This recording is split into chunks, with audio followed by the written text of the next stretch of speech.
2 more minutes, Madam Chair.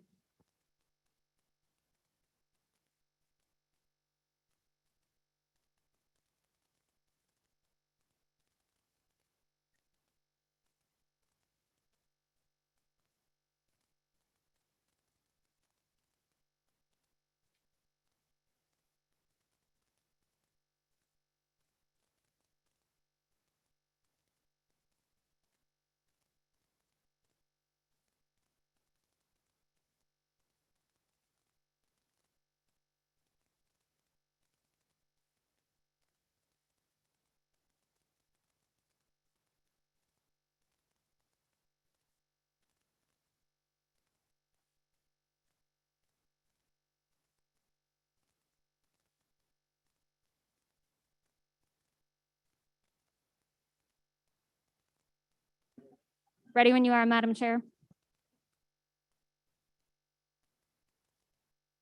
Thank you. Good afternoon. I apologize for the delay in getting started. As the chair of the commission, I call this meeting of the Michigan Independent Citizens Redistricting Commission to order at 1:25 p.m. This Zoom webinar is being live streamed on YouTube on the Michigan Independent Citizens Redistricting Commission YouTube channel. For anyone in the public watching who would prefer to watch via a different platform than they are currently using, please visit our social media at Redistricting MI. Our live stream today includes closed captioning, ASL interpretation, and Spanish, Arabic, and Bengali translation services will be provided for effective participation in this meeting. Email us at redistricting@michigan.gov for additional viewing options or details on accessing language translation services for this meeting. People with disabilities needing other specific accommodations should contact redistricting@michigan.gov. This meeting is being recorded and will be available at www.michigan.gov/MICRC for viewing at a later date. This meeting is also being transcribed, and those closed caption transcripts will be made available and posted on the michigan.gov/MICRC website along with written public comment submissions. There is also a public comment portal that may be accessed by visiting michigan.gov/MICRC. This portal can be utilized to post maps and comments, which can be viewed by both the commission and the public. Members of the media who may have questions before, during, or after the meeting should direct those questions to Edward Woods III, Communications and Outreach Director for the Commission at woodse3@michigan.gov or 517-331-6309. For the purposes of the public watching and for the public record, I will turn to the Department of State staff to take note of the commissioners present. Good afternoon, commissioners. Please say present when I call your name. If you are attending today's meeting remotely, please announce during roll call that you are attending remotely and disclose your physical location where you are attending from. I will call on commissioners in alphabetical order, starting with Doug Clark, Present. Juanita Curry, Present. Anthony Eade, Present. Brittany Kellum, Rhonda Lang, Present, attending remotely from Reed City, Michigan. Steve Lett, Present. Cynthia Orton, Present, attending remotely from Battle Creek, Michigan. MC Rothhorn, Present. Rebecca Satella, Present. Janice Follett, Present. Aaron Wagner, Present, attending remotely from Eaton County, Michigan. Richard Weiss, Present. Dustin Witches. Present. 12 commissioners are present and there is a quorum. Thank you, Department of State staff. As a reminder to the public watching, you can view the agenda at www.michigan.gov/MICRC. I will now entertain a motion to approve the meeting agenda. So moved. Motion made by Commissioner Witches, Second. seconded by Commissioner Rothorn. Is there any debate or discussion on the motion? Hearing none, it has been moved and seconded that today's agenda be approved. All in favor, please raise your hand and say aye. Aye. Aye. All opposed, please raise your hand and say nay. The ayes prevail and the motion is adopted. Prior to public comment, we have some commission business to cover this afternoon. First, without objection, I will ask Executive Director Hammersmith to present the 2021 fiscal year-end budget as well as the draft 2022 fiscal year budget. Please proceed, Ms. Hammersmith.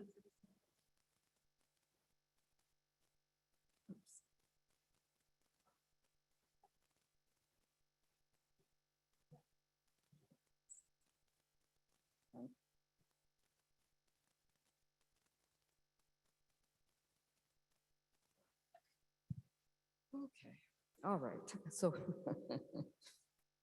so the fiscal year 2021 budget is not yet total.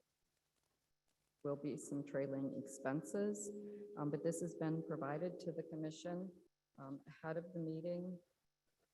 I just would ask if the commission has any questions. There's currently $13,700 unspent in the budget, and that will cover the cables that will come in yet in the next couple weeks.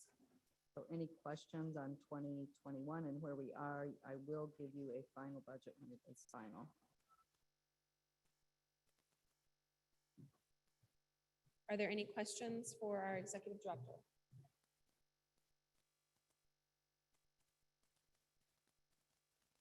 All right, hearing none, I would entertain a motion to approve the draft fiscal year 2022 budget. So, second. Who made the motion? Motion made by Commissioner Lett, seconded by Commissioner Rothorn. Is there any discussion or debate on the motion? Hearing none, it has been moved and seconded that we adopt the draft fiscal year 2022 budget. All in favor, please raise your hand and say aye. Aye. All opposed, please raise your hand and say nay. The ayes prevail and the motion is adopted. Next on the agenda are the minutes for approval from September 29th, 2 sets of minutes from September 30th, the minutes from October 1st, 4th, and 5th meetings. Minutes have been provided to the commission prior to the meeting. Are there any edits to any of the meeting minutes? Hearing none, may I have a motion to approve the minutes from, oh, Commissioner Orton, I see your hand raised. Yeah, so on September 29th, on the top of page 3, it says 11:18 p.m. It should be a.m. And this on October 4th, similar, top of page 3, it says 11:57 p.m. It should be a.m. And that was the September 29th, page 3, and which was the other one? October 4th, page 3.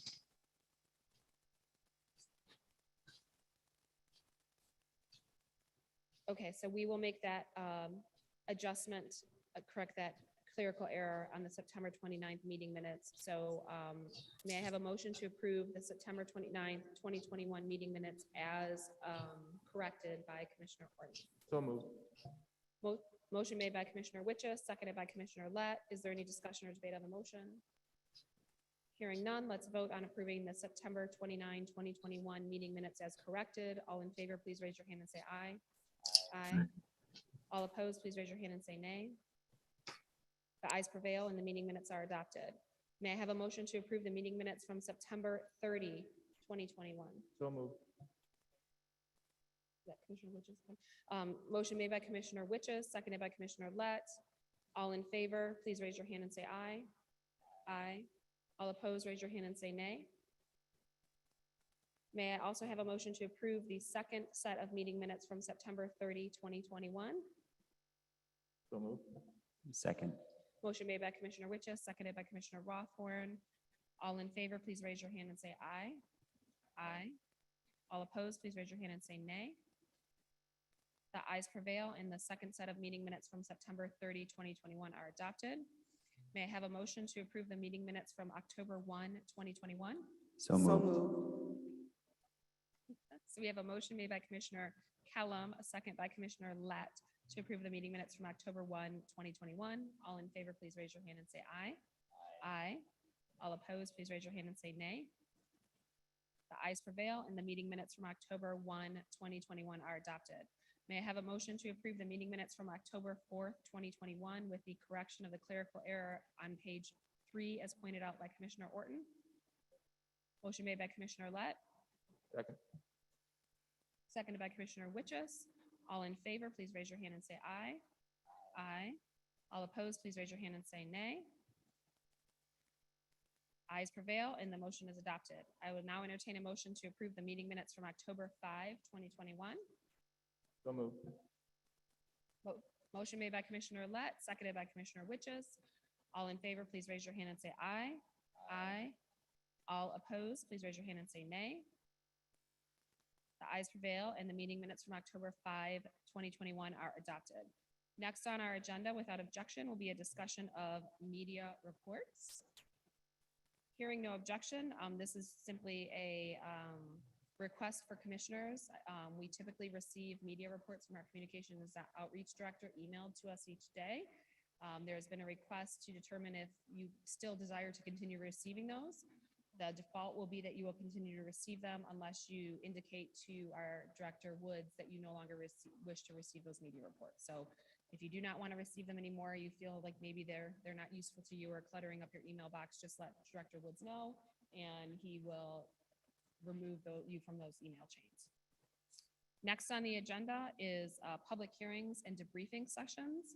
Without objection, I will ask Executive Director Hammersmith to provide a brief information. Please proceed, Ms. Hammersmith. In the interest of time this afternoon, I want to say that the commissioners were provided with the 2 pages of the mapping process and procedures that includes the public hearings and debriefing sessions.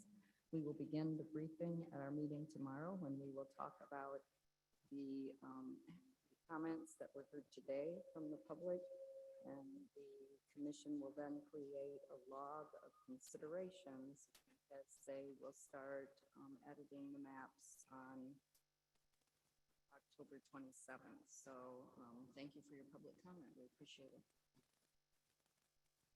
Thank you, Executive Director Hammersmith. Are there any comments or questions for our Executive Director? Otherwise, we will move on to our welcome and introduction so we can move on to public comment. Without objection, our host commissioner, Brittany Kellum, will now provide a brief presentation. Hearing no objection, please proceed, Commissioner Kellum.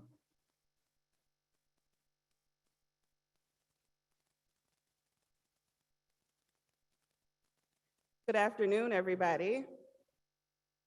Good afternoon. On behalf of the Independent Citizens Redistricting Commission, thank you so much for joining us today. We need you to show up and speak and to help us draw fair maps. In 2018, voters by more than 61% empowered citizens, not legislators, to draw fair maps. Consequently, the MICRC represents an initiative by Michigan residents and not liberals, moderates, or conservatives. Voters made an intentional and deliberate effort to form the Michigan Independent Citizens Redistricting Commission by filling in the yes oval on proposal 2018-2. Every 10 years following the U.S. Census, district lines for U.S. congressional, state, House, and state Senate must be redrawn in states across the country to accurately reflect their population. The process of drawing district lines is known as redistricting. In Michigan, there are 161 congressional, state Senate, and state House districts that need to be drawn for the 2022 election cycle.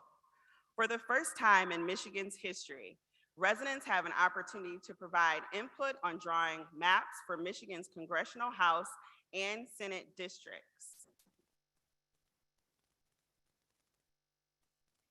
At this point, we will ask Executive Director Hammersmith to do her presentation about public comment. The public hearing, sorry. Please proceed, Executive Director Hammersmith. Thank you very much. A little bit about the public. This is our second round of public hearings, round of 15. 5 public hearings to be held, 3 this week and 2 next week. Per the Constitution, the goal of these public hearings is to solicit public comments about the proposed. Each proposed plan includes the census data, the map, and the legal description. Those are all found on our website, michigan.gov/MICRC. There are 20 proposed draft maps 10 are collaborative. They were drawn in open, transparent sessions by this commission, working together to create the 10 collaborative maps. Additionally, commissioners were able to propose their own maps. So there are 10 individual maps for Congressional Commission. Clark, Eid, Lang, and Zatella created maps for consideration. For State Senate, Commissioners Eid, Lang, and Zatella submitted maps, and for State House, Commissioners Clark, Horton, and Zatella submitted maps. The redistricting criteria are in the Constitution. They are in rank order. First, districts have to be of equal population and comply with the Voting Rights Act. Secondly, they have to be geographically contiguous. Third, reflect the state's diversity and communities of interest. Fourth, the districts cannot favor or disfavor an incumbent elected official or a candidate. Sixth, they have to shall reflect consideration of county, city, and township boundaries, and lastly, be reasonably compact. It's a pretty tall order mandated in our Constitution for these districts. The process for adopting maps is also in the Constitution. The Constitution states that after these public hearings, the commission shall follow the procedure in adopting the plans for congressional, state senate, and state house maps.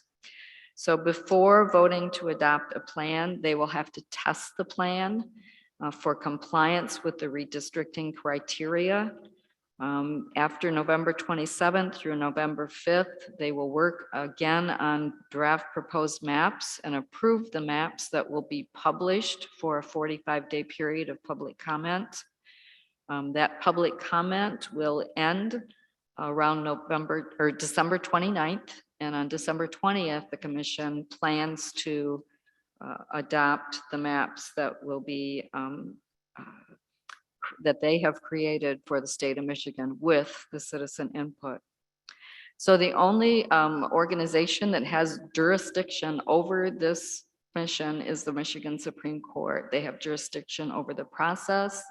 They can review at its discretion any challenges to the maps adopted by the commission. If a plan fails to comply, they can remand that the commission go back to work and make it comply with the Constitution. And again, this is the only body that can create and adopt maps for Michigan's congressional, House, and Senate districts. Next, I'd like to welcome General Counsel Julianne Pastula.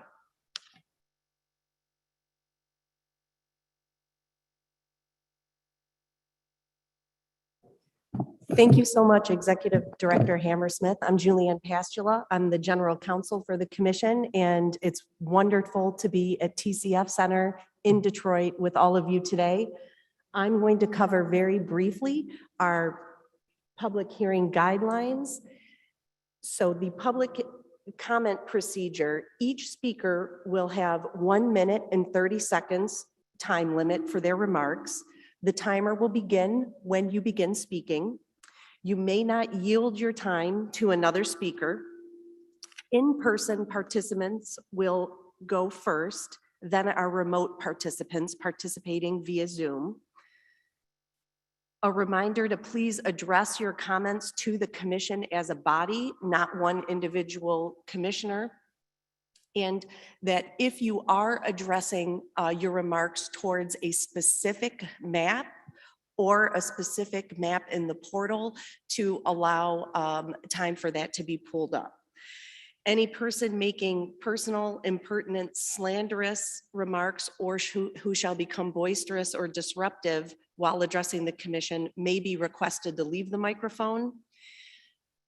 Any meeting attendee who causes an actual breach of peace at the meeting may be also ruled out of order and asked to exit. But the commission is very much looking forward to hearing your comments and your feedback.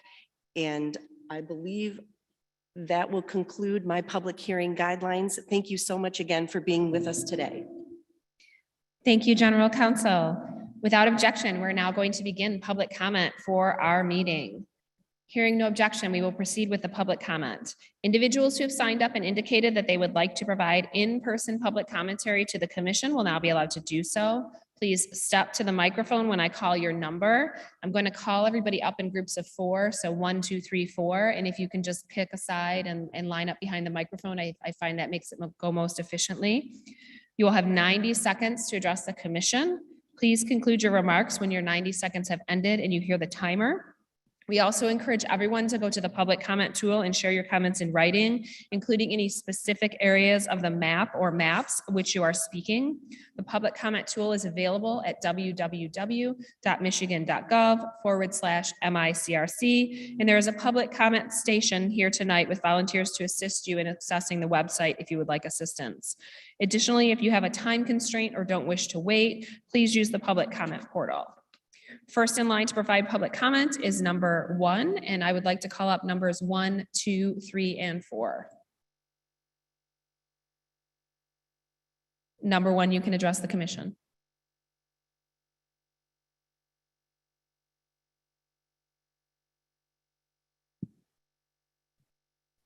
My name is Jay Hackelman from Wayne County. Voters passed the Voters Not Politicians measure expecting to see common sense in our boundaries. We didn't need to pass an amendment to enforce the VRA or to dictate population equality for our districts. The Michigan Amendment also held out the promise of logical compact districts which represented our communities of interest. My COA is the Grosse Pointe community, and I'll list 10 reasons why the point should be treated as a COI in every map.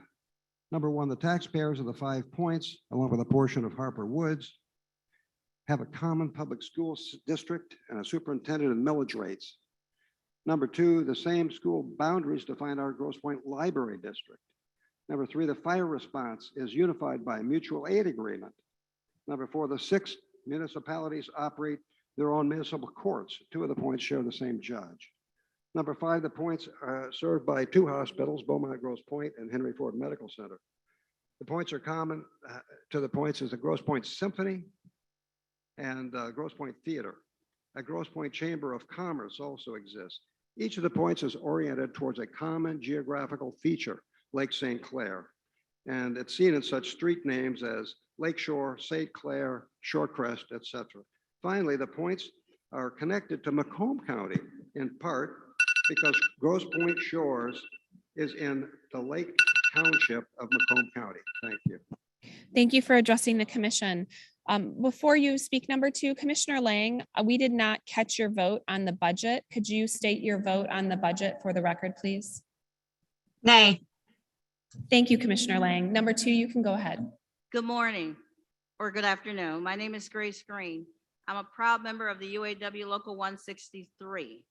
Dr. Martin Luther King says an injustice anywhere is a threat to justice everywhere. To redistrict an area to give one group an advantage over another group is unfair, unacceptable, and it will disenfranchise many people. There is more work that needs to be done to ensure fairness across the board. Fair maps. Thank you. Thank you for addressing the commission. Number 3. Maria Simon, Grosse Pointe Farms. Under the current configuration of State Senate District 7, the Grosse Pointes and Harper Woods have very little in common with the rural communities in northern Macomb, southern St. Clair counties, aside from the proximity to Lake St. Clair. The Grosse Pointes, Harper Woods, and the east side of Detroit have several shared and common interests, such as a regional bus system, cultural and recreational facilities, and the communities are served by regional medical facilities. The communities share common shopping districts, including those along Mack, Kercheval, Charlevoix, and East Jefferson. The Grosse Pointes and Harper Woods communities share a common border with the east side of the city of Detroit, Lake St. Clair, and Detroit River. The communities share common recreation and environmental concerns with the lake and river, along with air quality. The communities share common governmental interests and are part of and served by Wayne County government, and the communities share educational services. The Grosse Pointes and Harper Woods are in the Grosse Pointe school system, and the communities have shared values regarding social justice and civic activism led by the Interjurisdictional League of Women Voters of Grosse Pointe and Harper Woods, the Grosse Pointe and Harper Woods NAACP, and WeGP, a Grosse Pointe-based social group. Please do not separate us. Thank you for addressing the commission. Number 4. Good afternoon. My name is Natalie Bienemy, and I am a native Detroiter. I'm asking Detroit to wake up. I'm committed to ensuring that all African-American communities are equally and fairly represented as required under the Voting Rights Act of 1965. My view of the maps submitted by the MICRC, I believe that they do not represent the best interests of African-American voters in their ability to select and represent the best interests of African-Americans in Congress, the state Senate, and the Michigan House of Representatives. Although African-American population shifted in southeastern Michigan from mainly in Detroit to surrounding suburbs, especially those located in north and east of Detroit, the commission's attempt to avoid gerrymandering and to include African-Americans in surrounding suburbs failed to address several important issues that will make electing African-American candidates or retaining an African-American elected official difficult to virtually impossible in some districts. A report recently issued by the Michigan State University's Institute of Public Policy and Social Research concludes that the methodologies used by the commission breaks apart geographically compact Black majority in the city of Detroit, dispensing them in less compact districts that radiate outward from the city of Detroit towards suburban parts of Macomb and Oakland County. As a result, the maps feature 0 Black majority districts. I'm asking Detroiters to stay woke. If we cannot have a consensus on the map, I would recommend that the Your commission look to allotted promote 90 the seconds vote have ended. map. Can you please conclude your statement? Thank you. At this, Please stay I- woke. And Ma'am, P.S., please, won't you please, out of please respect make for the your fellow, web- ma'am, you are being disruptive. We have a lot of people here who want to speak today, so please honor the time limits. Thank you. 5, 6, 7, and 8.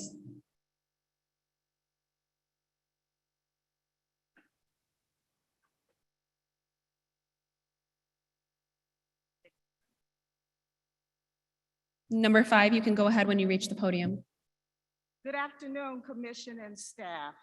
My name is Sharon Wilson. I was born, raised, and educated in the city of Detroit. I now serve on the board of Delta Manor, which is a HUD subsidized senior apartment complex located on the west side of the city. I am vested. Please note, issues important to the African-American community have not been given sufficient attention. Commissioners, now is the time to address these injustices via correction of the proposed maps. VRA districts must be created to allow Black voters to elect representatives of their choice. Thus, consideration of voting participation in election results must be taken into consideration. Currently, you have cracked multiple districts and have weakened our voice. I support the Promote the Vote Maps for Congress, map ID 0615, and the Michigan State University Institute for Social Policy and Public Research recommendation that the MICRC reevaluate its approach towards compliance with the VRA. No excuses. We are demanding fair and equitable maps. Thank you for listening. Thank you for addressing the commission.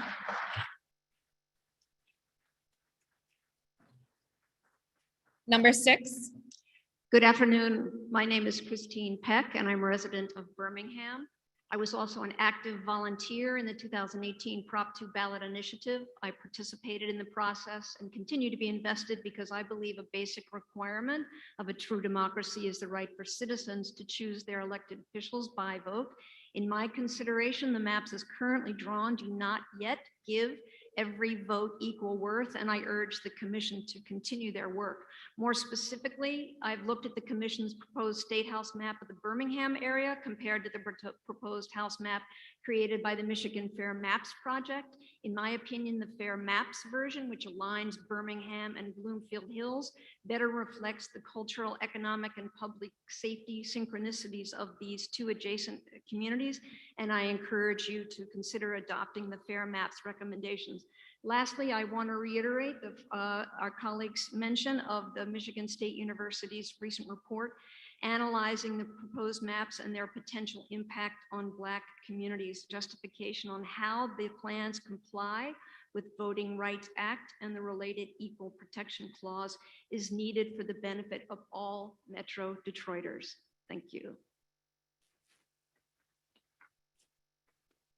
Thank you for addressing the commission. Number 7. Hello, my name is Dana Hill. I'm a Wayne County resident, and I would like for you to follow the Constitution. Partisan fairness is above local boundaries and compactness. Communities of interest are not perfect rectangles. Do not be afraid of unpacking cities, and do not be afraid of weird shapes. Funny shapes are okay, but what not is okay is a map that doesn't represent Michigan. Look at the AFL-CIO Fair Maps projects for ideas on how to get to partisan fairness while complying with all the other criteria too. Thank you.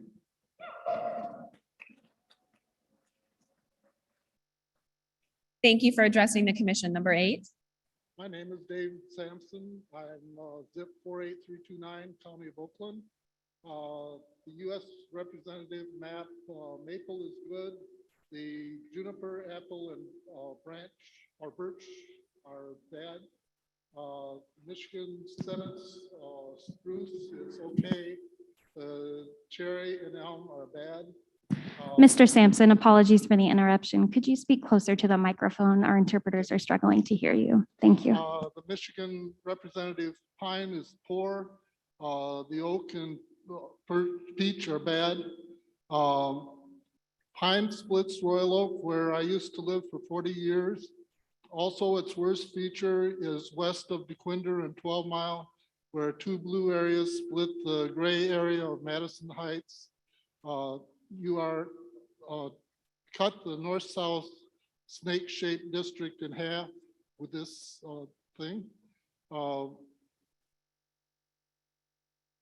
Since these snake-shaped districts are all active primary areas of Oakland County, the Wayne portion will be effectively ignored.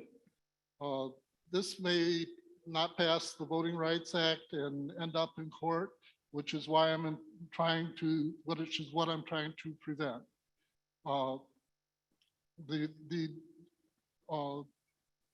The areas should be contiguous. They should be circles or squares. Thank you. Thank you for addressing the commission. Numbers 9, 10, 11, and 12. You may now approach the microphone. And number 9, when you reach the microphone, you can begin speaking.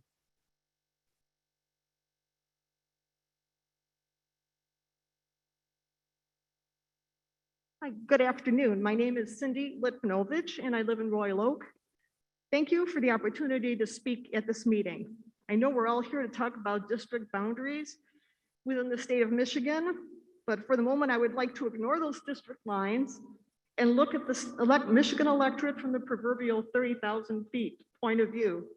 As you know, for political offices that include all Michigan voters, Democrats hold those seats, including our 2 US senators, our governor, our Secretary of State, and our Attorney General. The district maps being drawn right now should reflect the majority blue in Michigan electorate. I also ask that the district maps be aligned so that Detroit citizens have several districts of at least 51% minority voters, and to follow the MSU research. Thank you for the opportunity to talk with you, and I look forward to having new drawn lines that reflect today's Michigan electorate. Thank you. Thank you for addressing the commission. Number 10. My name is Colleen Tawakla, and I live in Brownstown, but today I'm here to talk about Detroit. The largest city in the state of Michigan needs fair maps and representation that look like them. I'm asking you to take metrics into account, do not disenfranchise the Detroit voters, and satisfy the partisan fairness we are all asking for. Thank you.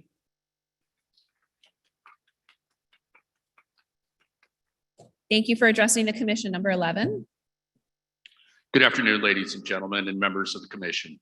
My name is Ray Herrick, and I work at Detroit Diesel Corporation, and I'm a 32-year member of UAW Local 163. The UAW has thousands of members in the Detroit metropolitan area, and as many of you know, the UAW votes. When we voted for the Michigan Independent Citizens Redistricting Commission in November of 2018, we expected an end to the ridiculous partisan gerrymandering of election districts in Michigan that have plagued our body politic for generations. However, if the proposed map this commission has published stands, it is as if the Democratic Party and independents on this commission have had their voices completely silenced. Primarily in the city of Detroit, this proposed map spreads the African-American voting bloc into multiple districts where their voting influence is greatly diminished and probably violates what is left of the Federal Voting Rights Act. Before it was bastardized by the Trump Supreme Court, the Voting Rights Act was supposed to protect a voting minority group's ability to elect candidates. But this commission's proposed map will rob the African-American community of Michigan's biggest city the numerical edge inherent in their population of Detroit, allowing carpetbaggers from the suburbs and Lansing to dictate policy and where and how state and federal funds are spent for so many necessary endeavors in our city. For shame. This is not what we sent you here to do.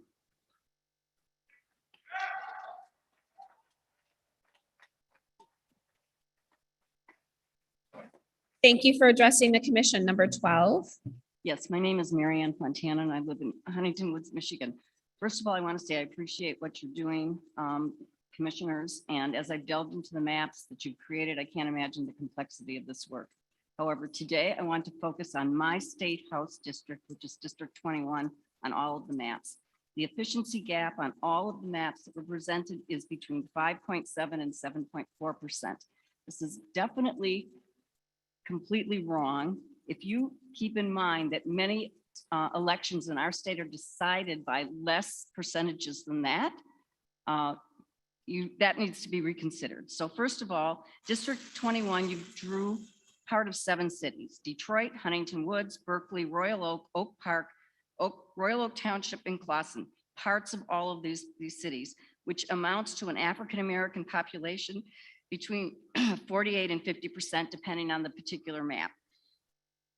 You have not drawn a majority minority district, even though I believe that some of your work has been to do vertical as opposed to horizontal districts, but this did not accomplish the goal of having any kind of minority majority district. So what I believe that you need to do is you need to create horizontal districts in the area between Woodward and Greenfield north of 8 Mile, and the same thing, the same area south of 8 Mile. So this could give you a majority Black district. Otherwise, you will be totally disenfranchising the voices of Black Americans. Thank you.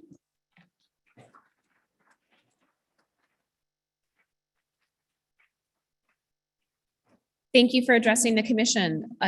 Commenters 13, 14, 15, and 16 may approach the microphone, and number 13, when you reach the podium, you are free to speak.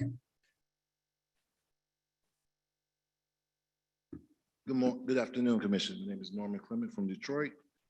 I'm here today to ask you guys to make sure you're listening to the people out here in the community.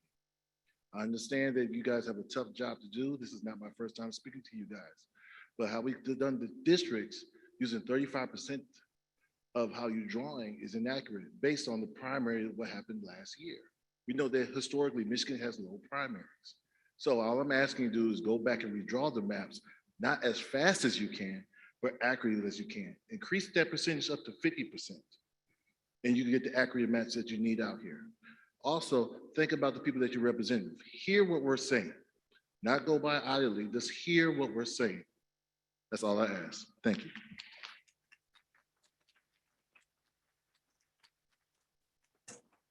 Thank you for addressing the commission. Number 14.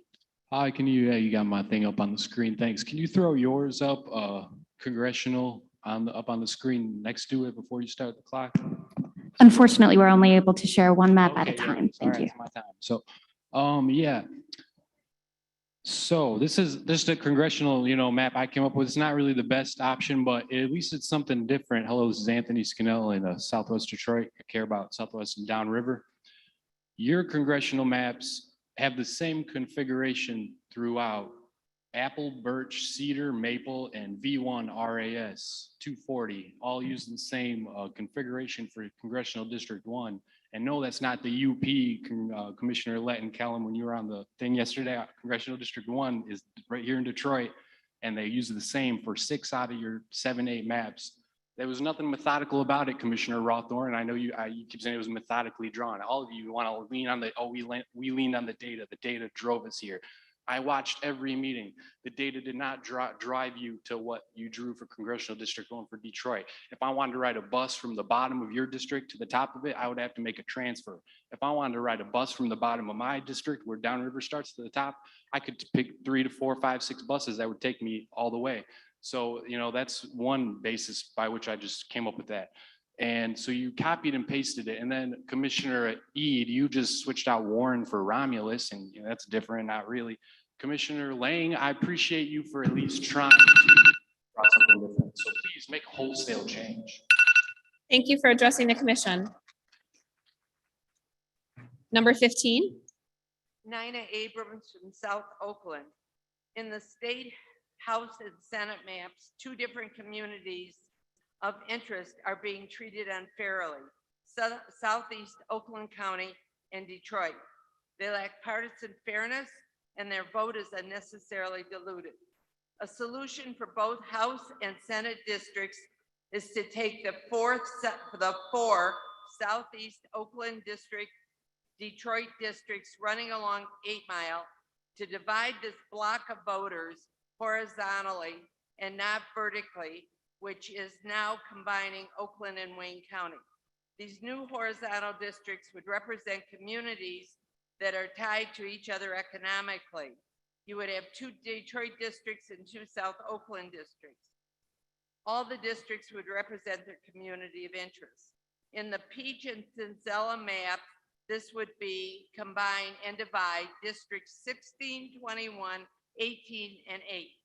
In the Cinzella Senate map, which is the best of what we have, it would be districts 9, 14, 13, and 8. Another major problem is when you're drawing maps, you are not considering municipal lines. I am thinking about the nightmare that the city clerks are going to have to put out ballots and the excess cost that's going to be to all the municipalities when we don't follow lines.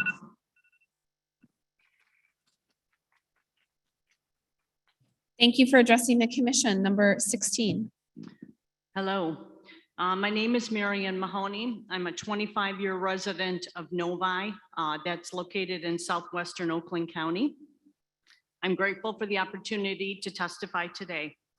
In 2018, an overwhelming majority of Michiganders voted for fair maps. Not just maps that are a little bit better than the gerrymandered maps, but maps without partisan bias. Maps that are fair to everyone in our state. My feedback starts specifically today on the State Senate Elm Map Plan 199. The partisan fairness measures show clear Republican bias and make this map completely unacceptable. Specifically on District number 11, this combines communities in 3 different counties, including rural Washtenaw County that has nothing in common with the rest of District 11 and should be completely removed from that district. Also, this map slices up the Detroit population across 8 districts and combines them with heavily white suburbs and even rural Taylor community. This eliminates the Detroiters' opportunity to elect representatives of their choice. Please reevaluate these districts. My next feedback is on the specific state maps, plans 227, 228, and 229. All three House maps have a significant Republican bias. None of these maps are fair. Specifically in District 110, every one of these maps divides. the Your city of 90 seconds Novi. is up. Please, thank you for addressing the commission.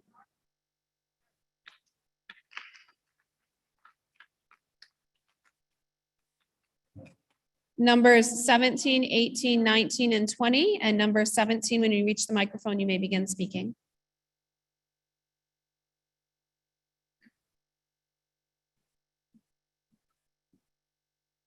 Hello, Commissioners, and thank you for your work. I appreciate the effort to remove politics from the political process.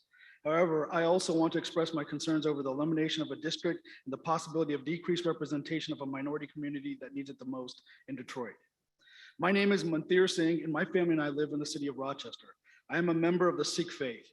I am here today to speak on behalf of my religious community in Oakland and Macomb counties because we have not yet advocated for ourselves in this process. As a smaller community, we need to be together to amplify our voice and have our congressperson notice us as a constituency group. Our concerns are not only for our own religious community, but also the communities at large in which we live in. That is why I am supporting the Birch version of the draft map, which keeps the gurdwaras, or the Sikh places of worship, in Oakland and Macomb counties together by keeping Troy, Rochester, Rochester Hills, and Sterling Heights in one district. You will see many comments from my community on the Birch map, and I ask you to consider Michigan 6 a community of interest on your final congressional map. Thank you for the opportunity to comment today. Thank you for addressing the commission. Number 18.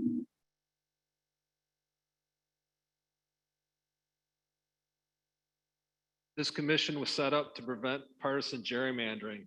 The members on this committee should be ashamed of the stacking, cracking, and packing these so-called maps put forward so blatantly show. The people see through this. How much influence has ALEC had on the commissioners in these maps? ALEC, A-L-E-C. How much influence have they had on you guys? Start over. Those maps are garbage. Go with the maps with the AFL-CIO, promote the vote, and the Schwartz maps. Start with those and start over.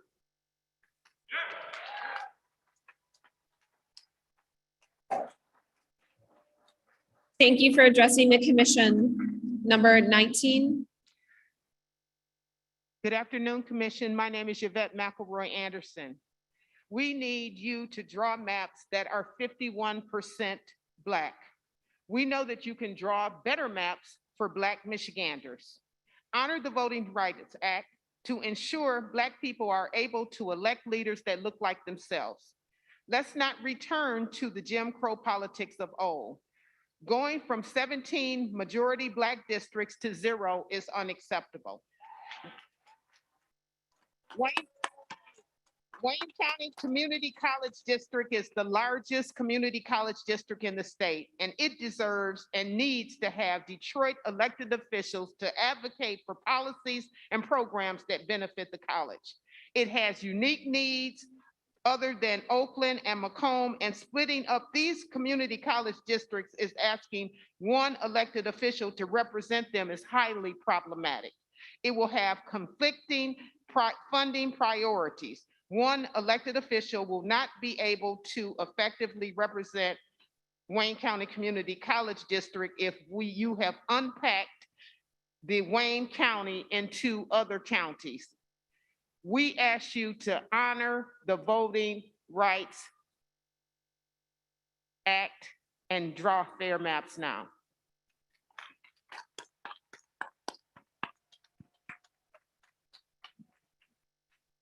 Thank you for addressing the commission. Number 20. Good evening, fellow patrons. My name is Les Little from Detroit. I have experienced redistricting most of the last 20 years with the emergency manager. When the emergency manager came in, they redistrict our vote anyway. And the process that you've come up with this time, it seems like it's following in that mindset of emergency manager. So take in consideration of the population of Detroit and the strong African-American population. of Detroit, when y'all go back to the drawing board. Thank you.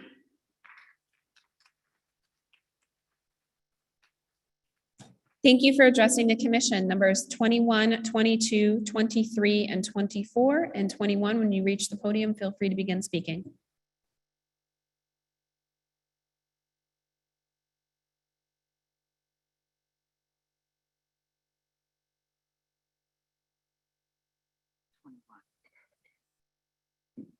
Good afternoon. My name is Vicki Dobbins. I'm from River Rouge. I'm representing River Rouge, E-Course, and Southwest Detroit. We are asking that you take more time and look at the redistricting that you're doing to the Southwest area. We stand a chance of losing a representative or maybe a congressperson. We cannot afford to lose anybody in our district. I like to ditto on everything that everyone has already said, but at the same time, we need representation in our area. We face a lot of pollution issues, and without representation, we do not stand to win anything. So please take a look at how you are redistricting our areas, and think about the people, think about the community. I don't know who you're thinking about, but it could not be the people of Southwest Detroit, River Rouge, and E-Course.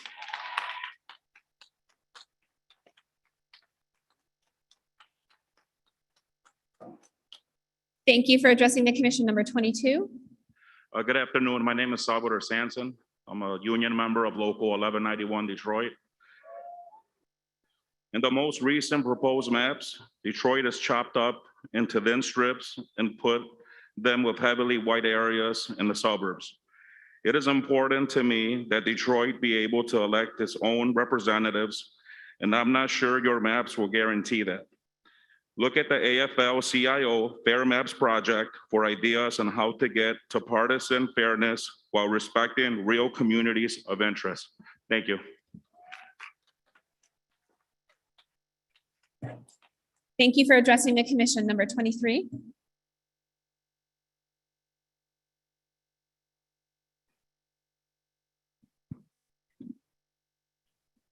I am Susan Steigerwalt. I live in Northwest Detroit in North Rosedale Park, and I'm a proud member of Congressional District 13. I've lived in Detroit since 1975. I know you have a very difficult job, and I know you're doing it to the best of your ability. However, the currently drawn map cracks my neighborhood and puts my neighborhood in a congressional district combined with suburban Livonia, which I think is 95% white. I and my neighbors in Detroit, in this Northwest Detroit, are truly a community of interest and have different concerns and needs than suburban Livonia. I know the intent of this map is not racist, but it is functionally racist because it dilutes the Black vote and will decrease Black representation. There are examples of maps that are fairer. Check out the AFL-CIO and One Fair Vote as possible guides. I think it is incumbent upon you to draw maps that are fair for my neighbors, for me, and for all Detroiters.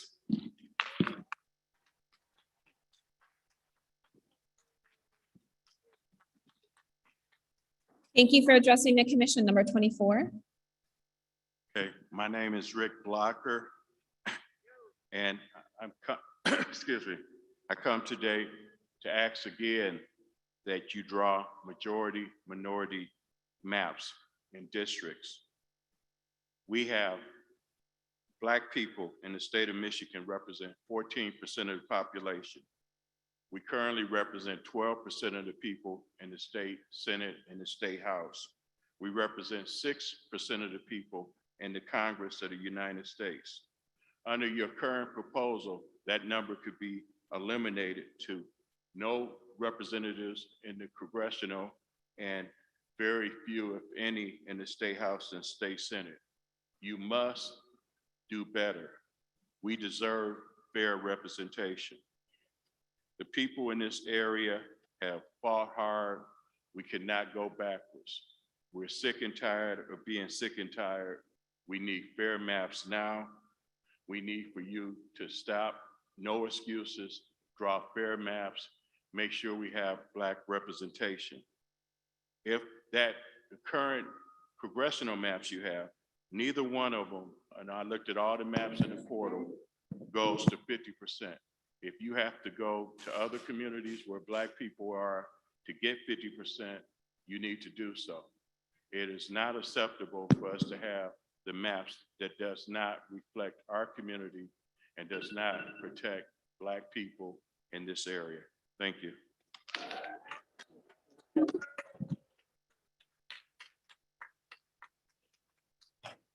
Thank you for addressing the commission. Numbers 25, 26, 27, and 28. Please approach the microphone. And number 25, you can begin speaking. And just to orient people who are online watching the proceedings, we are currently at number 25 and we've been added for about 35 minutes. We currently have 116 people signed up for in-person public comment. So it is likely that we will not get to online remote public comments before the 3:30 close. And I think we're probably going to push a little past 3:30 just to give people more time to speak. So just to orient those speakers online, we are at 25 and we have 116 in person. Go ahead, number 25. Thank you. Thank you. Good afternoon, everyone. My name is Michael Joseph. I'm the president of the Detroit chapter of CBTU.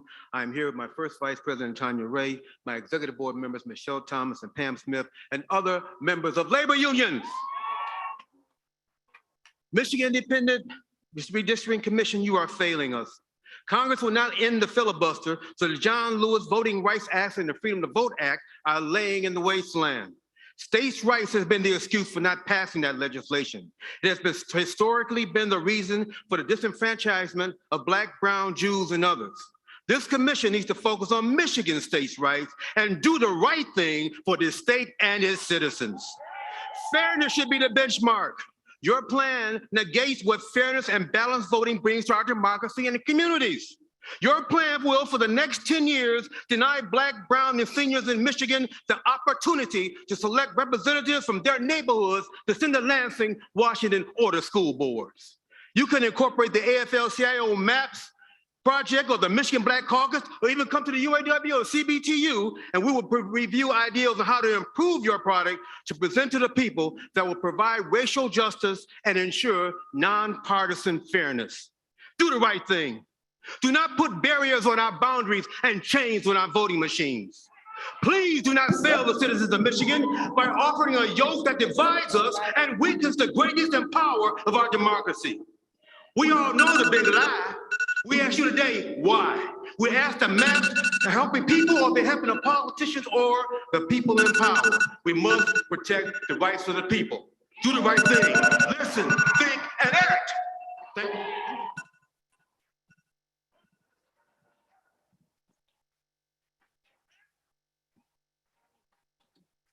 Thank you for addressing the commission. Number 26. Good afternoon. My name is Carla Meyer and I'm from Troy in Oakland County.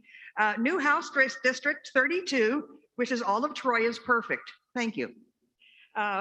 New Congressional District 6, not so much. Troy and Oakland County share new districts with Macomb County. I've lived in Troy since the early 70s, but I have always been employed in always been employed in Macomb County. And I know we are not communities of common interest, nor do we share common characteristics.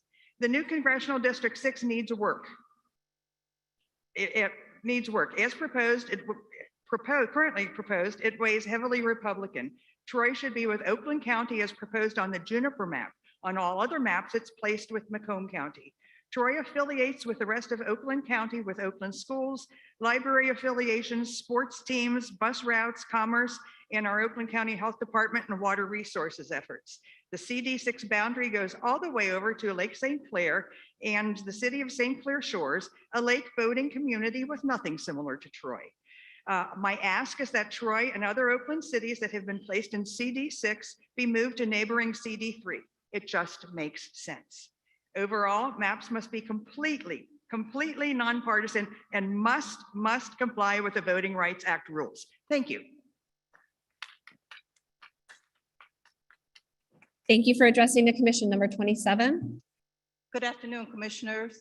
My name is Betty Edwards. I'm a lifelong Detroiter who has voted in every election since I was 18. I'm a concerned citizen and also a member of Delta Sigma Theta sorority.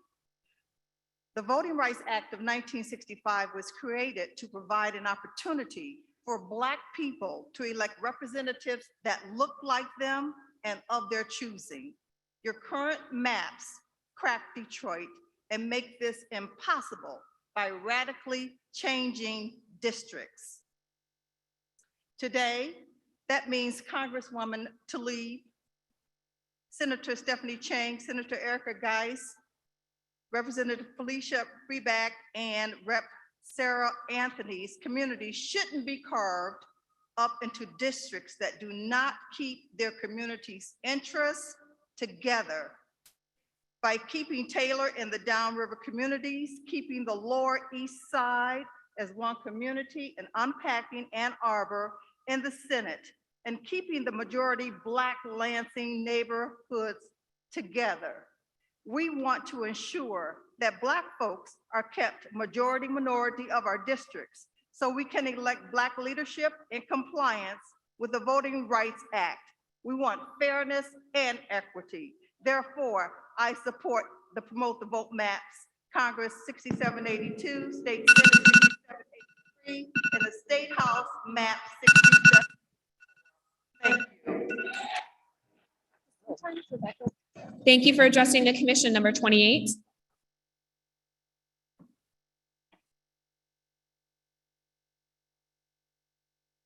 Good afternoon, commissioners and staff. My name is Andrea Cartwright. I stand before you today on behalf of Katrina L. Camp, chapter president of the Detroit Alumni Chapter of Delta Sigma Theta Sorority Incorporated, which is a national service organization founded in 1913. We have over 800 members who are active voters and reside in Detroit and its metroplex. Our foundation headquarters is located in the Detroit 5 Point community of interest. We are offering a congressional map for your review, map ID F6834, as we have used important criteria of voting history, population, racial discrimination, distribution, and economic impact when drawing this map. Please note that the Voting Rights Act districts in our map are 11 and 12 and are located in metropolitan Detroit. For the past 45 years, African Americans have been the majority of 2 congressional districts in metropolitan Detroit. Our goals are to preserve districts represented by African Americans and avoid the turnover of Black legislators representing these districts while maintaining the political power gains for the 1916 and 2020 elections. Thank you for addressing the commission. Numbers 29, 30, 31, and 32.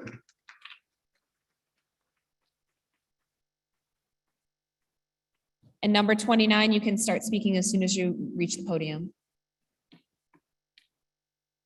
Good afternoon.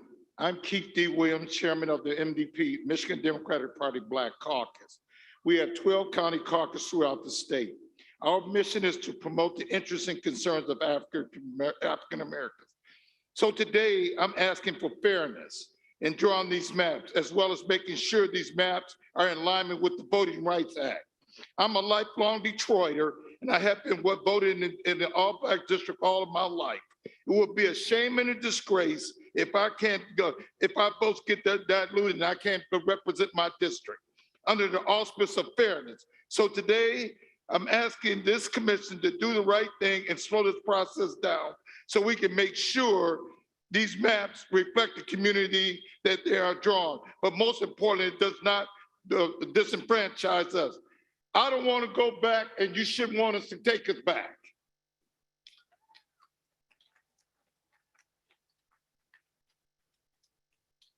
Thank you for addressing the commission. Number 30. 31.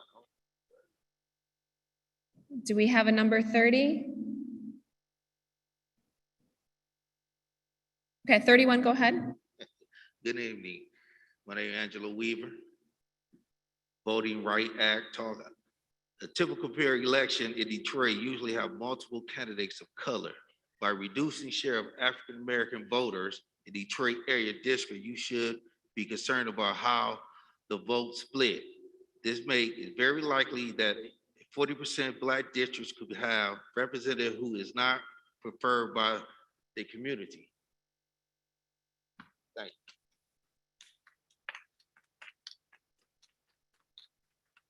Thank you for addressing the commission. Number 32.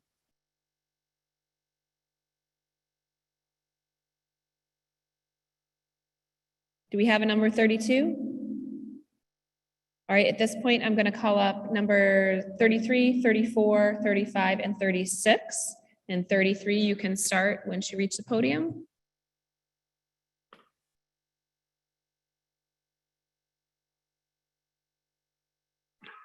Good afternoon. My name is Vanetta Burns, and I am a resident of Wayne County. The Constitution requires partisan fairness. You can do this while also representing communities of interest. It may involve picking different communities of interest, but if that's what you have to do to comply with the Constitution, then you should do that. Thank you.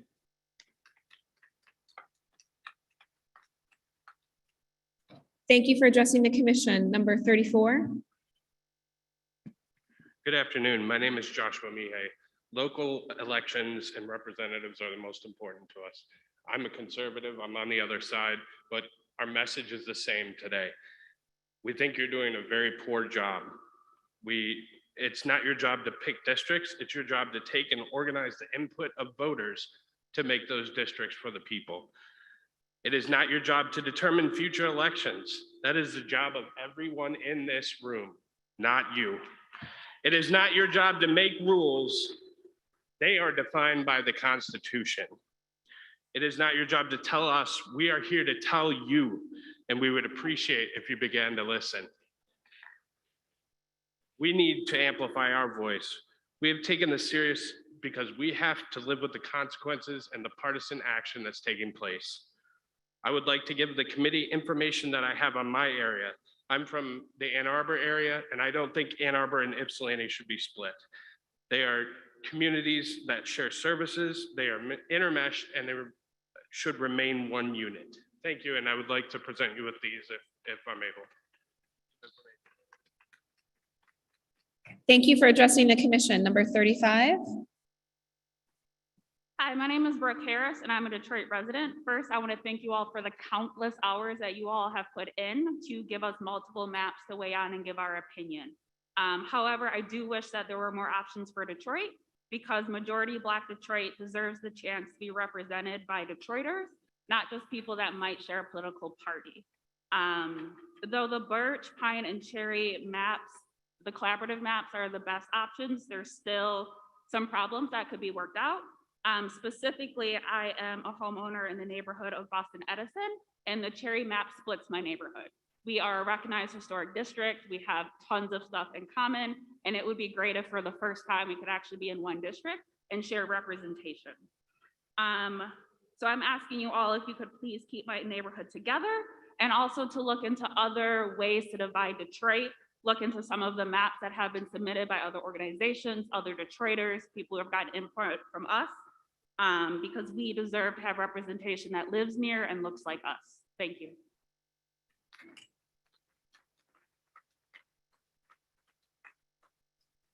Thank you for addressing the commission. Number 36. Good afternoon. I am Tanya Ray, UAW Local 600. I am a native Detroiter where I am a union activist and a community activist. I stand here in solidarity with all the unions, Fannie Lou Hamer Political Action Committee, the Coalition of Black Trade Unionists, where I serve as first vice president, NAACP, and my fellow Detroiters, when I ask you to draw fair lines for Detroit. We want representatives that look like us, live with us, and understand the issues that Detroiters have. And the only way we could have that if it's a fair line drawn for our representatives. Again, I am the voice of the people. I am Detroit. I am asking for fair lines drawn for Detroiters. Thank you.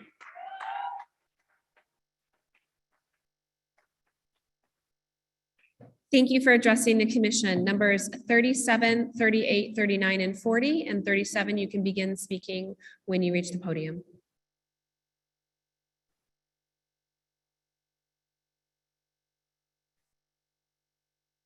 Hello, my name is Mariam Bazzi, and I'm a resident of Dearborn, where I've lived my whole life. I would like to see Dearborn kept together because our communities deserve fair representation. As a youth and civic engagement leader at the Arab Community Center for Economic and Social Services, I've seen my community feel disenfranchised by the election process because they do not feel heard or represented. Please see maps P6764 and P6762, which keep my communities together. Thank you. Thank you for addressing the commission. Number 38.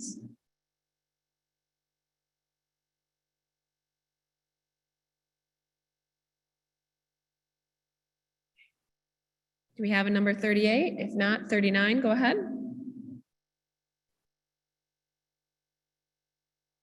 Good evening.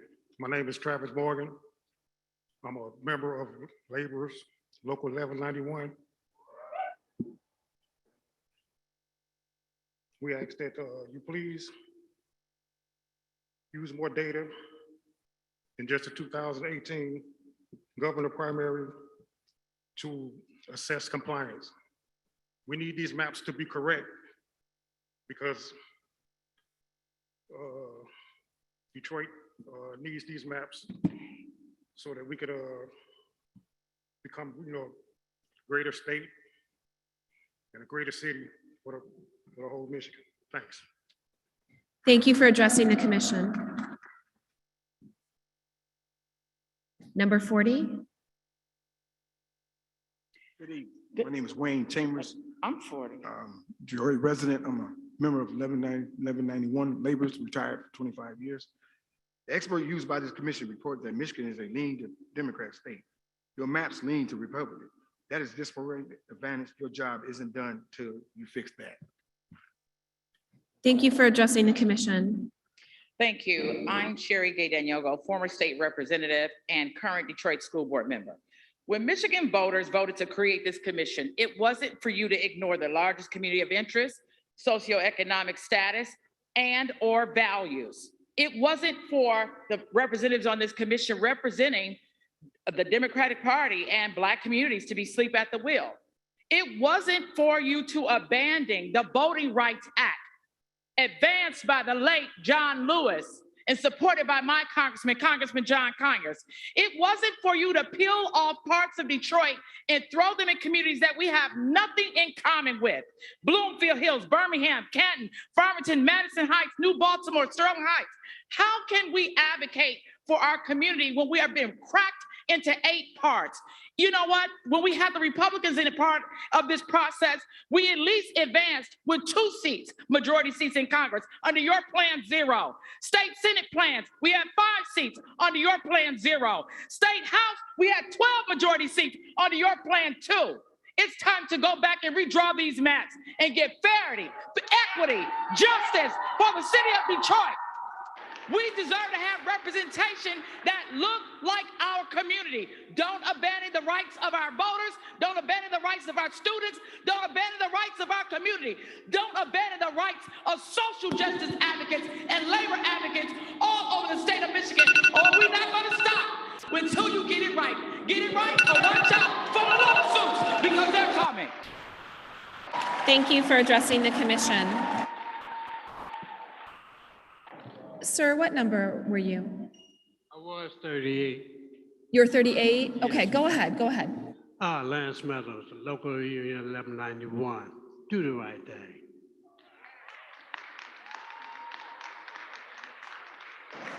Thank you for addressing the commission. I also wanted to do a last call for numbers 30 and 32 since they were not available when I called them.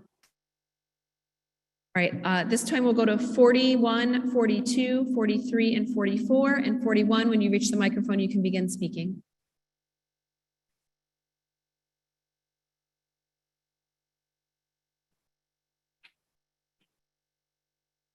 Good afternoon, ladies and gentlemen, members of the commission. I thank you for your service. I know you've got a tough job.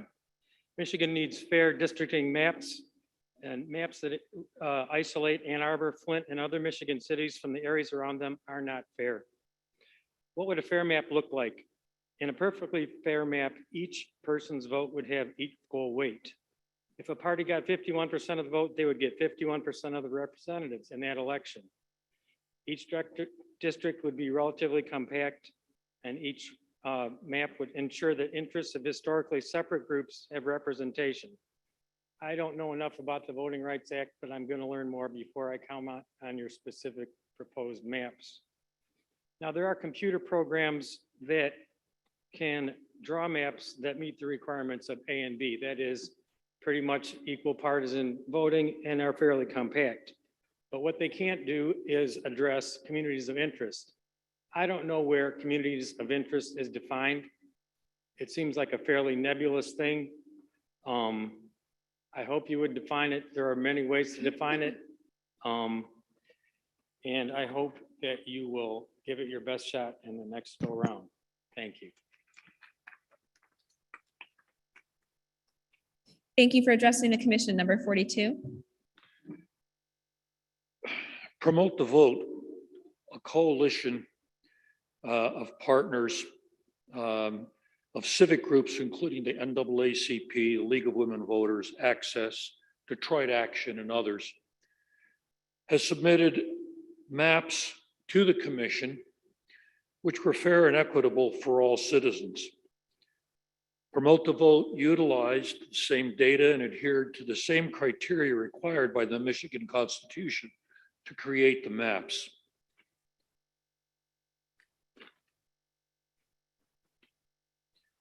Our legislative maps have been gerrymandered for decades to protect whichever political party was in charge, which silenced hundreds, thousands of voters. Promote the Vote's maps eliminate partisan bias while adhering to important map drawing criteria required by the Constitution. These maps that were submitted to you recently ensure that there are no wasted votes and address partisan gerrymandering and create fair districts for all people in Michigan. Thank you. Thank you for addressing the commission. Number 43. Yes, my name is Kate Shaskovsky. I'm from Livonia, Michigan. Thank you all for your very hard work. I come before this commission today to argue for partisan fairness in these maps. The purpose of Proposition 2 was to produce maps that were nonpartisan and fair to all Michigan voters. The time for partisanship comes with the campaigns, either through the quality of the candidates, the quality of their campaigns, and they win or lose based on that, and not because of the percentage of voters in a particular area who are Republican or Democrat. Please also draw the maps that comply with the Voting Rights Act. Okay, I want to speak again about Livonia. I've spoken before about it. And specifically, I want to talk about the House district maps for Livonia. The maps currently split Livonia into 3 House districts. Besides creating a huge problem for the city clerk and for the mayor, it is splitting Livonia into 3 districts that disadvantage the citizens of Livonia, who will be confused about who the representative is. How can a representative fairly represent a district containing a chunk of Livonia, half of Redford, and a chunk of Northwest Detroit? That's unfair to African Americans as well. How can the representative work to address the issues in each of these communities? Please, Livonia in text.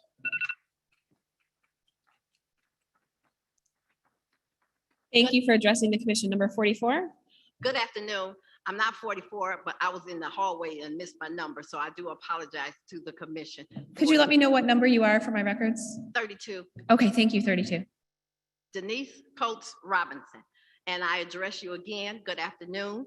And I want to continue to say, I represent the 48214. I am born and raised in Detroit, born in Canfield, Warren and Connor area. Do not continue to put us with the Harper Woods and the Point. We do not identify. They have buses and hookah lounges and all of that. What we have in the 48214 is 29,800 with a single mother of 4 to 8 kids. What we need is representation, minority mapping. That's what we need. We have education problems. Our libraries are closed. Our recreations are closed. That's what we need. We need fair representation. We need someone there to continue to represent us. You went from 2 now to 0. Where is our voice? Thank you.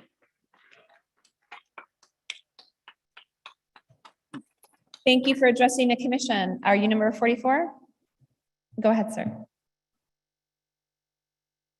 Thank you. My name is Bill Schmidt. I live in the city of Livonia, Wayne County. I'd like to commend the members of the committee on its yeoman's efforts in bringing political fairness to the apportionment process. One part of political fairness is found in a coherent and cohesive voice in Lansing. The proposed House district maps fracture the city of Livonia into disparate pieces.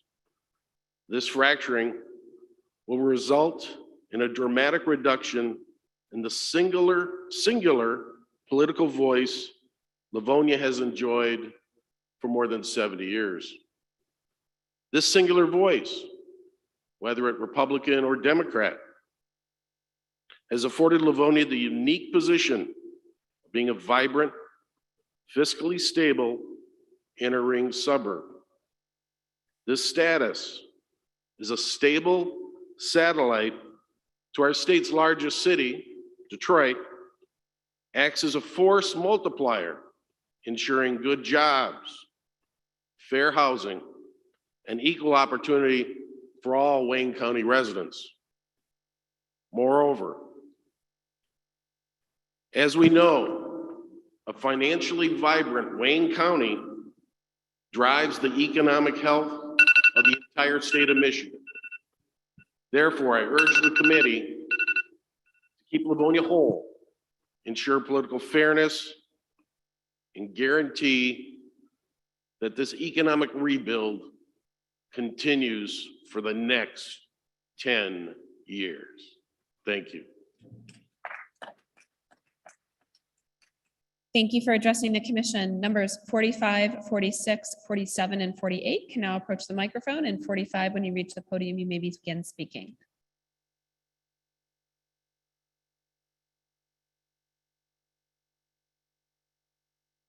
Commissioners, my name is Jaron Totten of LGBT Detroit. We are North America's largest Black-found and Black-led LGBT nonprofit organization. We submitted a map C819 of the Palmer Park community. This community has been historically occupied by Black LGBT+ people. Our map had the most public engagement out of any map in the state. You asked for this engagement, yet you have ignored the many requests to keep Palmer Park together. Your maps cover this community at 78%, 75%, and 29%. My grandmother growing up always said 99.5 will not do. Keep Palmer Park together. If you need to see how it can be done, please see maps P900, P467, P1502. Lastly, decreasing the time that we have to speak to you tells us that you are tired of listening to us, which is the very thing you were hired to do. Keep Palmer Park together.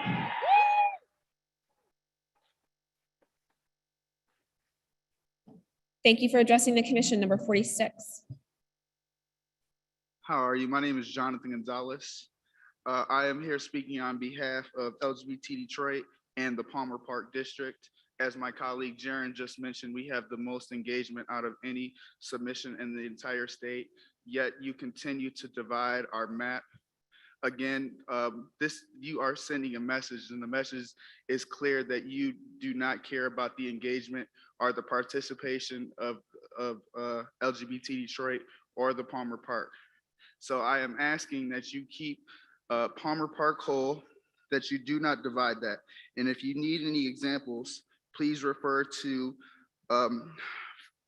map P900 or map P467 for the congressional districts. And for state senate, please refer to map P1502.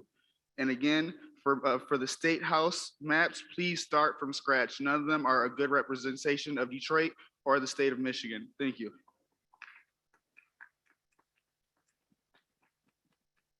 Thank you for addressing the commission. Number 47.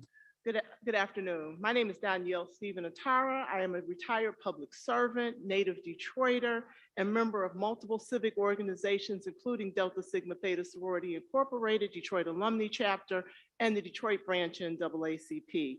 I thank you for this opportunity to provide comment again, but after a review of the maps you submitted, I do not believe they best represent the interest of African American voters and their ability to select other African Americans to represent them. A report recently issued by the Michigan State University's Institute for Public Policy and Social Research concludes that the methodology used by the commission, quote, breaks apart the geographical compact Black majority in the city of Detroit, dispensing them with less compact districts that radiate outward from the city of Detroit towards suburban parts, Macomb County and Oakland County. As a result, this engineered partial dilution of concentrated Black vote, the maps featured 0 Black majority districts. The purpose of the Voting Rights Act was to ensure equity and the ability for African Americans to fully participate in the voting process. Thus, in a state that has an African American population of 13.79%, there should be some consideration of our community. We also point out the majority of this percentage resides in southeastern Michigan and in Detroit, furthering our argument. We strongly recommend that the commission look to promote the vote maps. I have my full statement in the portal. Thank you. Thank you for doing that.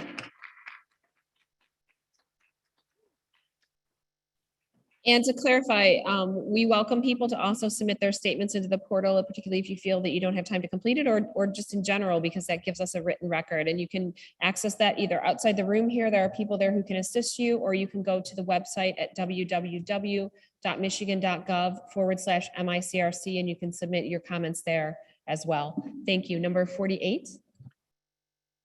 Good afternoon, Honorable Commission. My name is Eddie McDonald. I think I'm your last speaker before we break. I'd just like to say, I've been around for a little while, 70 years old. I've had the opportunity of growing up in Pontiac, but I've lived in Wayne County. I've lived in other parts of Oakland County. I've lived in Canton. I've lived in Farmington Hills. I've got relatives all over Southeast Michigan. The one thing that I know, plain and simple, is in all of my living, whoever we chose to represent us were part of us from those various communities. That needs to stay the same. When you take a look at some of your maps, how do you take an area like Royal Oak Township, that's 2,400 people, about 8 square blocks, and split it in half and call that fair? That's not fair. President Lyndon Baines Johnson once said, a person without a vote is a person without protection. We need to be set up in such a way that folks can represent or be represented by folks that live, work, and play amongst them. That's what it's about. We need to move forward with the best maps possible, laying out fairness, but more importantly, zeroing in on the Voting Rights Act. And it's been said over and over again, do the right thing. You have the capability of doing so. We ask that you do it.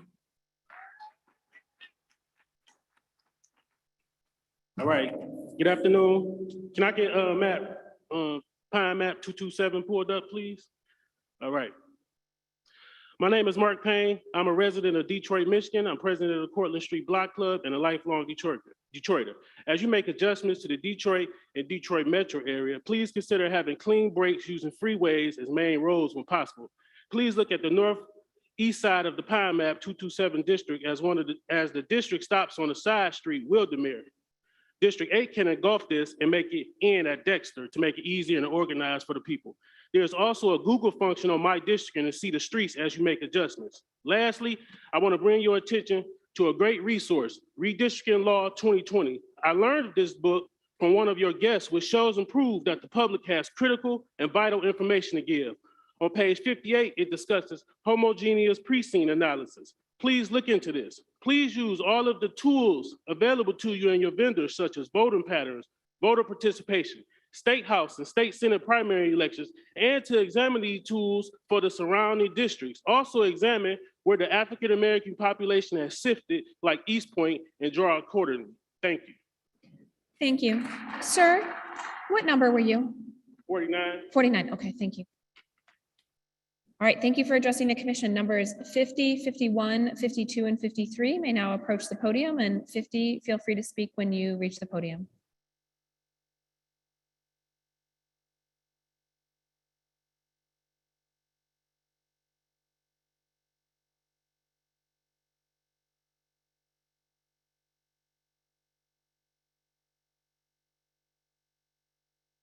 Do we have number 50?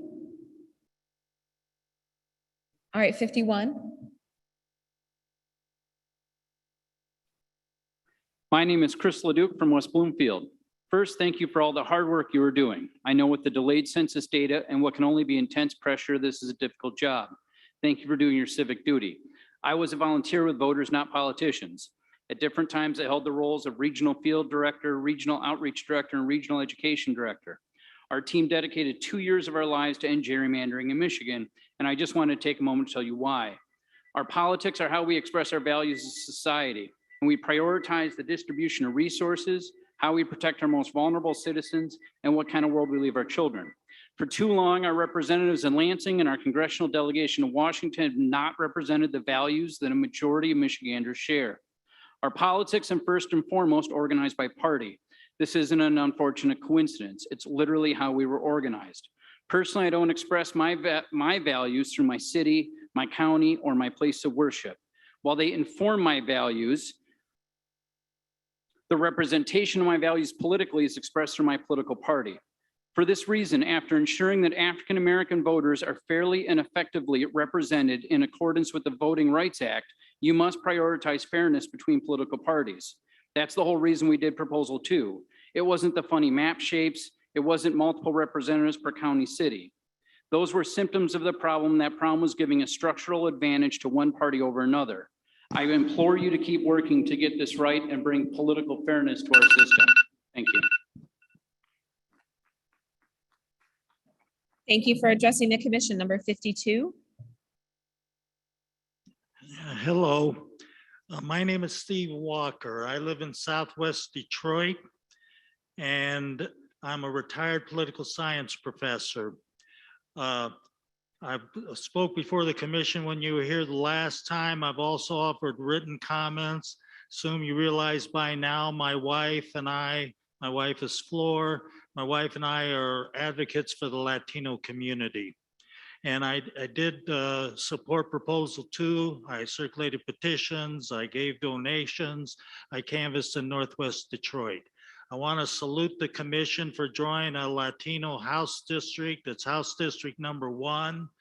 I've worked on reapportionment in the Latino community since 1980. This is the first time anybody has drawn a Latino district, and I salute you for doing that. I also can live with the Senate district that you drew. Number 17 concentrates Latinos. My personal complaint, so I beg you to listen, is that you're drawing the western boundaries of these districts at Central. I live 2 blocks west of Central Avenue. Please, my Latino neighbors and myself want to be in these Latino districts. Please extend the line west to Lano, if not to the city limits. So we don't want to be in Senate District 19, we want to be in Senate District 17. At the same time, if you're going to add us to the district, please consider taking Melvindale out and putting it in 19. Melvindale's 60% Yemeni, and they deserve to be with Dearborn and Dearborn Heights. Thank you for addressing the commission. Number 53. Hi, good afternoon. My name is Loida Tapia. I'm a resident of Detroit and community advocate. I've been working with nonprofits and communities of interest across the state, educating the public on the redistricting effort and providing technical assistance in the mapping process. I'm concerned that you're not considering all the facts and data on your Voting Rights Act analysis, and it's leading you down a path of disenfranchisement of communities of color, despite your best intention. You need to look at the way the politics actually works in Detroit and Flint, not just try and hit a number. Cracking Detroit and Flint is not fair. It risks eliminating essential voices that are needed in order to address policy issues at the local level. Any maps with fewer Voting Rights Act districts than are currently enacted gerrymandered maps are not acceptable. There are currently 17 Voting Rights Act districts, and there are none in your drafts. I want to talk about partisan fairness and communities of interest. There are several maps that are on the portal that do a great job of balancing both criteria 3 and 4 rather than sacrificing one for another. An example is Community of Interest LGBT Detroit's map, the most commented map on the public portal. Promote the Vote and AFL-CIO's state and House Senate maps keep the community of interest whole. Your maps have cut this community of interest in all of your draft maps. All the maps you bring before us today give a disproportionate advantage to one party with a minority of the vote on at least 3, if not all 4 of the partisan scoring metrics. I urge you to closely consider alternatives on the portal. You must do better for Michigan.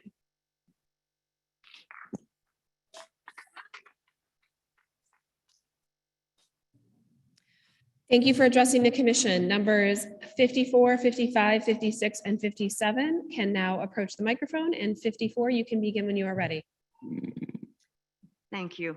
I'm Deborah Bloomfield from Wyandotte, and I'm not representing anybody in particular. I'm an active person in the community, but what I see is that all of the suggestions that were made, I went to the town hall meeting in River Rouge, and there was such a great emphasis at that meeting about the cohesion of downriver. And as I look at the maps, you're dividing downriver into 3 areas, especially in the congressional district and the state Senate. So that we want Allen Park, Brownstown, Ecorse, Flat Rock, Gibraltar, Grosse Ile, Lincoln Park, Melvindale, River Rouge, Riverview, Rockwood, Southgate, Taylor, Trenton, Woodhaven, Wyandotte, and Southwest Detroit, 48217. We are the ones that live together, work together, play together. I'm surprised at how much emphasis there is on electing somebody that looks like me. Do we have to have a percentage of blondes, a percentage of redheads, percentage of brunettes? I think what's most important is that we work together, we live together, we recreate together, and that those are the things that unite us. We want families, we want security, we want good, strong local governments, and we want our local cities to be able to the people from our local cities right in our community to be represented together, because that's where the common, whether it be the water districts or the sewer districts, those are the things that are in common, that are even more so. And so don't divide downriver. Thank you for addressing the commission. Number 55.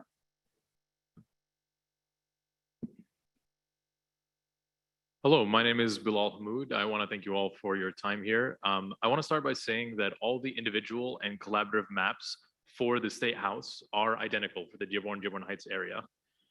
All versions of the District 15 reduce the voice of Arab American populations in Dearborn Heights and separates us from our South End again, making it difficult to collaboratively source state and federal funding to big ticket issues like the Ecorse Creek, which puts the homes of hundreds of residents at risk for flooding. All versions of District 9 cut out the south end of Dearborn and segregate a large portion of the Yemeni American community, which is a marginalized group within the Arab American community. I encourage you to listen closely to the testimony given today via Zoom by those residents who live and work in the south end. Speaking as respectfully and as candidly as possible, we know the lawsuits are coming. So why are we compromising on the integrity of this constitutional amendment? I urge you not to compromise our chance at representation for the sake of numbers. As you know, because of the lack of census representation, there's no federal protections, no federal Voting Rights Act, no grant funding, no research, no recognition for Arab Americans. And now that battle for basic equity will be even harder because all the current maps will restrict the only opportunity to gain legislative representation, the only avenue we have left for a voice. I'm frustrated because we are making history at the local level with record numbers of Arab Americans voting and running for office. We've done what we were told to do, but are put at the table instead of being on the menu. Instead, we're put at the menu a la carte for districts to fit numbers that aren't Your represented. allotted 60 seconds is up. Please conclude your statement, sir. Please look at maps P6764 and P6762, which have been collectively drafted by our community. Thank you. Thank you for addressing the commission. Number 56. Okay, it looks like we don't have 56, so 57, if you want to go ahead.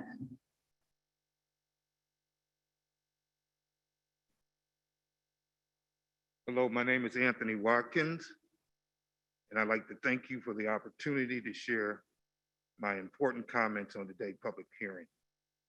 I would like to comment on how the commission has gone from 17 majority Black districts, primarily based in Detroit, to 0. That's a problem. That's a serious problem. The Detroit neighborhoods and communities should be drawn together. Majority Black districts are important, and we can draw them. The NAACP has drawn them. Several community groups have drawn them. Fellow Detroit citizens have drawn them.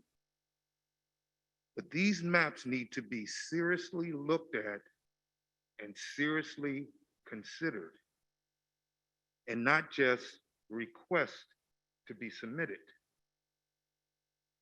So we're aware that we can be this, and we're aware that we need to have this done because districts do not have a majority of Blacks.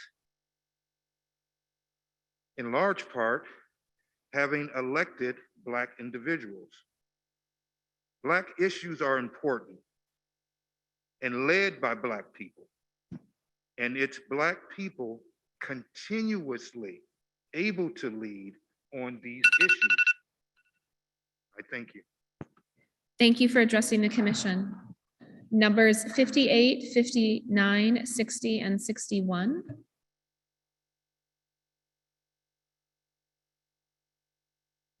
What number are you, sir? 59. 59? Well, I don't see 58, so go ahead, number 59. Okay, I'm Percy Johnson. I'm a UAW CAP chairman, Local 22. I'm also a member of Liberty Temple Baptist Church. We were involved with getting the petitions for you guys to be able to have the position that you have today.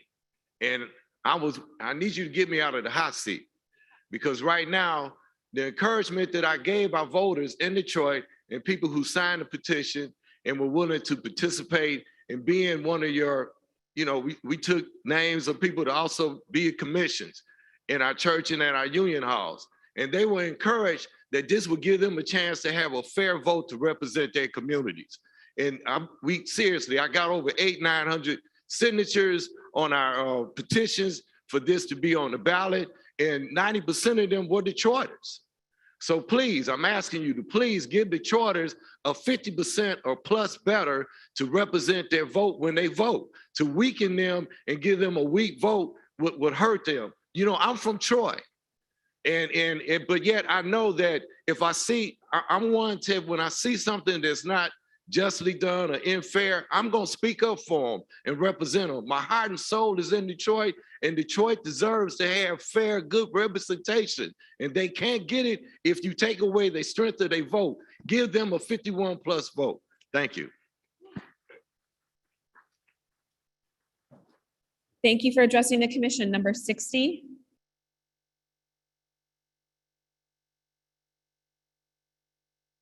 Right, we will move on to 61, 62, 63, 64.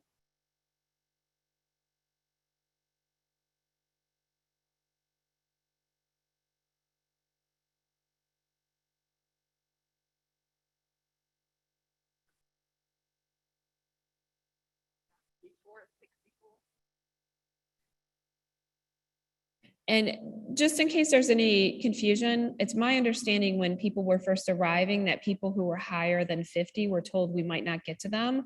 So I'm keeping track of everyone who's not here. So if those people happen to show up at 5 o'clock, you will be given a chance to speak. So I don't want people to think because they're not here, we're not going to give you a chance to speak, because I do know some people were given that guidance. What number are you, ma'am? I'm 64. 54? No, 60. 64. 61, 62, or 63? What number? 62. 62. Okay, so we're gonna go with 62 and then you'll get a chance, ma'am. Hi, my name is Gabby Grosspart. I live in the city of Southfield, Oakland County. My experience in business is that when you have a deal, if everyone's happy, you have a good deal. If nobody is happy, you have a fair deal. However, it seems today that no one is happy, and yet we don't seem to have that we have fair maps. So congratulations on that accomplishment. Fair maps is all we really want. We want an opportunity, a map where a candidate can represent themselves to the constituents and win based on the merit of the candidate in that district that was drawn, not one that's predetermined in advance for other reasons.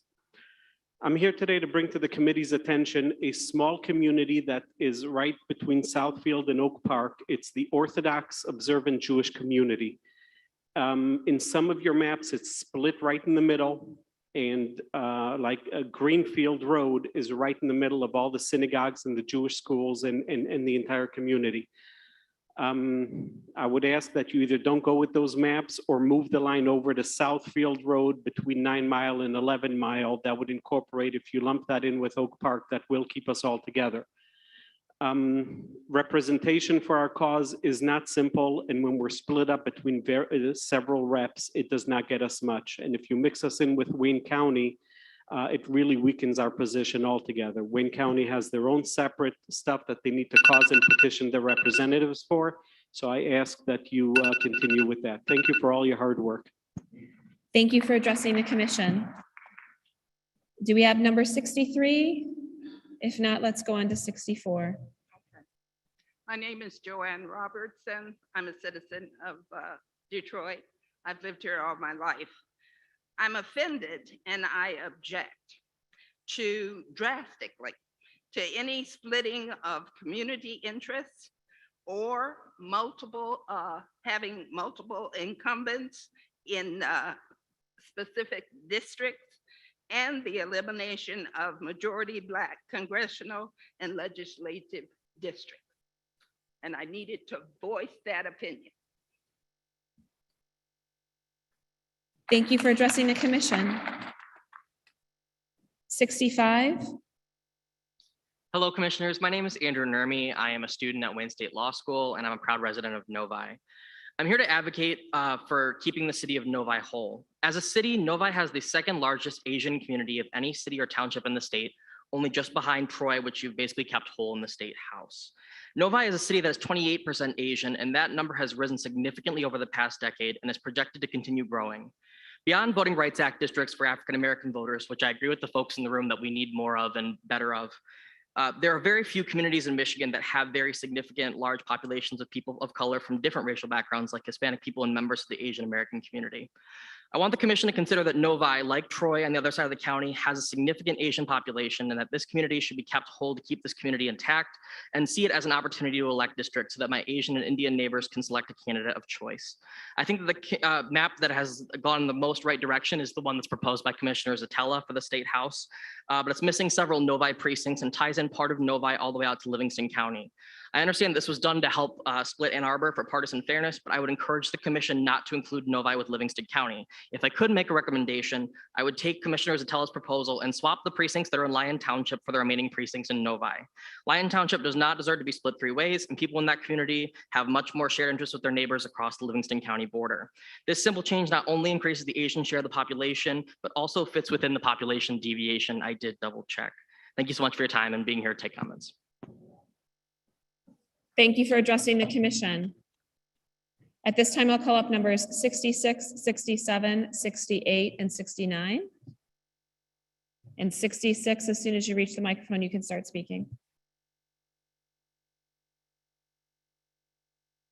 Good afternoon. My name is Reno Worthington from Local 892 out of Saline, Michigan. I'm asking the commission to withdraw their maps so it's fair for the Democrats and Republicans. The entire purpose of the Independent Redistrict Commission is making things fair, and their work is not complete until they have maps that are fair across the board. I'm also asking for the Ypsilanti-centric districts. Ypsilanti voters should not have their voices silenced by getting packed into the shadow of Ann Arbor. It's okay if they have Ypsilanti and only portion of Ann Arbor share districts, but they should not have Ypsilanti and all of Ann Arbor packed together. This is because Ypsilanti is a major population center with different demographics than Ann Arbor. Some of the newer maps have correctly made this split, and we hope they will follow through. Thank you.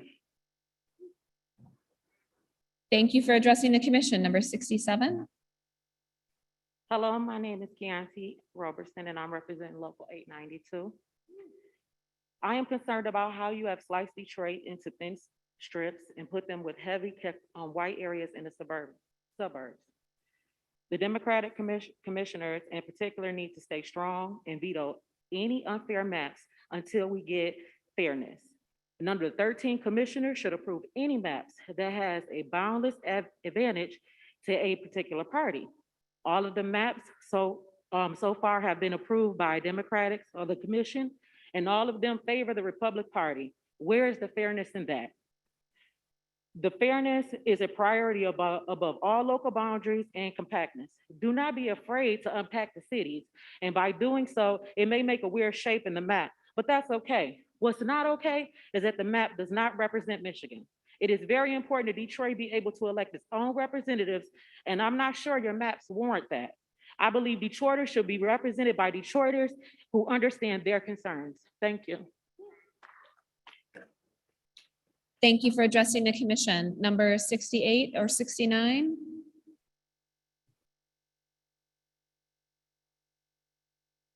Do we have number 70, 71, 72, or 73? If you could just let me know your number, ma'am. 73, thank you. Hi, I'm Sherry Valdez, and I'm from Livingston County. And while as I listen to the people speaking here today, I realize I don't have as much on the line as many of them. So I'm hoping that you all take it to heart and listen to what these people are saying.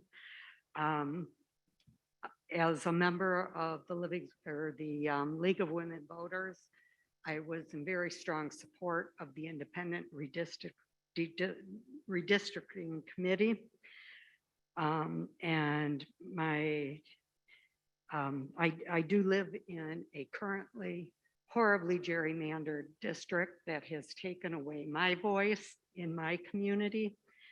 And although the maps are significantly better than they were, they are still skewed in the US Congress and the Senate to favor the GOP by 5 to 8%. That's not good enough. We want fair maps. The partisan fairness is one of the criteria in the Michigan Constitution, and I hope you all take that to heart. The basic principle is that the party that receives the most votes statewide should receive the most seats in the Michigan legislature. I would urge you to look again at the AFL-CIO and the One Fair Vote maps. And I'm requesting that you please make partisan fairness a priority in your map. Thank you. Thank you for addressing the commission. So one more call for 70, 71, and 72. What number are you, ma'am? 74. Go ahead. Hi, my name is Ethel. I'm a resident of White Lake, Michigan in northern Oakland County. I want to mention that I appreciate the work you're doing. However, I want to point out one thing, and that is that you are already working with old data with the census. So we need to keep in mind that things are changing and have changed over the past year, mainly due to the pandemic. I want to mention that you have 3 bad maps with regard to congressional districts. Apple, Juniper, and Maple are extremely bad maps. For District 10, I live in White Lake, and there is nothing in common with counties along Lake Huron, going all the way up to the Thumb, all the way to Port Austin. None of these areas have anything to do with northwest Oakland County. I would like to suggest that Maple, number 219, also has the same bad districts. I call your attention to Birch map number 230 that allows the county lines to be more succinct and together. Thank you very much. Thank you for addressing the commission. Numbers 75, 76, 77, or 78. Hello. Again, I want to commend you on the job that you've attempted to do. And a couple of things that I will say now have already been stated. The first would be, I am out of Local 600 retired. I sit on the executive board at the region for 45,000 retirees. The major problem that we have is in the downriver area. I'm out of Wyandotte. Lincoln Park would like to come back in, and you could take Gibraltar and put it in another district. That would be one problem. The second problem is the city of Dearborn, and another gentleman has already mentioned that, and I won't reiterate what he already said. The next problem is a very, very serious problem. You have to do something, my union brothers and sisters of the African-American community, to straighten out that situation. Thank you very much. Thank you for addressing the commission. Do we have number 76, 77, or 78? 79? 78? Go ahead, sir.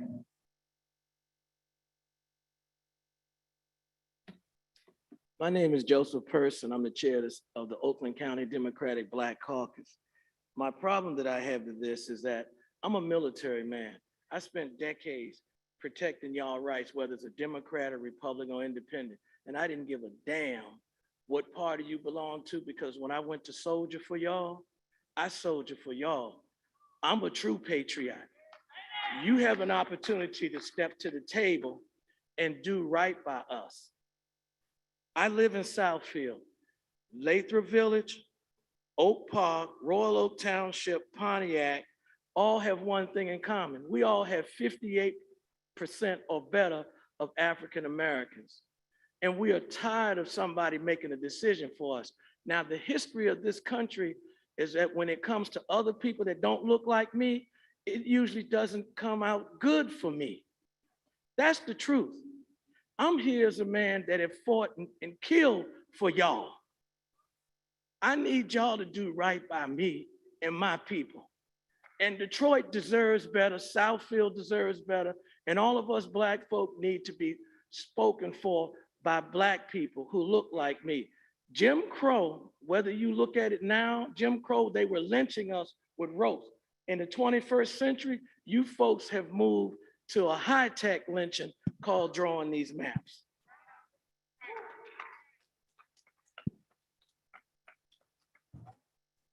Thank you for addressing the commission. Number 79, 80, 81, or 82. If you could just let me know your number, ma'am, that would be helpful. I'm number 81. You can go ahead. Good afternoon. My name is Susan Nash. I am a citizen of Livonia, and I'm also the Livonia City Clerk. First, I want to thank you for your work on this. I know how hard it is that you've been going through all this. And as a clerk, I'm going to address something that isn't really being brought up here with the lines. When I look at the Livonia lines, I see neighborhoods being cut up. I see confusion. I see voter confusion. And that is not something I ever want to see in any district, is any voter confusion. When you take a situation like you have on the east side of Livonia that is split up into two districts going through Redford and Detroit, there will be no solid representation for any one of those communities. If the representative is elected out of Detroit, they're not going to look at Redford or Livonia, or Redford, they're not going to look at Detroit or Livonia, they're not going to look at Redford and Detroit. Keep communities of interest, draw straight lines, keep neighborhoods together. For Livonia, when you have down in the 34s, you split it up. So you could have one person living on one side of a street be different than someone on the other side of the street. There is voter confusion. That will suppress votes. That's going to cause people to go, I don't know what I'm supposed to do. I'm not going to go vote.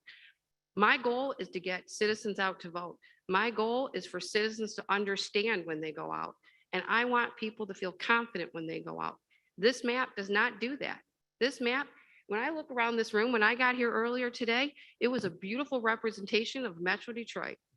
Okay, and everyone here had the same feeling. They're not happy with the map. Thank you for addressing the commission. What number are you? 80. Go ahead, ma'am. Thank you. My name is Mona DeQuee. And first off, I want to thank the commission for your service and the long hours of sacrifice that you have put forward for us. Having volunteered for the effort to pass Proposition 2, it is a thrill to be here today to encourage you to right the wrongs of partisan gerrymandering that have crippled the democratic process in our state for the last 10 years.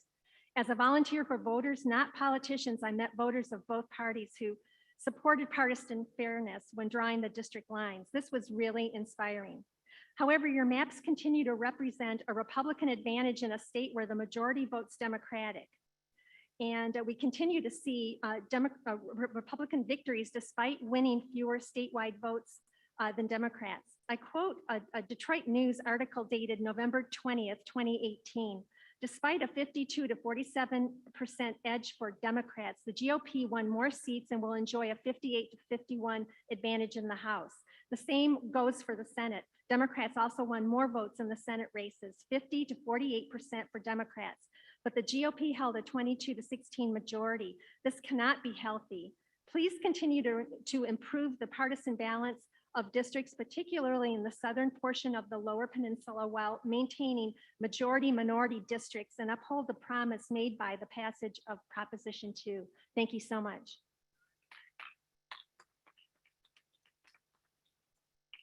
Thank you for addressing the commission. 82, 83, 84, and 85.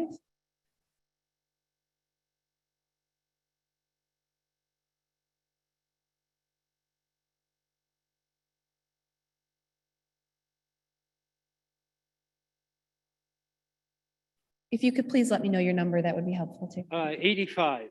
Thank you. Please go ahead. My name is Bob Sisler. I'm the chair of the UAW Region 1A retirees. We represent about 45,000 retirees, not all of them in the Detroit and in Michigan, but some out of state. But we do have enough here. What we are looking for is a fair representation of the maps that are drawn. This is not the case. I also belong to the Jefferson Chalmers advocates and to people who are suffering because we do not have proper representation in Lansing. Although we are a majority, we are not getting a fair shake on a number of things. Whether we talk about the infrastructure, we see what happens in Lansing with their water pipes being replaced, but down here in Detroit, we are suffering with sewer water. There's a problem in this state because we do not have representation. I have a place up north, those roads are perfect. Lansing, they're perfect. Come here, what do you have to do? Not only watch out for the other guy, but watch out for the street because you may cave in. So we are asking you, we need equity when it comes to representation. Do you know what the word equity means? It means not equality, it means that there should be a fair shake for everyone, and we're not getting it, whether it's in the school system or in other places. So please, give us justice for all. May God rest with you.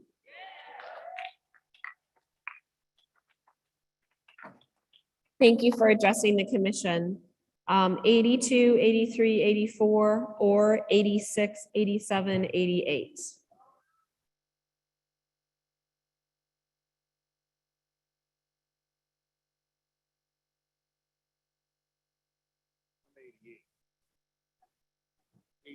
Right. 87? Good afternoon. I'm Jocelyn Harris, a proud resident of the city of Detroit, born and raised here in the Black Bottom. Fact is, I also served in the Detroit Public Schools and I retired from the Department of Corrections. I come because I applaud you for your process. This process does allow the voice of the people to be heard, but it's more important to me that we not just be heard, but that we get the outcome that the people have spoken to.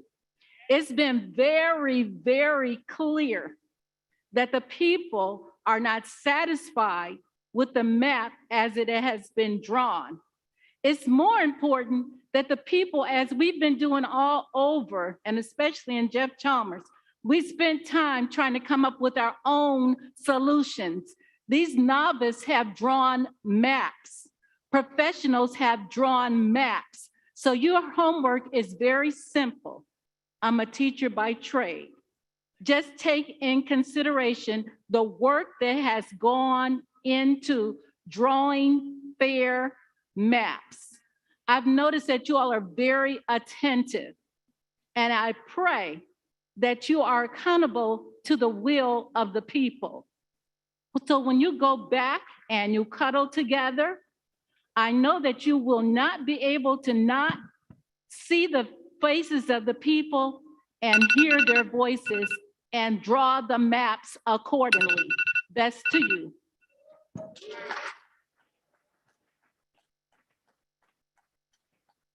Thank you for addressing the commission. Sir, what is your number? I'm number 88, and my name is Richard Clement.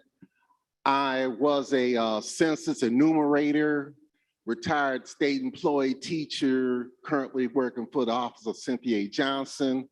And as far as this process goes, I kind of like proposal 2 because it let the people speak. And it's like me being a retired referee, nobody's gonna really be happy, okay? You gotta make a decision, you gotta do something, and we gotta have these maps by the first of the year. And personally, when I was enumerating Southwest Detroit, I would have loved to count the dogs and the people, the number of dogs they sicked on me as an enumerator, and I'm glad they didn't get counted anyway. But anyway, I think the process needs a little bit more tweaking. This is what we asked for, what we voted for, and I'm so glad that we got the partisanship out of this whole thing, okay? Because we'll get fairer maps. I think we need to tweak it a little bit more, but I think out of the whole process, some good is gonna come out of it, okay? Some real good is gonna come out of it because you really took the crazy gerrymandering and now you toned it down a bit, so now you gotta refine the process, you know, to represent people of Detroit, because the last 10 years we got emergency managers and all kind of foul policy toward Detroit. And I hope this process can correct it. Thank you. Thank you for addressing the commission. 89, 90, 91, and 92. All right, I think most of our upper numbers have not stuck around because they didn't think we would get to them. So we were due for a recess at this time anyway.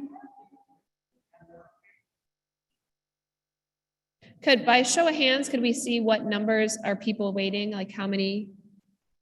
So just a handful. Let's go ahead and finish off these 5 people before we break. So ma'am in the gray, if you want to come up and let me know your number.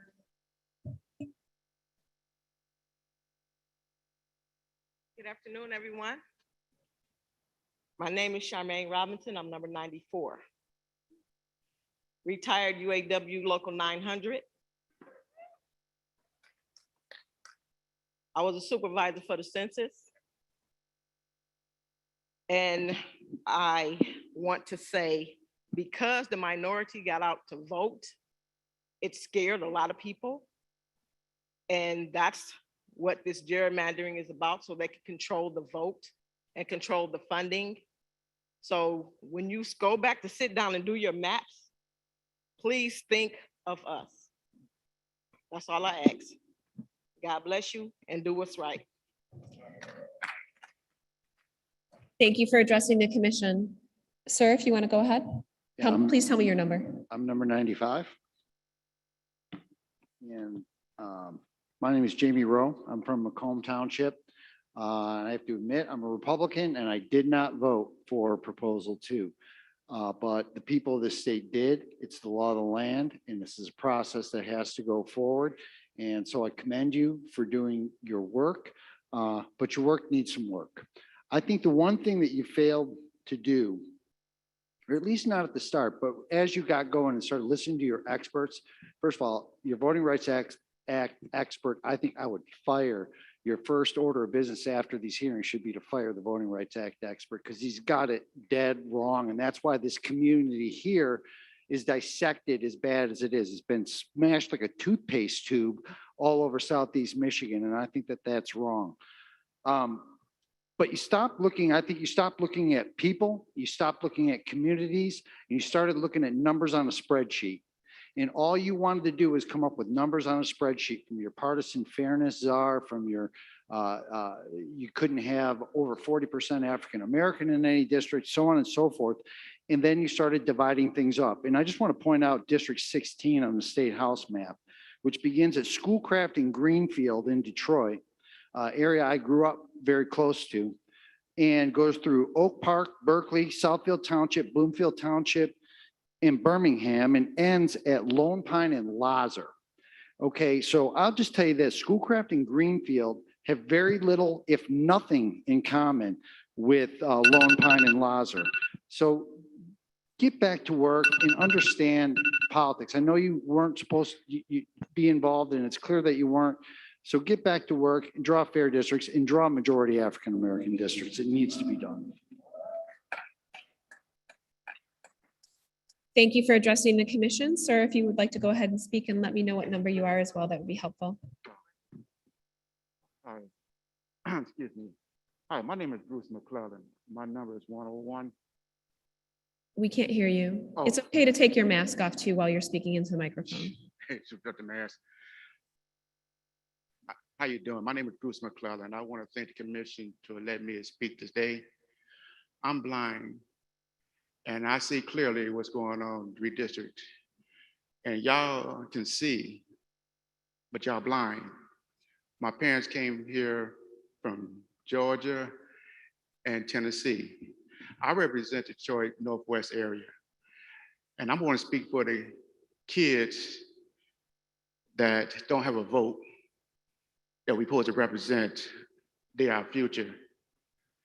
And for y'all to have district where I'm not represented by my color and my community, I hope y'all do the right thing and represent the minorities and the people of Detroit and the people of my district, to send a representative to represent me and the kids who can't speak for themselves. I am great to see everybody here coming out to let y'all know how we feel about this districting stuff here. Please do the right thing. Represent people of color, the handicapped who can't see the maps.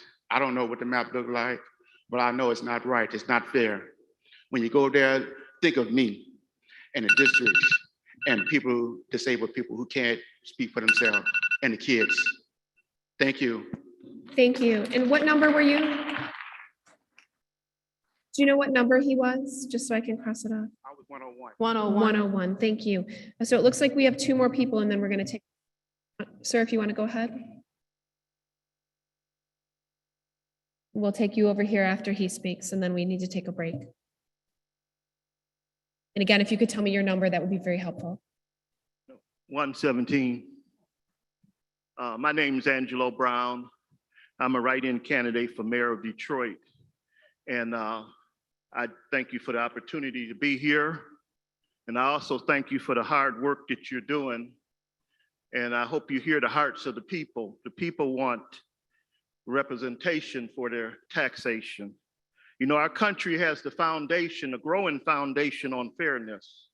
And the thing I love about this country is we have the ability to change, to make adjustments.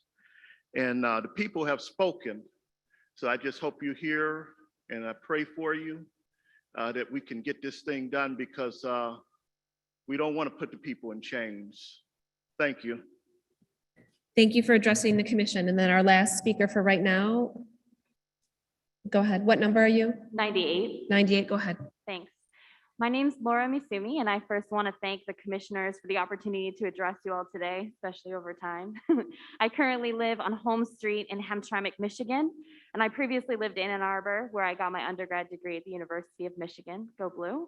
I'm here today because I'm an education and racial justice voter, and I care deeply about increasing Asian American civic engagement across the state of Michigan. I believe that voters should elect their leaders, not the other way around. And I believe my community needs reflective and responsive leadership that can direct more resources to our communities in culturally competent ways. Partisan fairness and preservation of communities of interest are not mutually exclusive criteria. Promote the Vote and the Fair Maps Project have proposed maps that do both. By contrast, in all three proposed House district maps, Pine, Peach, and Oak, House District 2 has cracked out randomly a small corner of the Asian American community of interest. From Casimir and Kniff in the northeast corner down to Alpena and Belmont in the southeast, all the way west should be included in House District 2 instead of where it's now in House District 10. Cracking this corner dilutes our ability to elect reflective and responsive leadership. By the same token, we're also deeply concerned about the dilution of the Black vote in many of the House districts. As Asian Americans, we believe our fate is tied up with those of other communities of color in this state, and we believe creating a VRA district with a Black voting age population below 40% is unacceptable. A typical primary election in Detroit and Flint usually has multiple candidates of color, and we would prefer you don't do that. Thank you for addressing the commission. All right, so just for our online viewers who are watching, we are going to take a recess right now. And we will be back at 5, but to let you know, we have 45 more people who are signed up to comment online. And then we will get to the online individuals after that, assuming we don't have more people sign up, which may be likely. So I would say for the people who are online at a minimum, it will take us 1 hour to get through those additional 45 in-person commentators. So I would estimate being available around 6 o'clock if you want to benchmark it like that. All right, without objection, we will recess we're going to recess till 5 o'clock. So that would be 1 hour and 20 minutes. Hearing no objections, we will stand in recess until 5 p.m. Thank you very much, everybody.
Test 1, 2, test 1, 2. Test 1, 2, test 1, 2.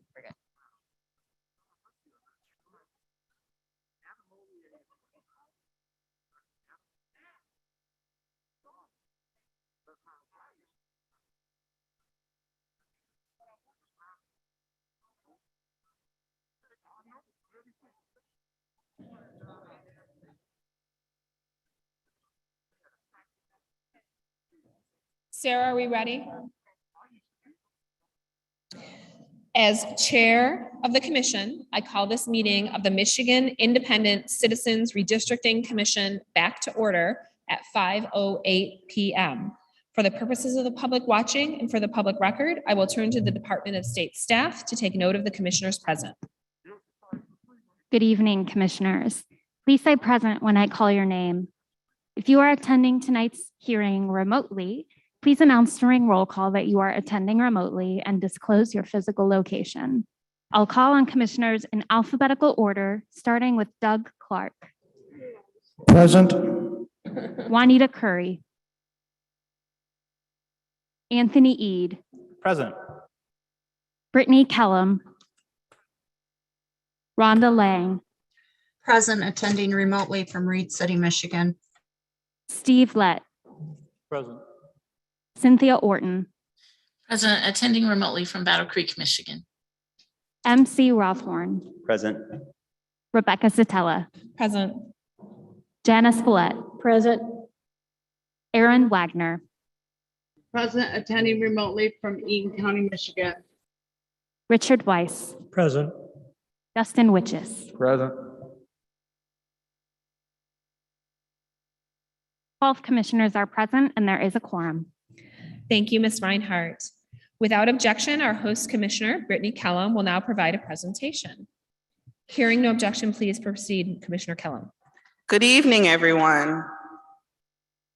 Good evening. It's a pleasure to do the welcome again, native Detroiter, as a commissioner. And so on behalf of the Michigan Independent Citizens Redistricting Commission, thanks so much for joining us today. And if you've already been here, thanks so much for powering through and continuing to be with us for this hearing in Detroit at TCF. We need you to show up and speak to us about drawing fair maps. In 2018, Michigan voters by more than 61% empowered citizens, not legislators, to draw fair maps. Consequently, the MICRC represents an initiative by Michigan residents and not liberals, moderates, or conservatives. Voters made an intentional and deliberate effort to form the Michigan Independent Citizens Redistricting Commission by filling in the yes oval on proposal 2018-2. Every 10 years following the US Census, district lines for US Congressional, State House, and State Senate must be redrawn in states across the country to accurately reflect their population. The process of drawing district lines is known as redistricting. In Michigan, there are 161 congressional, state Senate, and state House districts that need to be drawn for the 2022 election cycle. For the first time in Michigan's history, residents have an opportunity to provide input on drawing maps for Michigan's congressional, House, and Senate districts. Openness, transparency, and public engagement represent the principles of this new redistricting process. Now, you all have an opportunity to ensure your voice and your community's voice is heard. Instead of politicians choosing their districts to best represent their interests, Michigan residents can share their interests to assist in developing their districts through the Michigan Independent Citizens Redistricting Commission. We need your assistance to help us draw fair maps. Please, we'll have our Executive Director, Sue Ann Hammersmith, continue with her presentation. Good evening, and thank you everyone for being here with us. We appreciate you showing up, speaking up, and sharing your comments with the commission. The Constitution is very clear about the purpose for this second round of public hearings. Per the Constitution, this commission is here to solicit public comments about the proposed 161 districts This includes 13 congressional districts, 38 state Senate districts, and 110 state House districts. Each proposed plan includes census data, a map, and a legal description. And you can view all this information on our website, michigan.gov/MICRC. Also, the Constitution requires that this commission hold 5 public hearings. This is our first of 5. We will be in Lansing tomorrow, Grand Rapids on Friday, and in Gaylord and Flint next week. So thank you again for joining us. There are 20 proposed draft maps on the website. 10 were drawn in a collaborative process in open meetings, the entire commission working together to draw these maps. They have produced 4 congressional, 3 state Senate, and 3 state House maps for consideration. And in addition, the commissioners could draw individual maps. So there are also 10 individual maps. For congressional, we received maps from Commissioners Clark, Eid, Lang, and Zatella. For the state Senate, Commissioners Eid, Lang, and Zatella submitted maps. And for the state House, maps were submitted from Commissioners Clark, Orton, and Zatella. The redistricting criteria are very clear in the Constitution. They are listed in rank order, meaning the first, the VRA compliance and Voting Rights Act have to be adhered to, and there has to also be equal population. You may notice some of these maps are not quite equal population, and there will be some shifting of lines as the commissioners continue to deliberate after they've heard from the public comments. Maps also have to be geographically contiguous, reflect the state's diversity and communities of interest. There cannot be a disproportionate advantage to a political party or to an incumbent elected official or a candidate. They should reflect consideration of county, city, and township boundaries. That's the 6th criteria. And 7th, they have to be reasonably compact. It's a pretty tall order of ranked criteria for this commission to work with. There is a process for adopting the maps also laid out in the Constitution, which states after the public hearings, the commission shall follow the procedure in adopting a plan for congressional, state Senate, and state House. So before they can vote to adopt a plan, they have to ensure that the plan is compliant with the constitutional criteria using appropriate technology. During October 27th to November 5th, the commission will take the comments they've heard and they will go through deliberations where they begin to draft proposed maps that will be approved to be published. We anticipate the publishing will take place by November 14th. And then there will be 45 days of public comment again for individuals to provide their input. A final decision on the redistricting plan is scheduled for December 30th. And those maps require that 2 commissioners from each of the major parties vote to approve those maps, as well as 2 commissioners who don't affiliate with either party, and will also require a majority vote. Lastly, the Constitution states that the Michigan Supreme Court has the original jurisdiction for these maps and can review at its discretion any challenges to the maps that have been adopted by the commission. If any plan fails to comply with the constitutional criteria, they can remand to this commission that they go back and make maps that do comply with the constitutional criteria. And this commission is the only body that can create and adopt Michigan's congressional, state Senate, and state House maps.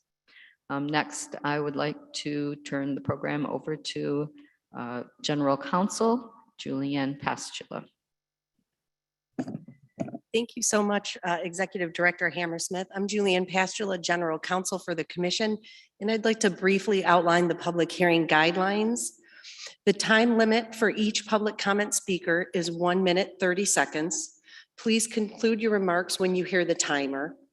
The timer will not begin until you start speaking, and you may not yield your time to another speaker. In-person public comments will take place first, followed by remote public comments. And I would like to also indicate for all comments shall be directed to the commission as a whole. And speakers are requested to indicate which map they are speaking about, the Senate, House, or congressional, if you are speaking about a specific map. And if you are referenced a specific map on your public comment card, time will be allowed for the mapping firm to display the map on the screens that are around the room. The chairperson may warn any person or curtail an opportunity to speak for failure to be germane, for vulgarity or redundancy within your comment, speaking more than the allotted time, or for failure to address remarks to the commission. And lastly, if any person disrupts the orderly progress of the meeting or refuses to comply with applicable MICRC guidelines and rules, the chairperson may also rule that person out of order and/or order their removal from the meeting. You'll hear it a lot this evening. Please provide your public comment and you submit your proposed maps in the public comment portal available at www.michigan.gov/MICRC. Thank you so much for being here, and it's wonderful to be in Detroit and hear from everyone in this room. Thank you. Thank you, everyone. Without objection, we're going to begin our public comment portion of our meeting. Hearing no objection, we will now proceed with public comment. Individuals who have signed up and indicated they would like to provide in-person public commentary to the commission will now be allowed to do so. Please step to the microphone when I call your number.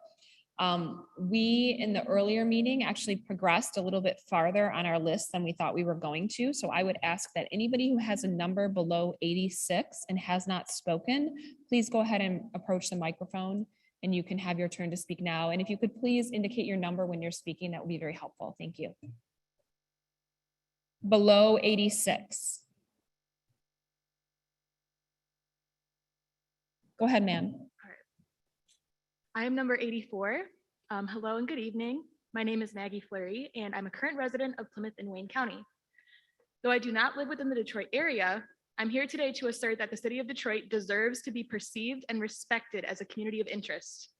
I've heard this exact sentiment several times amongst family members, colleagues, and friends who have all lived in Detroit for several years. It is the largest city in Michigan and a prominent city in America. The diversity present amongst the city, establishing its citizens' need to be represented by people who look like them, experience the same matters as them, live like them, and so on and so forth.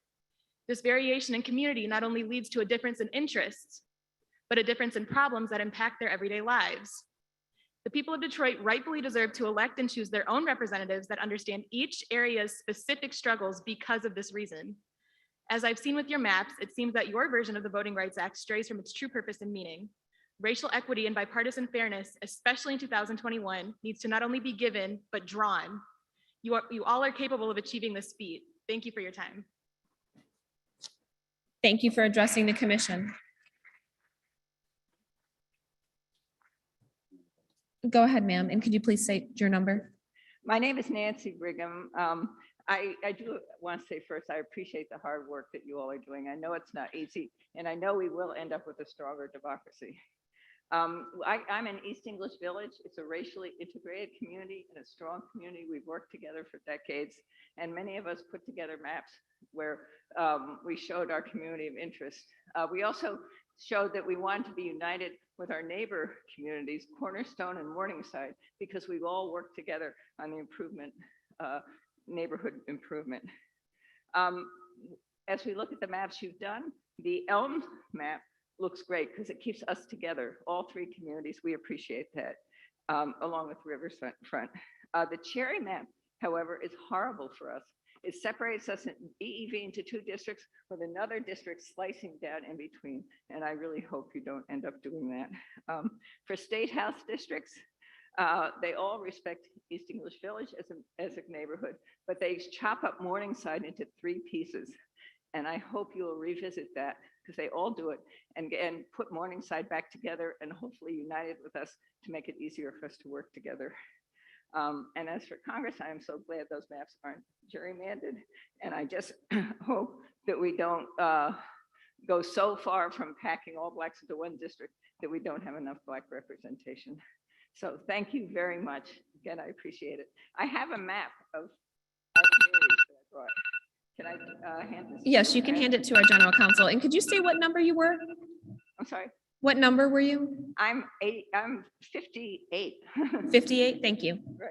Sir, go ahead. I wish I had known. Hello, my name is Nick O'Keefe. I live in Detroit. I just want to say the volume of maps put forth by the commission is untenable. It seems useless to focus on any individual maps, and the collaborative maps are objectively much worse than almost every other map based on the standards in the Constitution and will have to be thrown out or reworked entirely. But I'm here today because for the last 10 years, one party has gotten 45% of the vote, but 55% of the seats in Lansing, repeatedly, every 2 years. That's why I voted on Prop 2, to bring us democracy after decades of the party in power drawing maps to keep them in power. There are very few quantifiable metrics for y'all to adhere to, but efficiency gap needs to be the primary focus. A low efficiency gap is the best metric we have for how well y'all have done your job, as it is the best metric to prove that our districts are not unfairly partisan gerrymandered. Whichever maps y'all settle on should look at quantifiable metric above all else of the efficiency gap, because without a low efficiency gap, we don't have a democracy. Y'all have said you view Michigan as a 50-50 state, and if your maps reflect even that, we have made incredible progress. Additionally, y'all really have majority minority districts where white folks are the largest voting bloc. You have majority minority districts that are 49% white. Communities of interest need to be able to elect candidates of choice, and when white folks are the largest voting bloc in our majority minority districts in the blackest city in America, we have a problem. I appreciate the lack of packing, but this is cracked and will whitewash Lansing even further.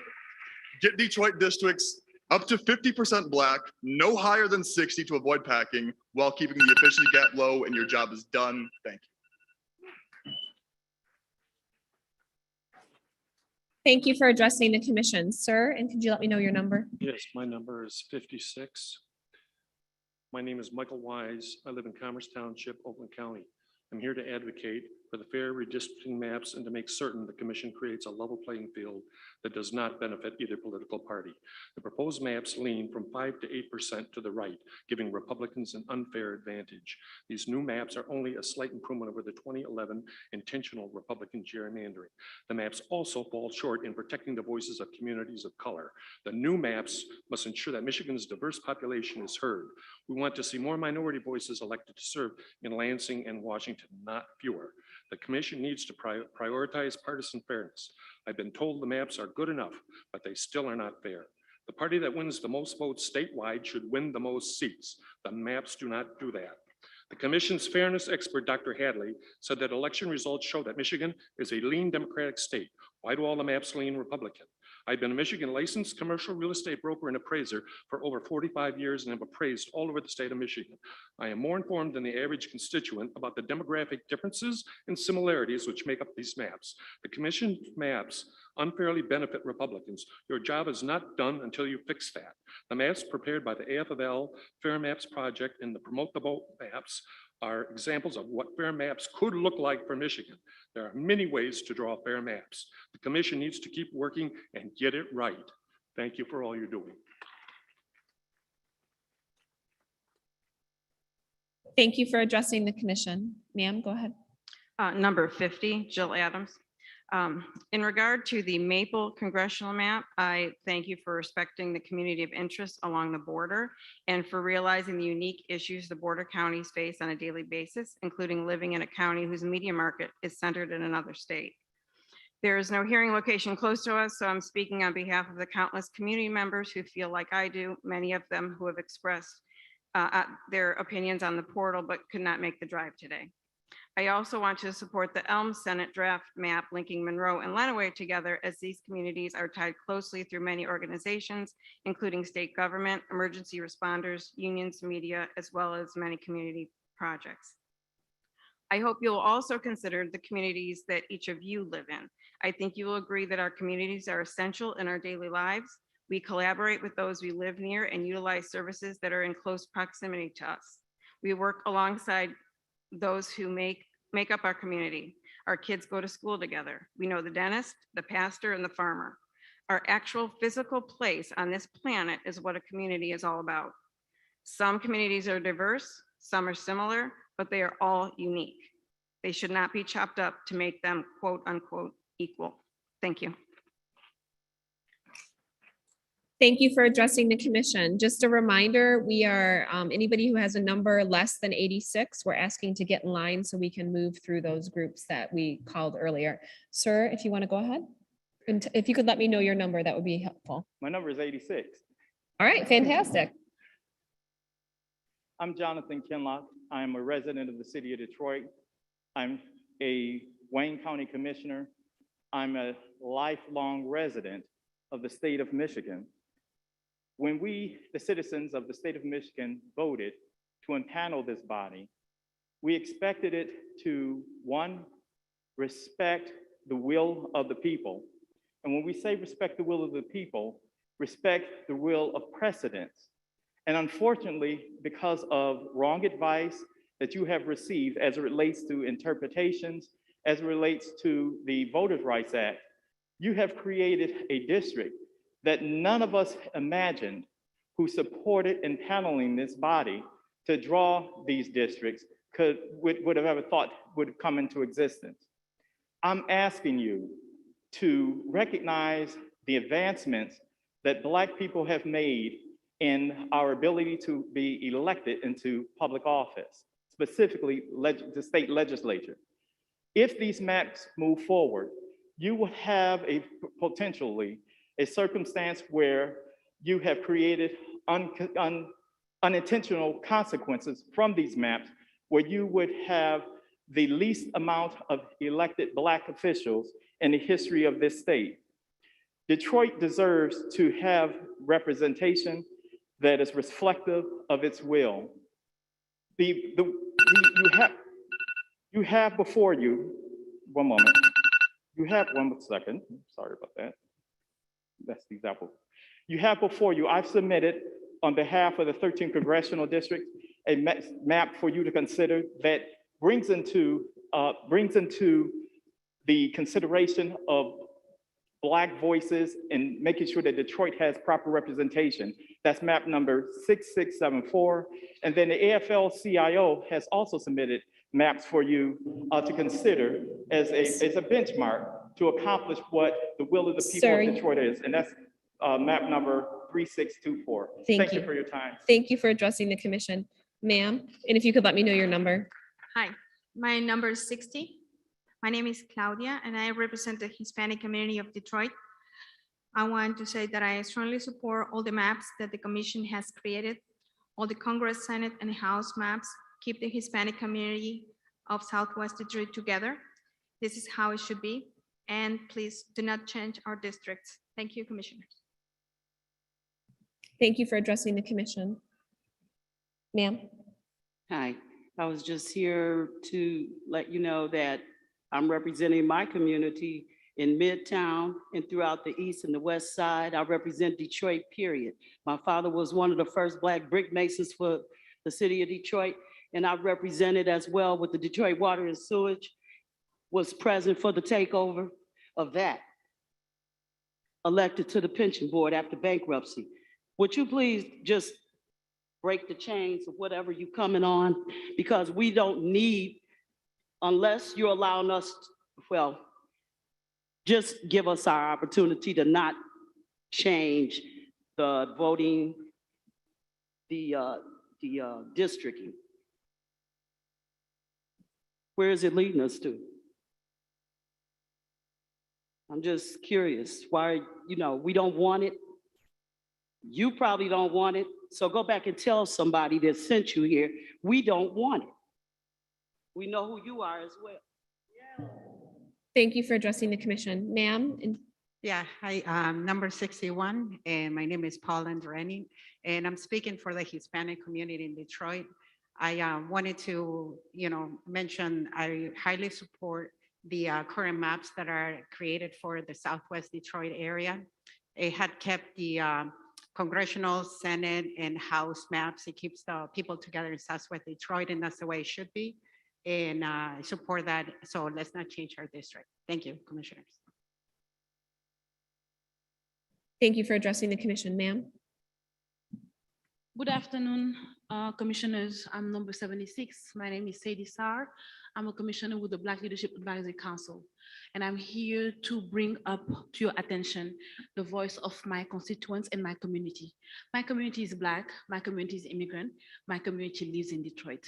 And my community is not really happy about the job that was done in the map that we have submitted. We submitted P4813, 4816, 4817. And I'm here to urge you to not rely only on your map alone, but to look at other maps being drawn. For example, Promote the Vote has a map that makes more sense to me in fighting to uplift the voices of our communities of interest and partisan fairness. The house map that they are considering right now are not fair. And I would like to draw your attention because for our community of interest in Detroit, for example, our community was cut in 3. So the Black immigrants represent almost nobody. We don't have no voice, we don't have no representation. We are disproportionately underrepresented in anything. And our community have a very hard time accessing or even navigating resources. So if on the top of that, you are going to piecemeal us in different communities, we are not going to be able to have any representation as we have never had any.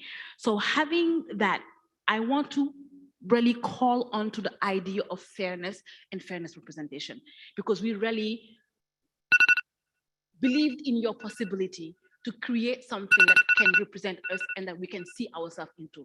Right now, the way that we're seeing it is not doing the job. So please get the job done for us. Thank you. Thank you for addressing the commission. Commissioners, my number is 70. My name is Hai Goshagan. I'm a professor at Wayne State University. I'm also co-chairman of the Detroit City Council Immigration Task Force. And over the last year, I've been working with a number of the immigrant minority ethnic communities in particular, and the Latino, the Arab, the Armenian, the Bengali, and the Native American. And I'll just say a few words about the maps you've created. Overall, however you address the issues that have been brought up here today by the constituents, by the residents of the state, I would like to commend you for keeping most of the minority ethnic communities together. The Latino community, you heard already, the Southwest Detroit area currently is split into 2 or 3 districts. You have kept them into 1, and I commend you on that.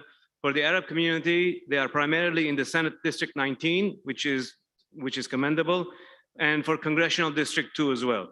For the Arab community though, Dearborn Heights are split into 3, and it's much preferable if they could be kept into 2 separate districts.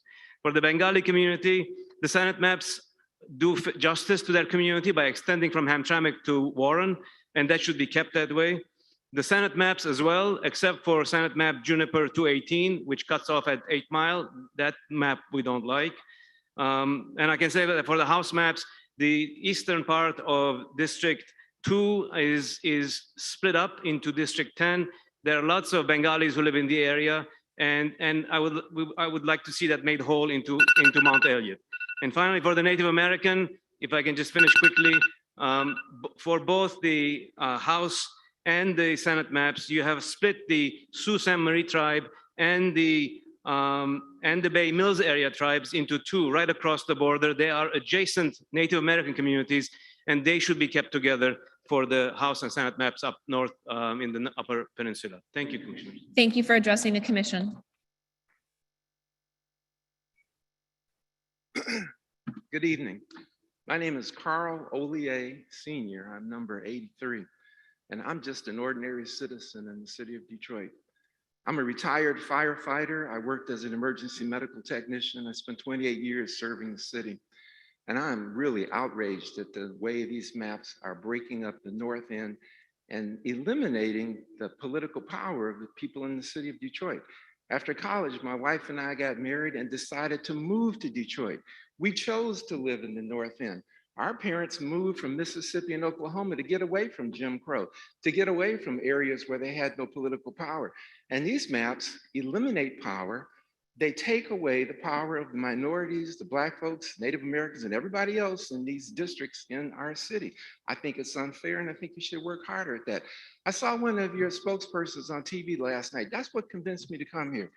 He said, we have angered both the Democrats and Republicans. We must be doing something right. That's not what I get from that. If you anger everybody, you must be doing something wrong. Now, as a paramedic, I was taught if you don't know what to do, at least do no harm. These maps are harmful.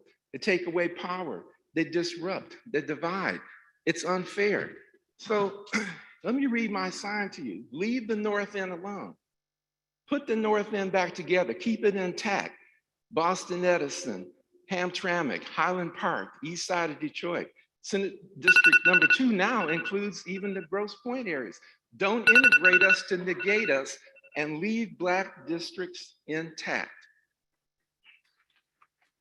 Thank you.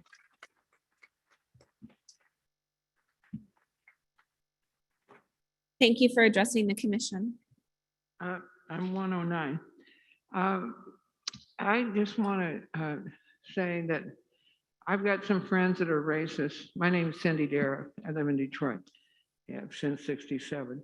But I love the ethnic diversity of the Metro Detroit, and I think that we should build on that and make sure that we have representatives from every ethnic group. And I think, by the way, you see my button here. It says, "Of course it hurts. You're being screwed by an elephant." So, but I think this is a hard type thing to do. What I was thinking, could you just go and take the math, try and get where you don't have the Democrats getting the most votes and yet they got the less representation. Start out there, then go and try and fit the areas of interest and adjust it. And I think it's like a simultaneous equation that I can't remember how to do them from 8th grade algebra. But it is a difficult task. However, approval voting, where you can vote for as many people as you want, would encourage the development of third parties and also the encouragement of more people to get involved in politics. And I think you need that, maybe proportional representation, so you don't have to keep drawing these lines every 10 years and people don't know which line they're within. That would be another idea you could look into for the next 10 years. But I don't think that this is going to solve our political problems at all. We don't know what our minutes are because they don't take them in our city council. You got to look at the videos to see what they did. And things like that, if they've got a Zoom meeting, they should have Zoom meetings. Thank you for and addressing the in-person commission, meetings. ma'am. Your Take 90 the seconds are up. transcript from the Zoom meetings and put them up immediately as unofficial minutes. Thank you for addressing the commission. Ma'am, please respect that we have many people who want to speak tonight, so please respect the time limits. Thank you.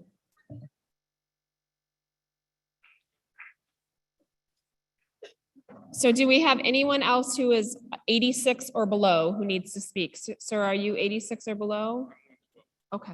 So if you just want to have a seat, we're going to pick up with 89. Anybody else 86 or below? Ma'am, are you less than 86? No, I'm 106. Okay, if you could just have a seat, we'll pick up calling numbers off again. We were just trying to get people whose numbers were called earlier who were not here. All right, so we're going to pick up with number 89. That is where we left off. 89, 90, 91, and 92. You can approach the microphone. And at number 89, when you reach the microphone, you can begin speaking. In general, I'm going to call people up in groups of 4 just because it makes the process go a little quicker. So 89, 90, 91, and 92.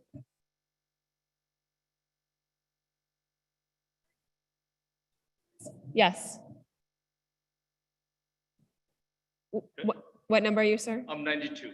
92. Do we have 89 or 90? 91, ma'am, you're 91? Go ahead. 91. Oh. I just want to say this looks and smells more like another snake and takeover of Black political power. People of color communities are tired of being most neglected and disrespected. I like to kill the whole program.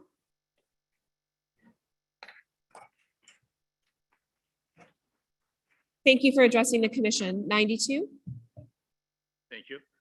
I'm Ihsan Takbim from Bangladesh American Public Affairs Committee. I'm the chairman. We have an office in Hamtramck, Conrad Avenue. I'm here to speak about Bangladeshi community in general. And I want to thank the commission for doing an excellent job. This is way better than what we have in the past. So first, Michigan State Senate, we are happy with majority of the maps that you have. For congressional district, we are good with that. We are only concern we have is the state rep map. We are between District 10 and District 2. Our community has been split up right in the middle, and we urge you, please take a look at it again.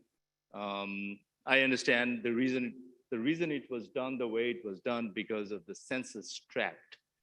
But that's, if you're talking about community of interest, and if you're here to define the community, I think this is our chance to do it in a way that the intentions are. So I have a map that I'd like to share with you. If you could, there's some pockets, there are 3 pockets in District 10 that could go into District 2. And we have looked at the number, the census number, and it shows the 25% of the Asian community. And also, if you look at the count of District 10, they're over like 97,000 or so.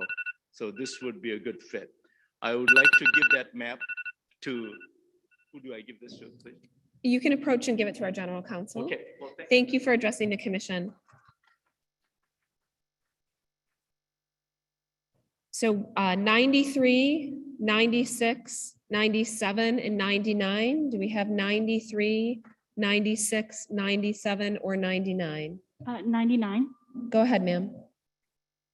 Good evening, commissioners. My name is Dim, and I've called Michigan my home for the last 5 years.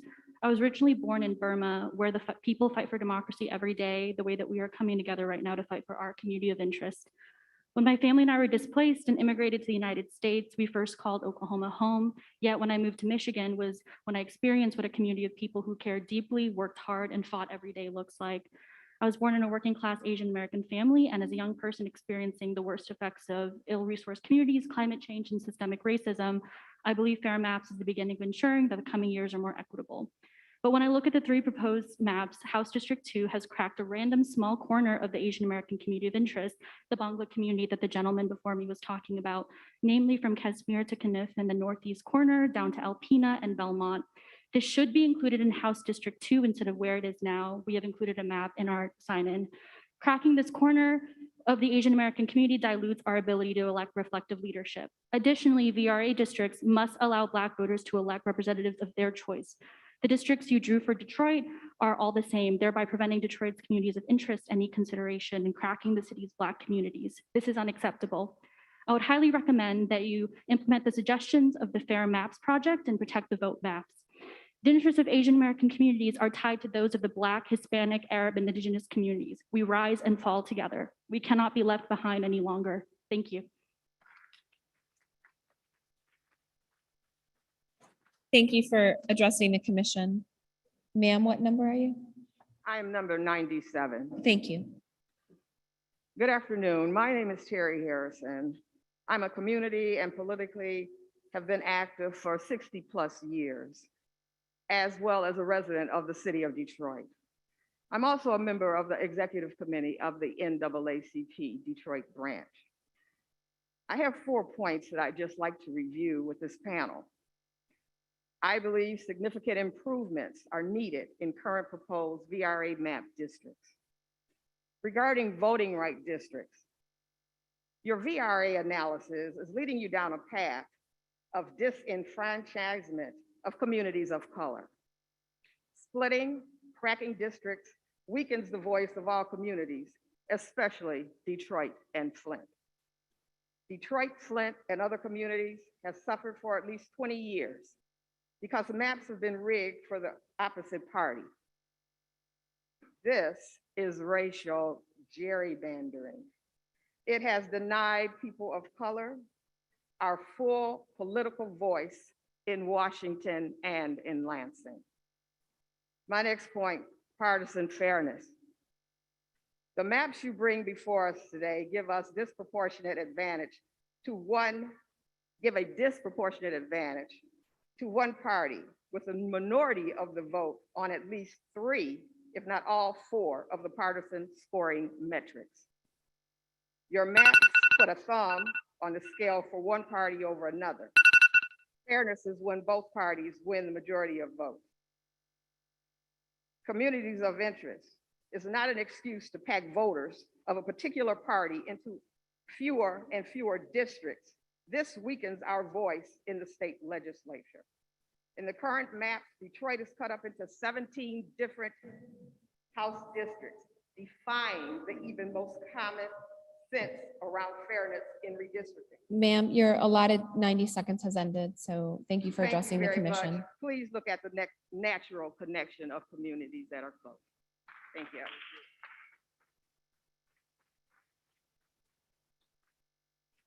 All right, we're up to 100, 102, 103, or 104.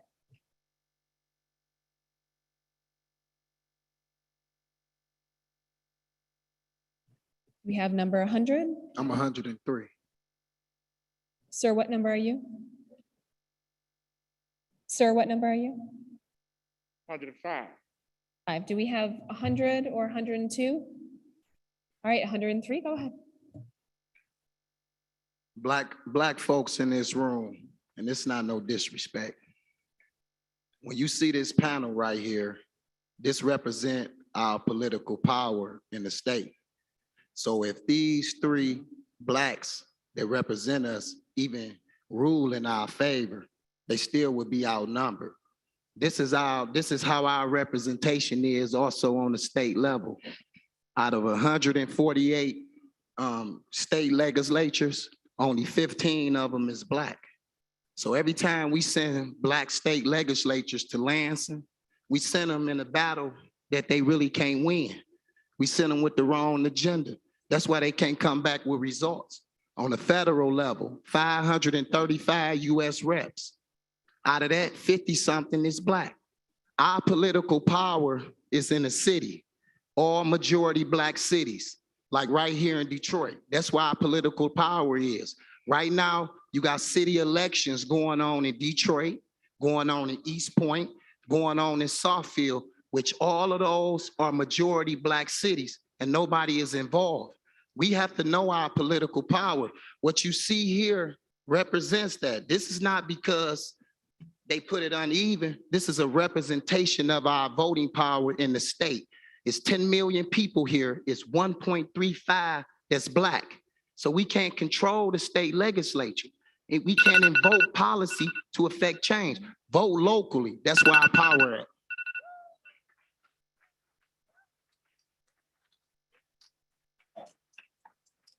Thank you for addressing the commission. Sir, you're 105. Thank you. Good afternoon. I'm Reverend Wendell Anthony, President of Detroit Branch in ACP. The history of the voting for Black people in these United States has been filled with trauma and terror. The right to vote with access to the voting booth is critical and has often been a matter of life or death. Detroit must not be cracked, diluting its population by fragmenting into several districts, nor should it be packed by concentrating the community's voting power into one district to take or to reduce its impact on another. We want fair district maps. We want to maintain our 2 congressional districts that do not force current representatives to run against each other. We currently have 5 Senate seats, 9 House, Detroit Metro, 3 others, Saginaw, Flint, and Ypsilanti. The current map do not increase or expand the vote. They dilute, reduce, and negate the Black vote. They violate the 14th and 15th Amendments. In addition, they violate Section 2 of the Constitution, requiring if there is racially polarized voting and if minority opportunity district can be drawn, then it must be drawn. Michigan is not Texas or Georgia. The people demand equity and representation. We want maps with proportionality. These maps do not provide for voting rights. They substantiate voting wrongs. We demand new maps for the people of Detroit, reflecting our majority minority districts. We support map 6155, map 6159, and map 6250. Thank you so much.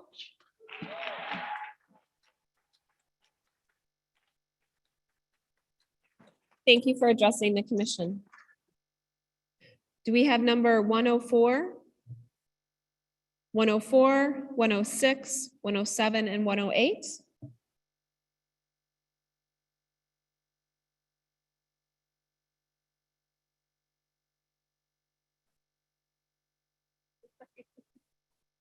I'm 106. Go ahead, ma'am. My name is Kim Janeski. I live in Wyandotte, Michigan. I'm here today to represent the UAW. The UAW is one of the most fair organizations. We represent people no matter race, sex, whatever. This map, it makes a mockery of what the citizens of the state of Michigan voted for. It makes a mockery of the Constitution of our state that asks you, after 10 years of gerrymandered districts, we came together and over 60% of the state voted for you guys to be fair. This isn't the Squid Games. This isn't the Hunger Games. These are people's lives here. You wanted to make it fair, not competitive. These maps are competitive. They pit people against each other. They pit cities against cities. It is obscene that we have to come here and beg to be represented after we went to the ballot box to be represented. We go to the ballot box every 2 years, and again and again and again, an obstructionist party who seeks to destroy women's rights, who seeks to destroy our governor, everything, that this is what you do, okay? This is not what we voted for. And again, as the gentleman said, this isn't a representative of people of color. We wanted to be fair, not competitive. We shouldn't be fighting each other over this. You guys need to do different math.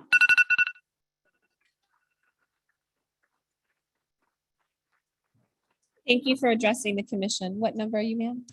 I'm 107. Okay, go ahead.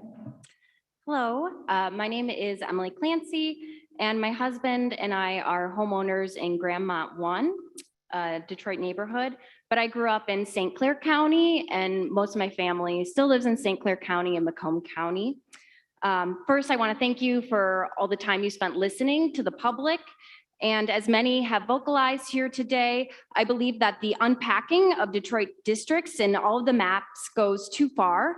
I see that specifically in every state house map, you have separated the Grandmont Rosedale communities, and I'm asking you to keep the Grandmont Rosedale communities together. We are united and long-standing community that works together, and I support grouping the Grandmont Rosedale communities with surrounding Detroit neighborhoods like Brightmoor and Minnock Park, but expanding my state house district, which is listed as 14, to include a large chunk of Livonia goes way too far and should be reevaluated, as it really dilutes the voting power of Black Detroiters with a community that, yes, is in Wayne County, but shares very different interests with our community.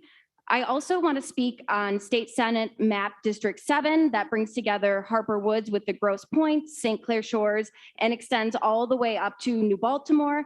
I think extending all the way up to New Baltimore, which is at the very tip of Macomb County, goes way too far.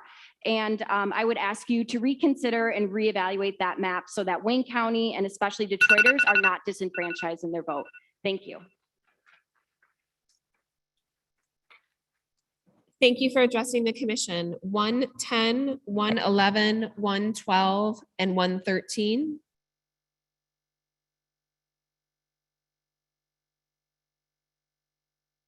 And 110, if when you reach the podium, you can go ahead and speak. I'm 113. You're 114? 13. What number are you, sir? I'll always come behind that gentleman over there. Johnny, oh my goodness, he's a So icon why don't for you all go of us. first, sir? You're 112. Hi, my name is Brian Cartwright, and I was born and raised in the city. In Could fact, you lean into the mic a little bit? I my can't name hear is you. Brian Cartwright, and I was born and raised in the city of Detroit. In fact, my father served in the legislature from 1960 to 78, Senator Arthur Cartwright, and I was part of a family that was one of the first families of African-American elected officials in the state.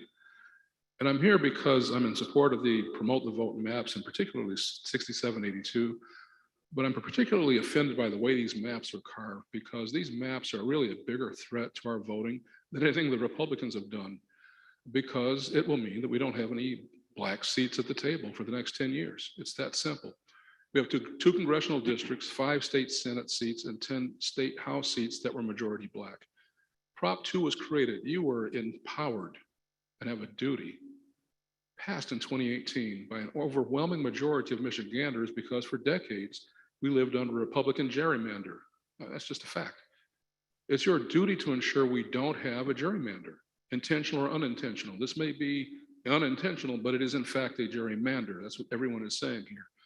Right now, your state house and Senate maps don't draw any majority black districts, not one.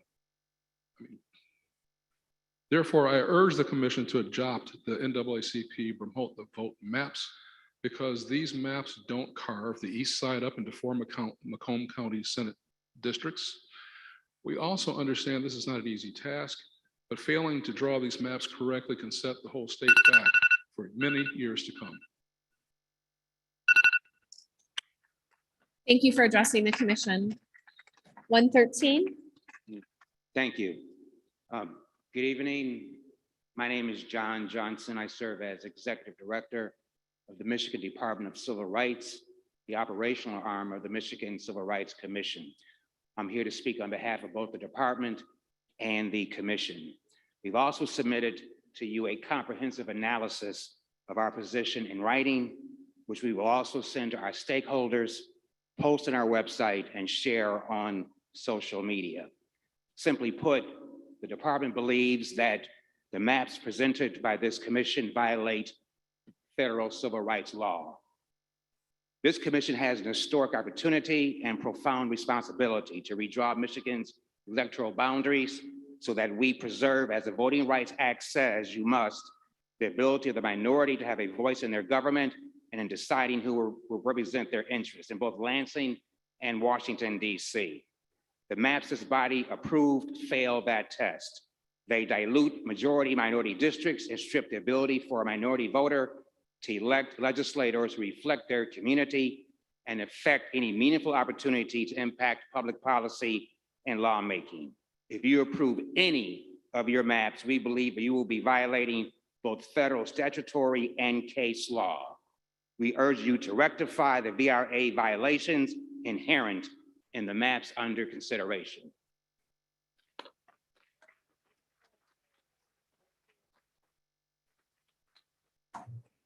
Thank you for addressing the commission. 114, 115, 116, and 118.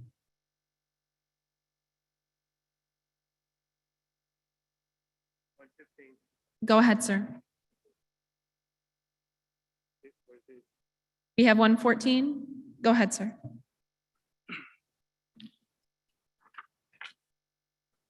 Hello, commissioners. This is Curtis Fernandez with APIA Vote.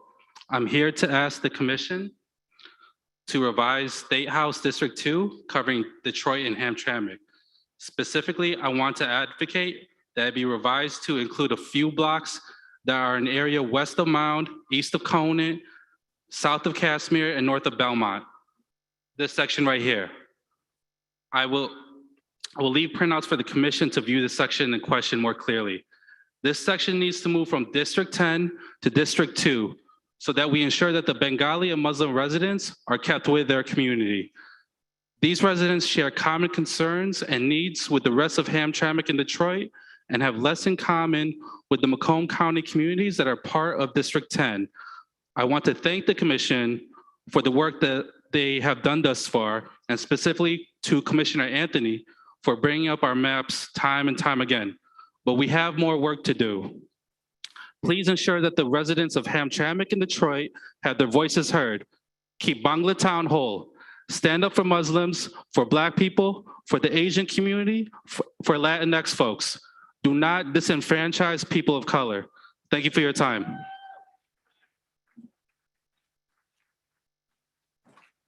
Thank you for addressing the commission. 115. Yes, my name is David Burkar. I'd like to piggyback on what the brother said about the Voting Rights Act. That is the law of the land. Any maps that you do come up with should comply with the Voting Rights Act. That being said, any other districts outside of areas that should comply with the Voting Rights Act, you should have a parity of Democratic and Republican voters. I've looked at some of these percentages on the site, and none of them, even on the outlying areas, do have a parity in that vote. So that's what we should have to make it fair, and then nobody would be able to say it's biased. like what we've had for the past 10 years. So the Voting Rights Act should be complied with, but anywhere else, we should do only by numbers and percentages. Thank you. Thank you for addressing the commission. Ma'am, what number are you? 116. Thank you. Hello, my name is Deepika. I'm a Bangladeshi resident.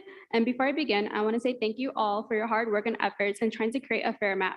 I encourage you all to look at the city lines of Detroit and understand that Detroit is a home to many communities, particularly the BIPOC community. When my family and I first immigrated to the States, we specifically chose to move to Hamtramck in Detroit location. We chose this spot because it was our home away from our home. This community knew how to help us already because the government alone lacked how to support us and how to help us out. But Hamtramck and Detroit already knew how to offer its assistance to the immigrant community. And so the government failed. And in order for the government to help us, there needs to be proper representation. And by proper representation, it means to keep the Hamtramck Bangla town community together. So I urge you all that Hamtramck is known to be the most highly populated immigrant community, especially for the Bangladeshi Americans. So I encourage you all to keep us together instead of splitting us up because we are stronger together. Thank you. Thank you for addressing the commission. 118, 119, and 120.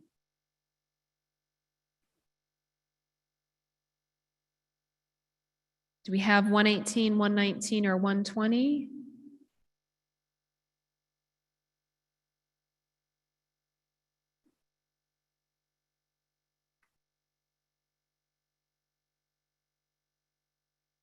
I'm number 120.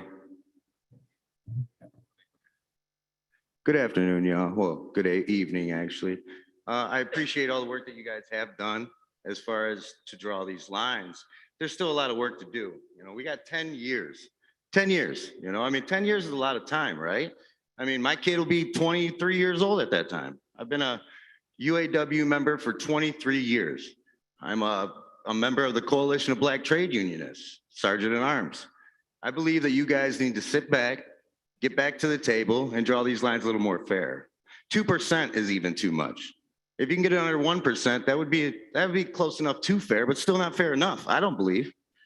But I do believe that this is what you guys need to do is sit back and reevaluate what you guys have put down on these maps. I think that 8%, 2%, 3%, that ain't enough. You ain't doing the job that we voted 61% to pass this proposal to. This is not something that just kind of came up and we were like, yeah, I guess so. 51%, let's go ahead. It's 61%. That's the whole community, the whole state. You know, it passed over weed. Marijuana had less of a percentage of people pass that than 61% on gerrymandering, something that nobody in our communities was educated on until recently. Until 2018, no one really knew what gerrymandering was. People thought it had something to do with an animal, right? So let's get out there and, you know, I appreciate your guys' time and just please take note and try to just get a little bit better. Do a little bit more work for us, please. Thank you.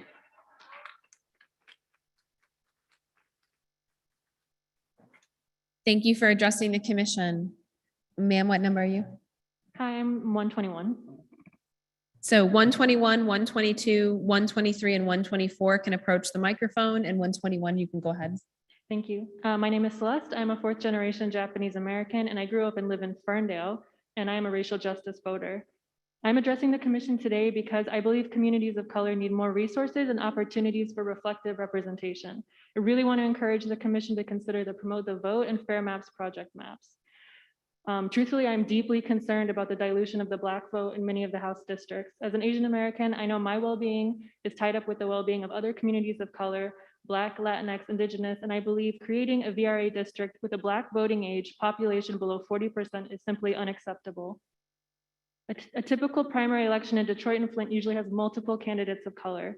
By cracking Black voters in the Detroit area districts, their votes are split, increasing the likelihood that a 40% Black district could have a representative who is not preferred by the community. Unfortunately, as others have pointed out as well, in all three proposed House maps, Pine, Peach, and Oak, House District 2 has cracked and excluded a portion of the Asian American community of interest, specifically from Casimir and Kniff in the northeast corner down to the Alpena and Belmont in the southeast, all the way to the west should be actually included in House District 2 instead of where it is now in House District 10. This dilutes our ability to elect reflective and responsive leadership. I ask the commission to follow the recommendations of the Fair Map project as for these adjacent districts, C 3746 and C 3745, or the Promote the Vote map P 6784, and please reconsider the district lines that you've drawn. Thank you. Thank you for addressing the commission. 122. I'm 122. Good evening. My name is Eugene Greenstein. I live in Farmington Hills in Oakland County, a stone throws from West Bloomfield.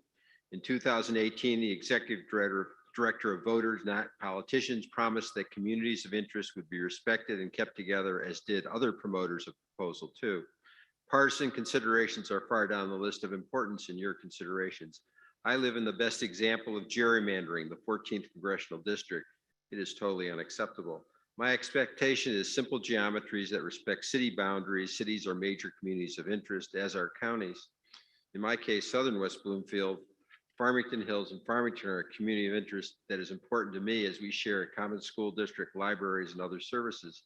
Downtown Farmington is in effect downtown of Farmington Hills, as is the Orchard Lake Business District, Orchard Lake Road District.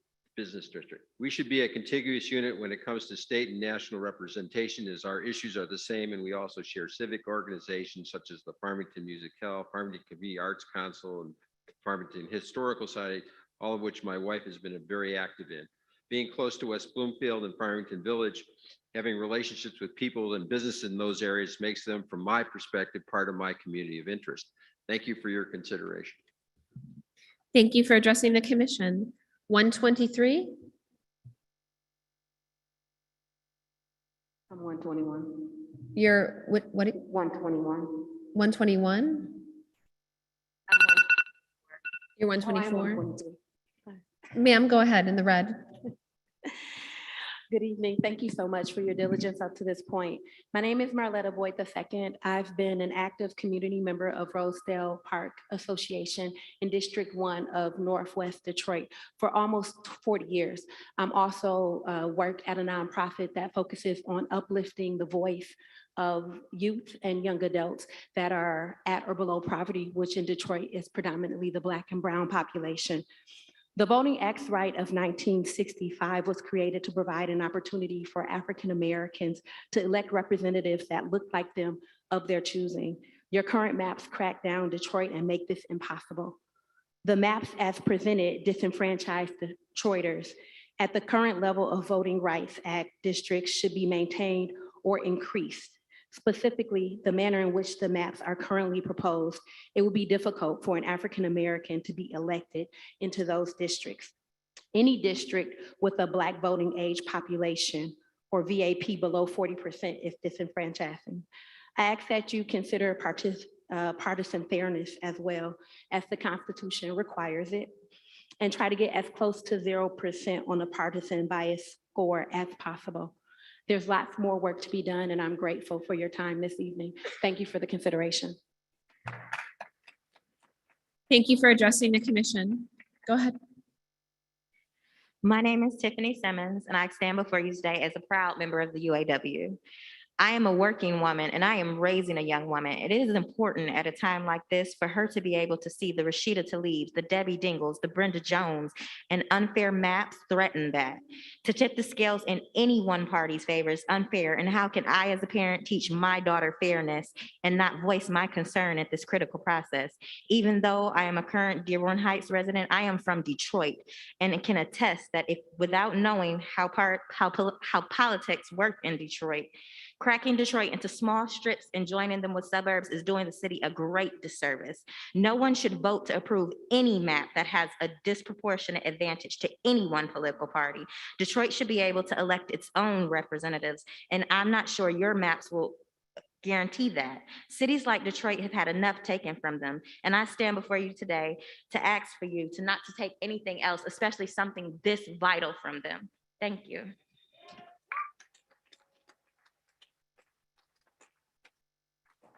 Thank you for addressing the commission. Numbers 125, 126, 127, and 128. And when 125 reaches the microphone, please feel free to begin speaking.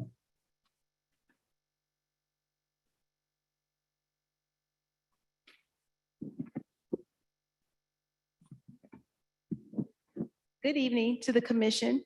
My name is Michelle George. I'm a registered nurse, and one of the roles of nurses is to fight racial inequality.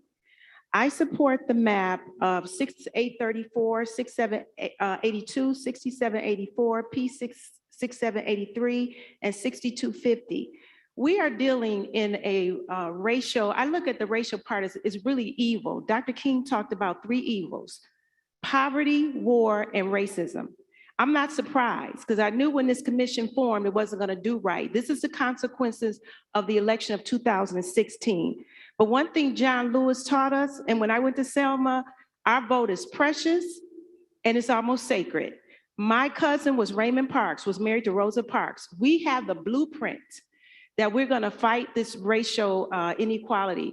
Already, the United States Senate, a breaking news story that was just flipped. One more seat, Mitch McConnell is back in power. So in Detroit, whether we have a mayor that will not debate, that's the racism. Proposal P that we fought for is all evil.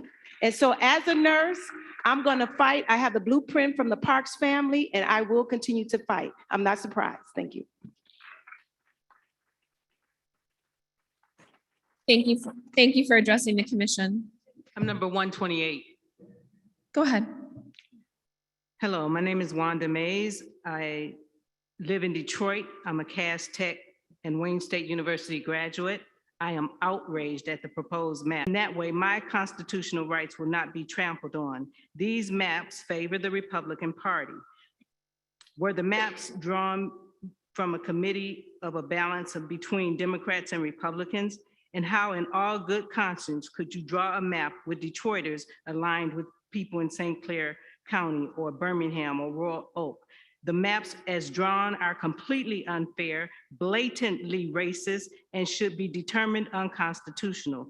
I hope some constitutional law attorneys and constitutional law professors will investigate a possible legal challenge to these proposed maps. They don't at all meet the guidelines, constitutional criteria, or processes mandated. This is gerrymandering at its highest level. I submitted a proposed map and hope to submit more. They are not in compliance with the Voting Rights Act. Please draw fair maps. These violate the 14th and 15th Amendments. I am a U.S. Air Force veteran and my rights are being trampled on. The rights of all Detroiters are being trampled on.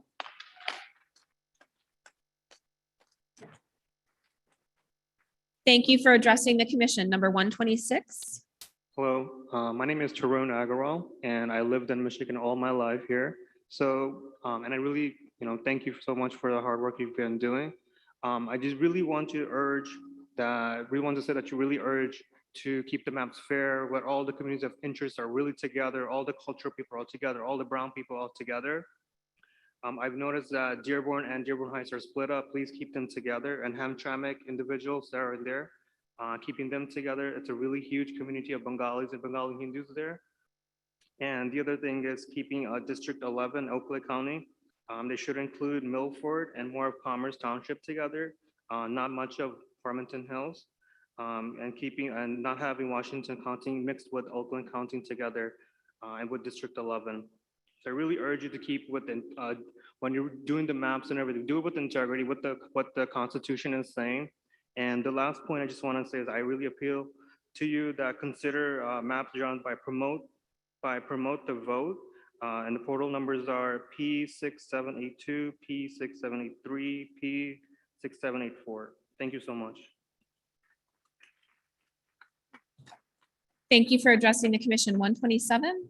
I'm 127. My name is Tanya Rincon. I live in the city of Wayne, and I'm a factory worker and a proud UAW member. And from 2017 and 2018, we spent countless hours and time, blood, sweat, and treasure collecting signatures to get you people these jobs. So thanks for doing that. In the city of Wayne and Westland, we share a school district, we share library, police, fire, reciprocity. Our kids play ball on the same teams. We shop at the same grocery stores. And on State House maps, Oak, Peach, and Pine, you put us together in a district, as we should be. I do not understand why my brothers and sisters in Detroit did not get the same sort of consideration that I did. They should be in communities where they shop together, worship together, work together. We need to adopt the maps submitted by Promote the Vote and do a better job. Thank you.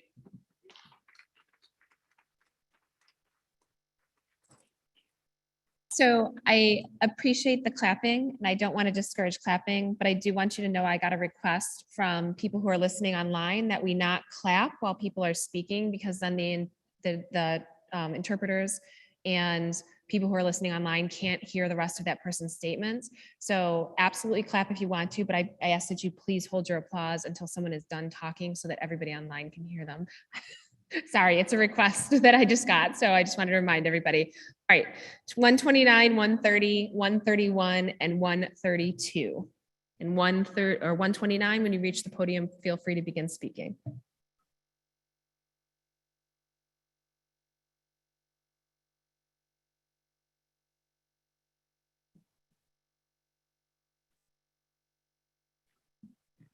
One twenty-nine. Go ahead, sir.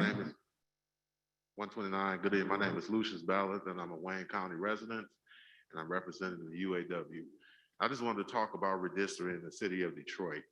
And when done properly, it's a great tool to use because it shows the growing diversity in our cities. But we have our city elections. We usually have multiple candidates of people of color. But then for the past 10 years, you have these politicians who use gerrymander, and they totally take away the vote of the people in the community and put who they want in office instead of who the community wants and people that'll help. So I just want to say we need to get this process corrected so we can get effective representation for the people that live in the city of Detroit. Thank you. Thank you for addressing the commission. 130. Yes, good evening. My name is Rosalind Ward Nelson, and I'm a member of the Southfield Deltas. We thank the commission for undertaking this difficult task. We know it's a lot of work that you all are being asked to do.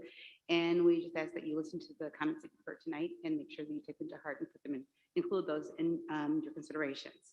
As a local public service organization, we support keeping the community of interest of Black citizens in Southfield, Lathrop Village, and Oak Park together in the congressional and state Senate voting districts as proposed on our map that was submitted this past September, number C4774. We also support the commission's proposed maps, which join Southfield, Lathrop, and other South Oakland communities with parts of the city of Detroit. Although Detroit is in Wayne County, we share a border, and the community of interest criteria are more important under the redistricting rules than maintaining county lines.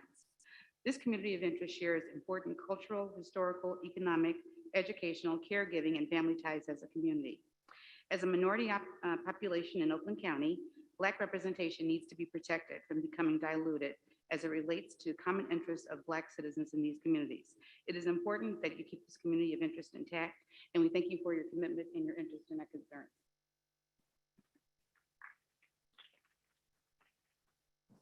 Thank you for addressing the commission. 131.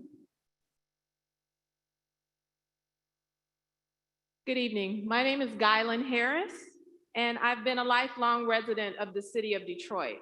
And I spent a lot of time walking the streets, making sure that you guys got a job, and I am completely disillusioned with this process. My father was a factory worker for 33 years in the city of Detroit. I've been an educator for 29 years. I wonder what you are voting on. Have you been to Detroit Public Schools? I can remember taking my very own children to schools in suburbs for competitions, and they're like, Mom, what kind of school is this? This is what you're voting on. You're voting on what our children would learn. Now let's see if we don't support the city of Detroit for 10 years, and we have children who don't have the economic support and who don't have the educational capability. We love it when you come and you say, I'm going to give you coats and candy and support you, clap, clap, clap, cry, and then move on. However, if we don't have the representation of our own people, your community will be affected. You can't, we are not an enigma. We are together, one state of Michigan. And as I have sat here in this seat and watched people not pay attention, I am disgusted, quite frankly. I apologize. I wrote something down that was a lot sweeter than what my emotions have to say right now. But the very least you could do, as I took off a day from work to come in here to speak with you, is to lift your eyes and to look into my eyes and appreciate the fact that all of these people are here and we voted for you to be in office or to represent us. Thank you very much.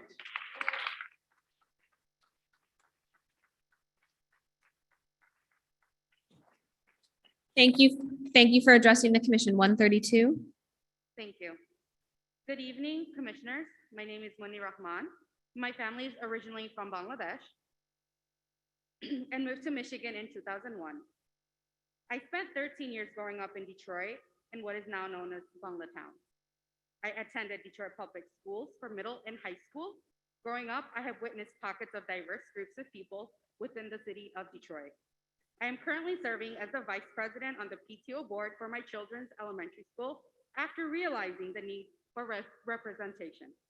Our maps need to be fair so that our elected officials can look like the people they serve.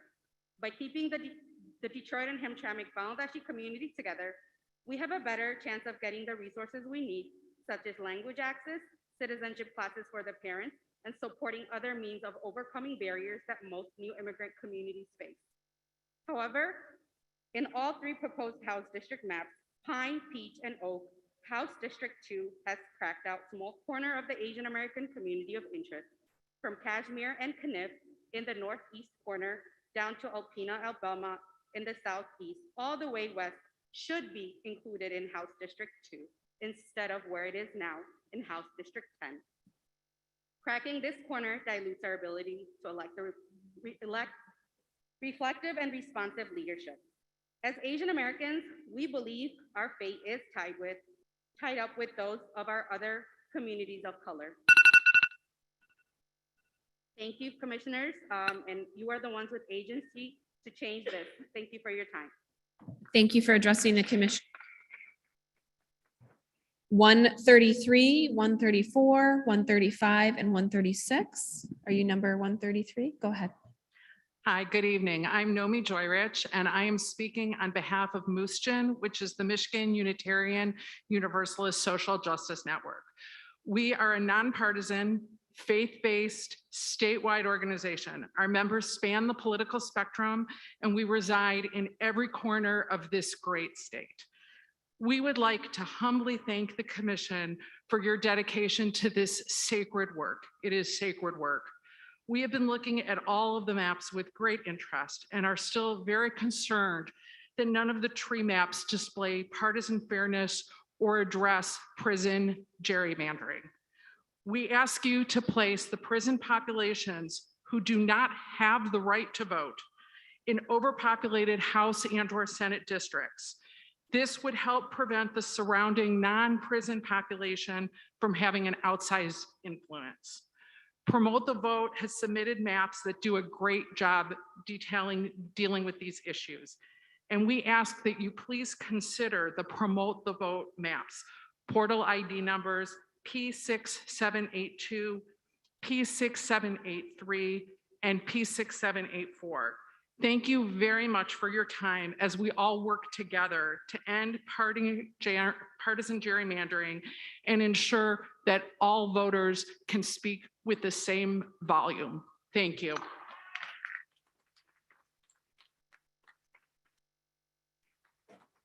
$134.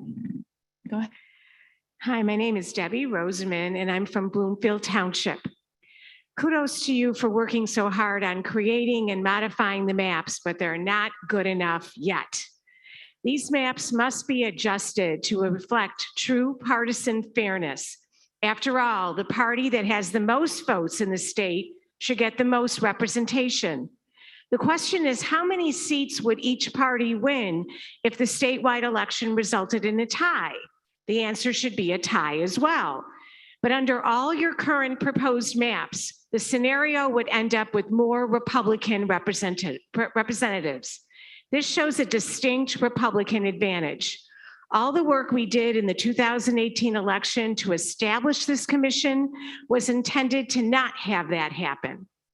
I urge you to look at the Promote the Vote maps, which meet all the 7 criteria while showing partisan fairness. Unlike the collaborative maps, they don't break up Bloomfield Township and neighboring communities. Please support the House map 06250 and the Senate map 06159. Unlike West Bloomfield that borders Republican areas, Bloomfield Township is surrounded by other Democratic areas, and it does not benefit partisan fairness by splitting us up.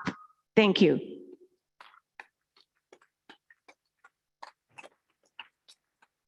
Thank you for addressing the commission. 135. 135, my name is Alan Wolf. I also live in Bloomfield Township. I want to thank each commissioner for the incredible dedication you have shown to date to this critical task for our democracy. Today, I'm wearing the Voters Not Politicians t-shirt I wore in 2018 when I went door to door to hundreds of homes asking people to sign the petition, which eventually became known as Proposal 2, which created this commission. Like all of my fellow volunteers, I was motivated by a dream: stopping gerrymandering and seeing districts drawn impartially and fairly. If one party won 51% of the vote and another won 48%, then their representation in the Michigan legislature and the US House should roughly equate to that. I realized that we goofed when we drafted the language for Proposal 2. It turns out that it's almost impossible to balance all the priorities that we demanded. So let me say it simply. We need maps that are in compliance with the Voting Rights Act, and we want representation reflective of the percent of votes each party gets. The rest is nice to have, but shouldn't be the highest priority. For the US Congress, the Birch map is a good map, go with it. For the Michigan Senate, the Cherry map is reasonable, I can live with it. However, all of the tree maps for the Michigan House of Representatives are horrible. When a party gets less than 48% of the votes, they can't get 54% of the seats. None of the maps for the Michigan House come close to meeting the objective for fair representation. Please give us fair maps.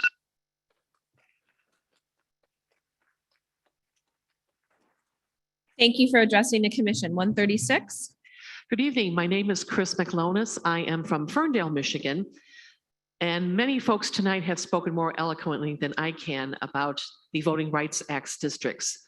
I really hope that those will be preserved in the form that they are now, because these are communities of interest that need to be kept together. I also want to speak to number 133's mention of prison gerrymandering. When you think about it, the fact that most of the prison population is comprised of African Americans, and that within those communities, within the prison system, they don't get to vote, but their bodies are included in the district in which they live. So please end prison gerrymandering as well. Thank you. Thank you for addressing the commission. Number 137, 138, and I'm sorry, 137, 138, 139, and 140. And when 137 is at the podium, you can begin to speak. 137. My name is Sherry Happy, and I am a co-leader in a grassroots organization, Birmingham Bloomfield Indivisibles. First of all, I wish to thank the commission for doing this hard work. Currently, all the maps you have drawn show a disproportionate Republican advantage. If the question is, how many seats would each party have if a statewide election results were a tie, the answer to that question should be a tie. Unfortunately, the current maps show that if an election results were a tie, the Republicans would have the advantage. I am here to plead for fairness in our elections. Anything less will serve to undermine our democracy and destroy our country. Please fix the maps to reflect partisan fairness.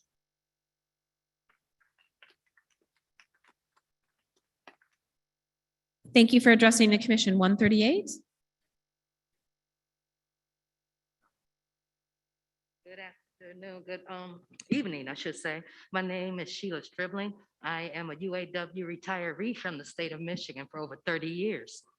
And I applaud you guys for doing what you chose to do. And I am reiterating what you have heard over many times, and that their current maps are unfair to districts of Detroit and other communities. And it's also a disadvantage to a potential Republican Party or a Pacific Party. Now, mind you, what you're doing, I just pray that you're doing the due diligence of what you have to keep in mind as you're choosing and redistricting, I hope you are approaching this with the revelation and the wisdom of God, because we're still one nation under God. And this voting rights is not only just for the state of Michigan. And from my understanding, Michigan has always been a union state, even though certain laws have passed that has rocked that notion. Yet we still need to come together as a people. So I pray that the peace and the wisdom of God come upon all of you in the revelation of what you choose for us as our peoples.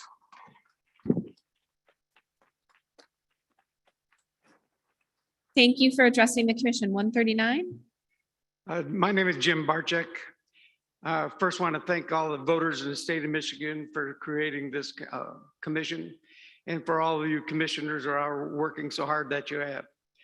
Unfortunately, your votes and your drafts and your will only be able to find out how good of a job you did for the percentages of Democrats and Republicans getting their fair share of seats after the election of 2022. So until then, all the work that you're going to do, I hope you take in all the considerations that they've done. I'm here to talk about my community, Downriver. And sure, most of you who became commissioners never heard of the community of Downriver, but it's a bunch of cities that are bordered by the Detroit River, south of Detroit. So southern Wayne County and southern have got a Senate district that we support the way you have drafted it as of right now. And we want you to continue to keep the city of Taylor intact as it is now as a Senate district, because those are people like all have the same school districts. We have the same problems. We have the same tax base that we need to solve our problems. So keeping us all together, as you have already started to do, we hope it stays that way. And thank you very much for your service. Thank you for addressing the commission. 140. Thank you and good evening. My name is Judy Davis. I'm a resident of Southfield and a member of the Southfield Deltas. We thank the commission for taking on this monumental task.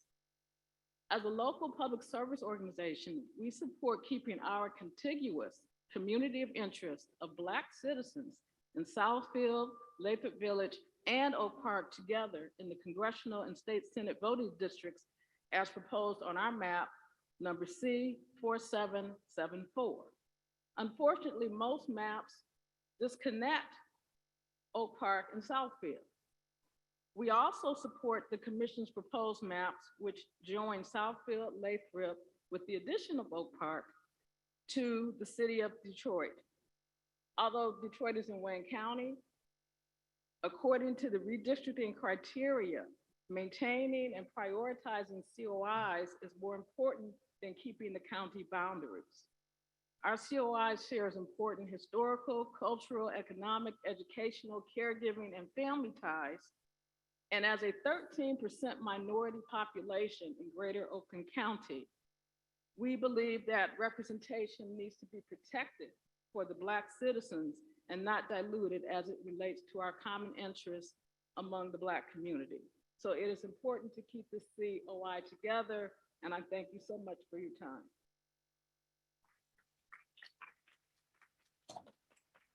Thank you for addressing the commission. 141, 142, 143, and 144. And 141, when you reach the microphone, feel free to begin speaking. Good evening. I'm number 141. My name is Cerise Houston Allen, and I am a resident of Oakland County and a member of the Southfield Deltas. We thank the commission so much for undertaking this historical task. As a public local service organization, we support keeping the community of interest of Black citizens in Southfield, Lathrop Village, and Oak Park together in the congressional and state Senate voting districts as proposed via our map, number C4774, which was submitted in September. We also support the commission's proposed maps of 6155, of which joins Southfield Lathrop and other South Oakland County communities with parts of the city of Detroit. Although Detroit is in Wayne County, we share a border and the community of interest criteria are more important under the redistricting rules than maintaining county lines. This community of interest shares important cultural, historical, economical, educational, caregiving, and family ties as a community. As a minority population in Oakland County, Black representation needs to be protected. It is important to keep this community of interest intact. Thank you. Thank you for addressing the commission. 142. Good evening. A wise person once said, if you don't stand for something, you'll fall for anything. As I stand here before you as a member of the Southfield Deltas, see, repetition has its privileges and benefit. So I stand to tell you this. In the city of Southfield, the African-American citizens in the cities of Southfield, Lathrop Village, and Oak Park are comprised of a contiguous community.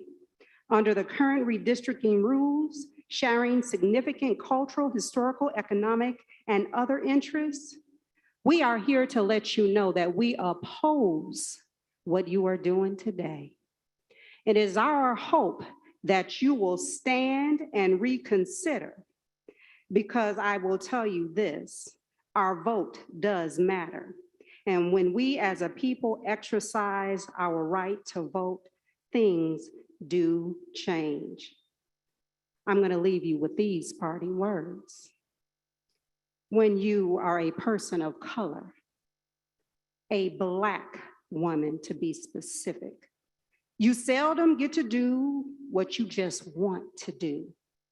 You always do what you have to do. And we are standing here to tell you that you have to do something different, because you will see us again and again and again. Thank you. Thank you for addressing the commission. 143. Hello, my name is Ashley Mosley. I live in the Hamtramck Bunglatown area, and I want to start by commending the commission for working towards bringing together Bunglatown and Hamtramck within one district. I live on Casimir Street, which currently is cut from the rest of my community. In all three of the maps brought before us today, adjustments need to be made, not just for my community, but for the rest of the city as a whole. I urge the commission to conduct due diligence across our diverse communities in Detroit and surrounding metro. I understand this takes time, but this time will be worth it because it ensures community representation and thus ability to form policies that our communities need. I urge you to consider promote the vote maps P6782, P6783, P6784.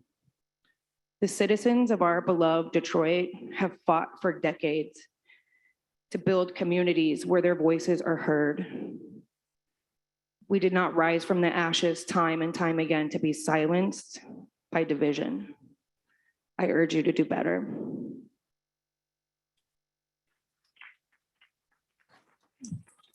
Thank you for addressing the commission. 144. Good evening, commissioners. My name is Camelia Landrum, and I serve as the executive director for the Detroit branch NAACP.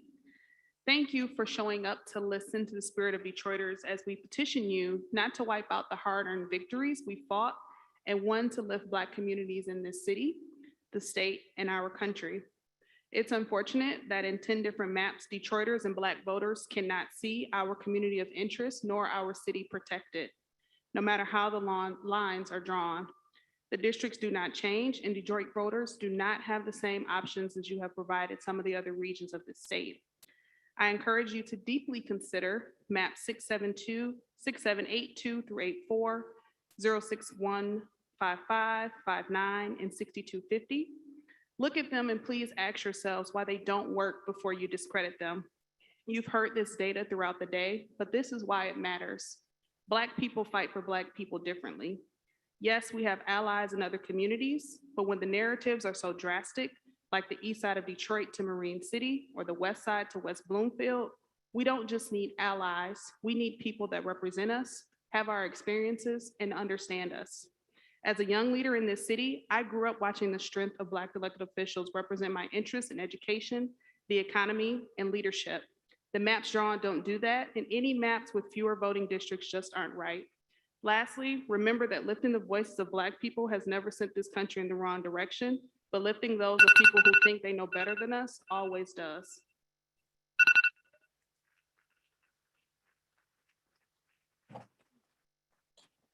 Thank you for addressing the commission. 145, 146, 147, and 148.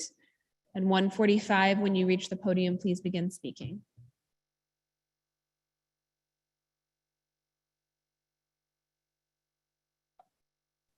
Good afternoon. I'm number 145. Maya Angelou says, all great achievements require time. This commission has an opportunity to be great. So I challenge you to use your time wisely so that we all will be great when this endeavor is done.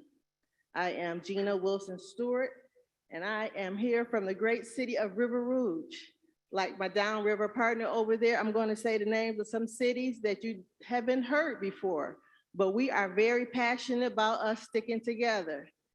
I am from River Rouge, like I stated, city borders Ecorse and Southwest Detroit. We are the Tri-Cities. We do everything together, and we want our cities to remain together as you draw these maps. I am also the president of the Western Wayne County branch of the NAACP. We cover cities outside of Detroit, but needless to say, we are still stronger when we are together. I'm going to tell you a couple of the cities that we need to make sure we keep together. We have Wayne and Westland. They do everything together. Keep them together. We have Romulus and Van Buren Township. Keep them together. We have Ecorse and River Rouge have to be kept together. We also have Dearborn and Dearborn Heights. They need to be together. And lastly, we have the cities of Taylor and Inkster. I'm sure you don't know those cities. Do the work. You'll see that we are together and we love each other and the communities of interest are there. So please remember those cities when you make your decisions. Thank you for addressing the commission. 146. Yes, hi, 146. Good evening. My name is Sufyan Nabhan. I am the executive director of the Islamic Center of Detroit, one of the largest Islamic centers in the state of Michigan.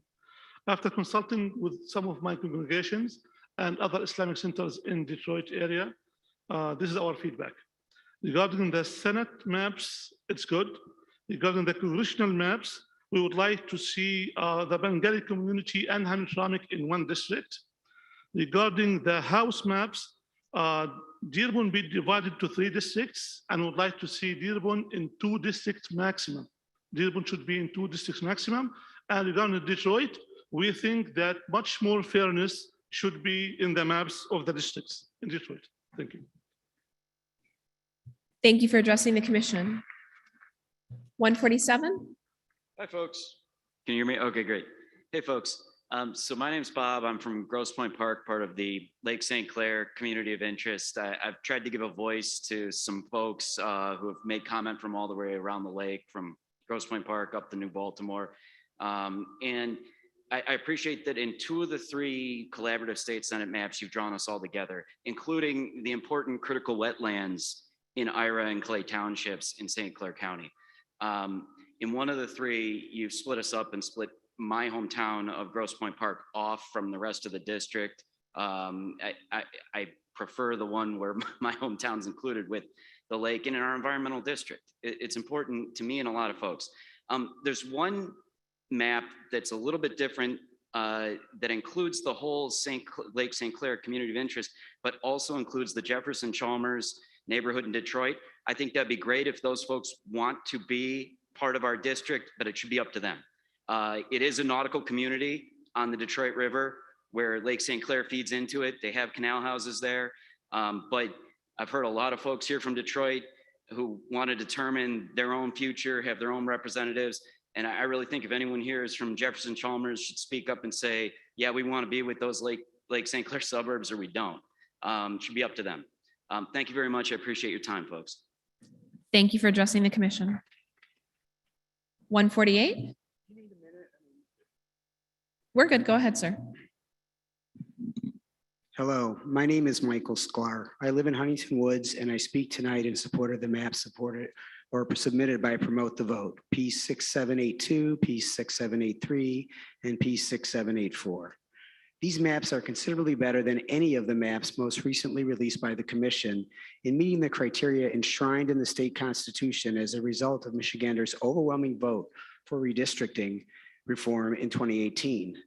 Those criteria include minimizing partisan lean, maximizing the number of competitive districts, district compactness, and respect for community boundaries. I also believe a map with these features will help reduce the political polarization that is straining the fabric of our republic. Most importantly, the Promote the Vote maps are better in terms of complying with the Voting Rights Act by not eliminating or unduly diluting majority-minority districts. The Commission's maps are problematic in this respect, and they are particularly odious in terms of how they carve up the city of Detroit and Oakland County, where I have lived most of my life in strange and unnatural ways. I have one final plea. I urge you to give full and fair consideration to the Promote the Vote maps rather than discounting them just because they were not generated by the Commission.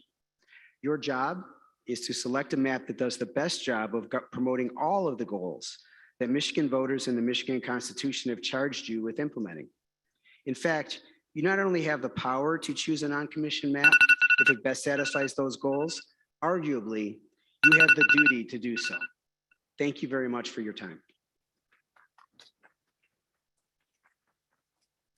Thank you for addressing the commission. 140, 150, 151, 152, and 149. When you reach the podium, feel free to begin speaking.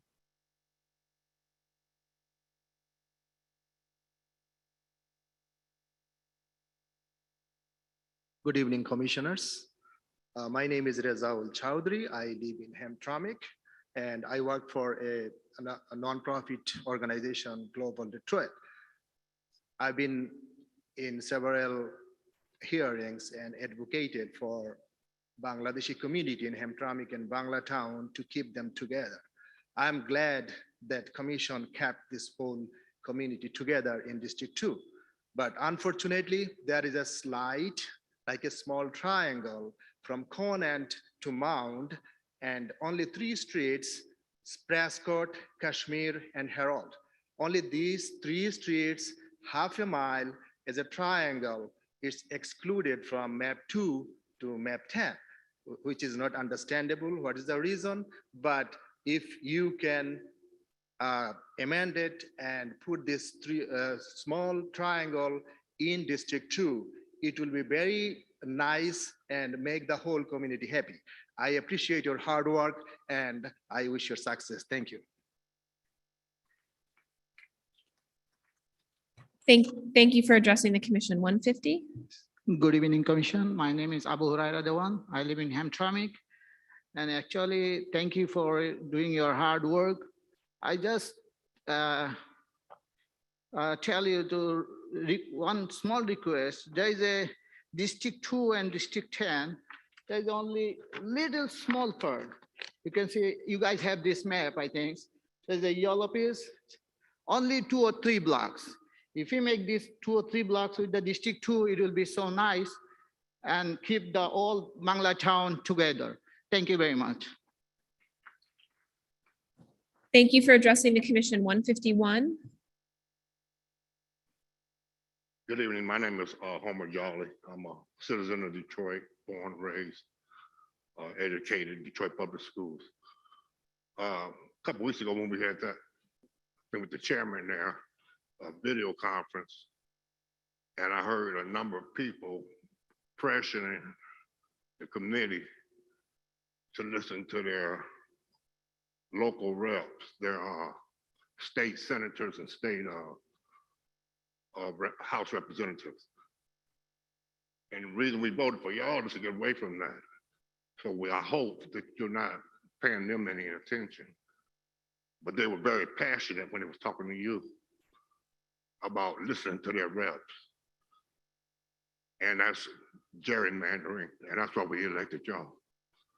Or elected to have a commission to stop the gerrymandering. Also, I wanted to ask you, if you will, to consider the AFL-CIO proposal for the districting of the state of Michigan. Thank you very much. Thank you for addressing the commission. 152. Hi, my name is Gianni Hemphill, and I've been a resident of Detroit for the majority of my life. I'm here to ask that when redrawing these maps, you keep the word oppression in mind, or rather keep it out of mind. Please think of the voices that you would silence if this is not done correctly. I'm raising 2 toddlers, a boy and a girl. We're Black. I shouldn't have to take them across 8 miles to get a better education like many of the parents in my generation have done. We have been underserved for far too long, and I am asking you that when redrawing these maps, you do it fairly and also keep in mind the benefit of the future of our families and our communities. Thank you.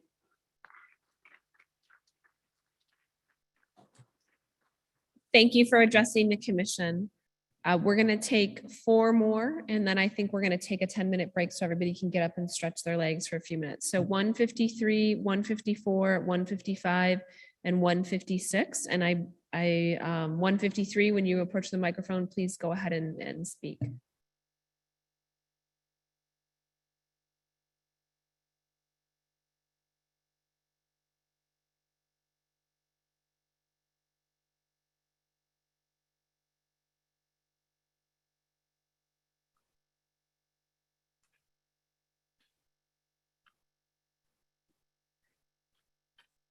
Good evening.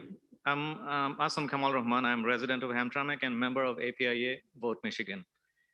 Thank you for taking time to address our Banglatown communities of interest and considering the Banglatown area and including them in the same map 2, and also referred to map 1037 submitted by APIA. Unfortunately, few streets from the core Banglatown area are left out, and they are connected with a distant district. I humbly request you to reconsider including these 4 Banglatown streets across from Conant. That's not in map 2. These streets are Herald Street, Prescott, Kashmir, and then if it goes all the way to Mound, it's only probably about three blocks area. And I want to thank you in advance for reconsidering this and giving me time to speak. Thank you. Thank you for addressing the commission. Ms. Reinhardt, I understood you were helping with translation services for 154. Yes, thank you, Madam Chair. Commissioners, we do have an interpreter on the line who is able to interpret for Bengali. Are you present and can you hear us?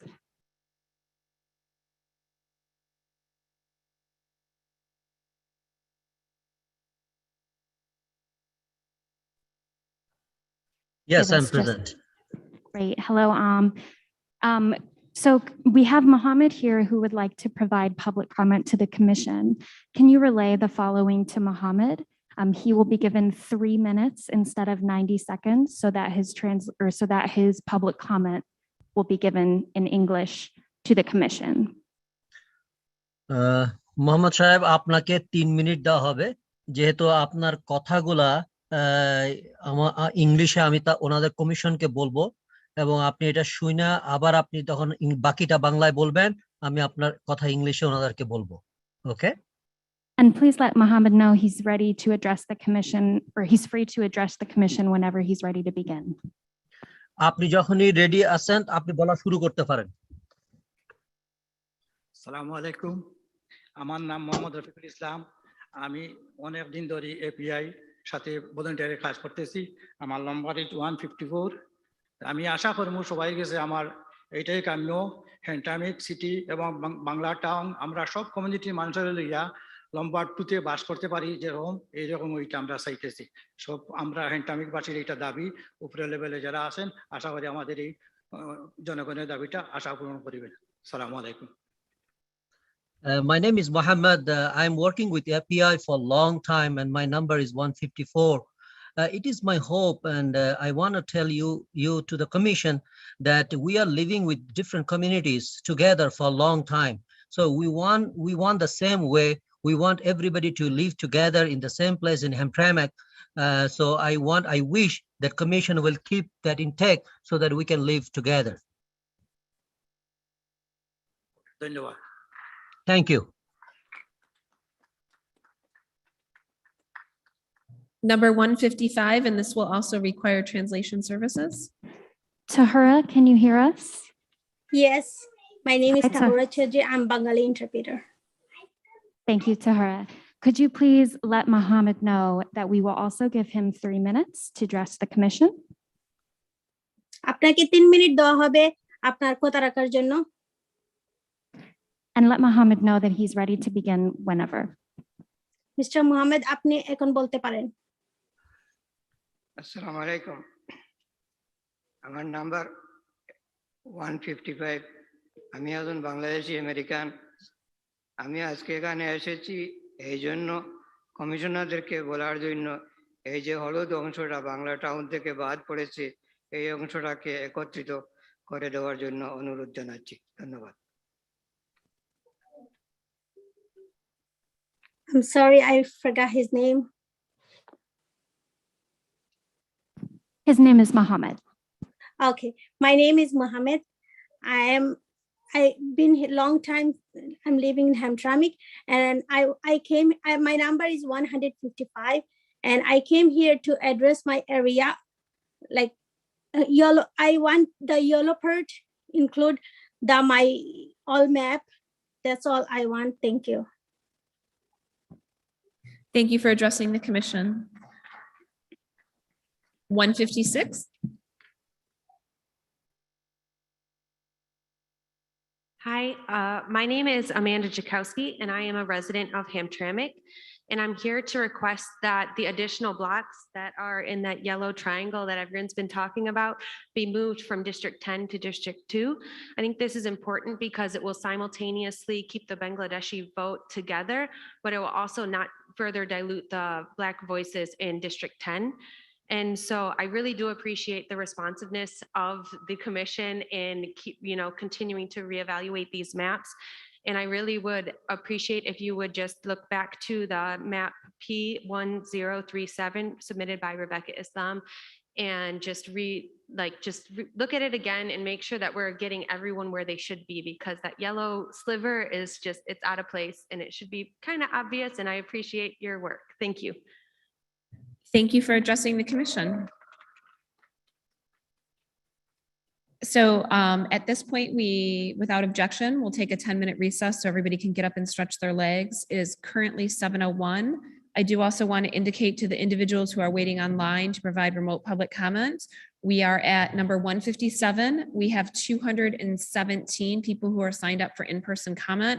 Based on the rate that we are moving through commenters, I estimate it will be another hour and a half of in-person public comment.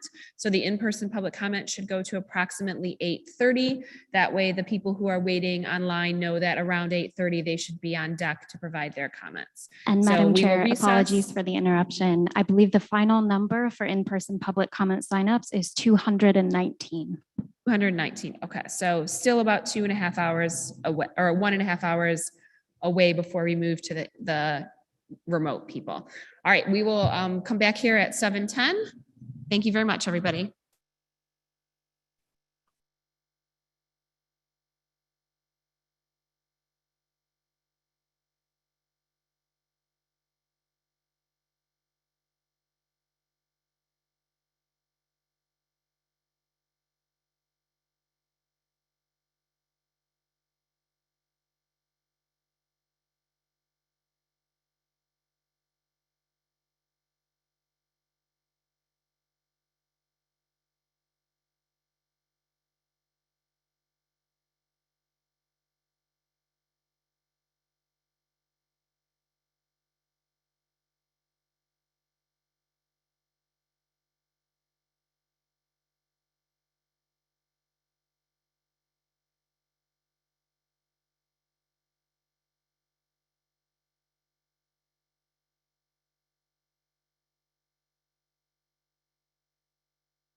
I call this meeting of the Michigan Independent Citizens Redistricting Commission back to order at 7:20 PM.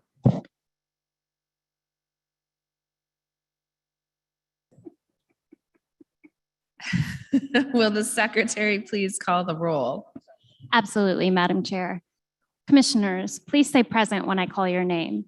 If you're attending today's meeting remotely, please disclose during roll call that you are attending remotely and your physical location.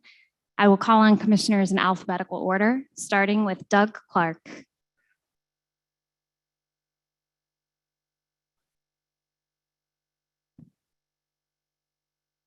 Juanita Curry. Anthony Eade. Present. Brittany Kellum. Present. Rhonda Lang. Present, attending remotely from Reed City, Michigan. Steve Lett. Present. Cynthia Orton. Present, attending remotely from Battle Creek, Michigan. MC Rothhorn. Present. Rebecca Satella. Present. Janice Follett. Present. Aaron Wagner. Present, attending remotely from Eaton County, Michigan. Richard Weiss. Here. Dustin Witches. Present. 11 commissioners are present and there is a quorum. And did you get that Commissioner Clark is here? I'll add that right now. 12 commissioners are present and there is a quorum. Thank you. All right, we are going back to our public comment, 157, 158, 159, 160, and 157. When you reach the microphone, please feel free to begin speaking. Justin. All right. Good evening, everyone. My name is Raheem Mia, and I'm a resident of Hamtramck and a member of APIA Vote. I am also asking that Bangatown will be in one district. With your current map, my family lives in District 2, which is in Detroit, and prays at a mosque in District 10, which is also part of Detroit. So please just shift the map to include those few blocks of Bangatown. Please consider map P1037 when making the changes we asked for. Thank you for listening and have a good day. Thank you for addressing the commission. 159. Good evening. My name is Samir Mustafa. I'm a representative of the Bangladeshi community and member of APIA. I'm here to ask that you keep Bangatown together. My previous speakers have talked about how that will be possible. It's really important for us to keep our community together, and please consider map P1037 when making the changes we asked for, and thank you. Thank you for addressing the commission. 160. Good evening, everyone. My name is Ibad. I'm a resident of Hamtramck and a member of APIA Vote. I am too asking that you consider adding those few corners of Kashmir and Kaniv in the northeast corner to District 2 on your house district map so that Bangatown is one district. I will also encourage you to look at P1037 for more information. Thank you. Thank you for addressing the commission. 161. Good evening, commissioners. My name is Ayman Islam. I am with API Vote Michigan, and I have been organizing in the Bangladeshi community for the past several years, from making phone calls and door knocking and canvassing within the Asian community members to come out and vote. We are here today asking you all to help us keep this community's vote together. We appreciate the work the commission has done so far. A special shout out to Commissioner Anthony Eade for standing by us with the submission of P1037. Now we are asking that you include the few blocks of Bangatown that are missing from District 2. Thank you. Thank you for addressing the commission. 162, 163, 164, and 165.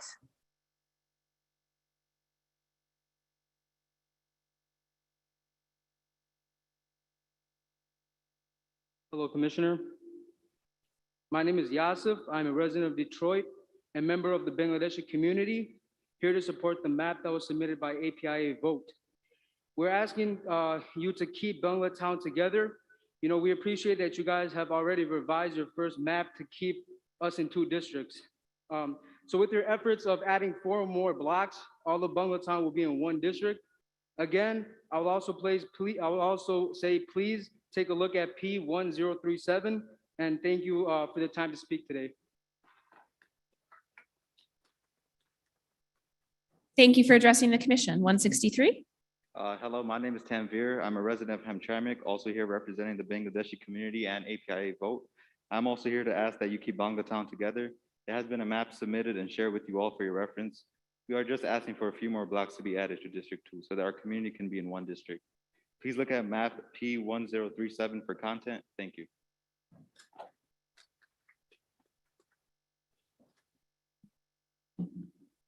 Good evening, everyone, and thank you for giving me the opportunity to speak.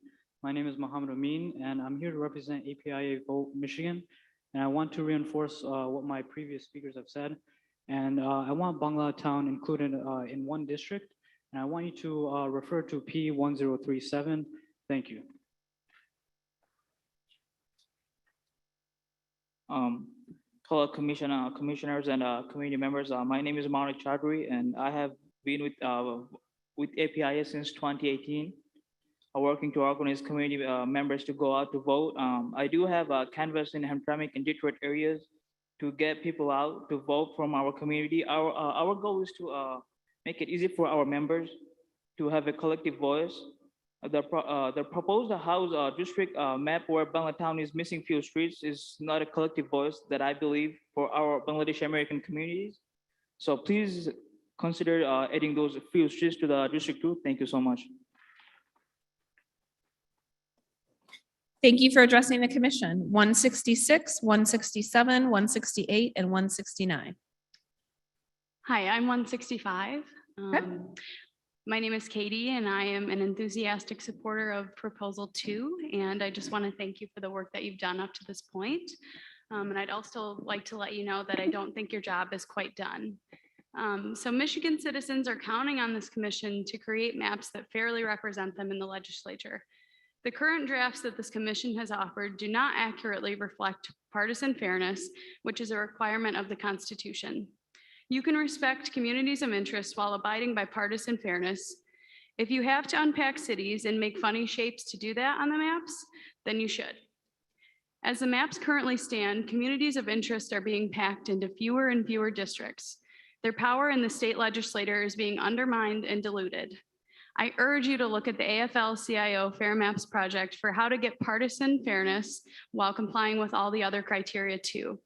I would also urge you to look at the maps drawn by Promote the Vote, P6782, P6783, and P6784. Thank you for your time. Thank you for addressing the commission. Do we have 166? Hi, I'm 166. My name is Alex Bronson. I live in Harrison Township in Macomb County. I want to see as much as Macomb County in its own congressional district as possible. I realize that's difficult, but having parts of Macomb County, such as Warren, out of the proposed 6th district is unacceptable. We need to keep communities of interest together, and that is not going to happen when major parts of Macomb are broken off and thrown into other congressional districts, and when other parts of like Oakland County are just thrown in there also. This not only breaks up our vote, but makes it harder to form any district that properly represents the interest of Detroit. And you're arbitrarily throwing places like Warren in with that district.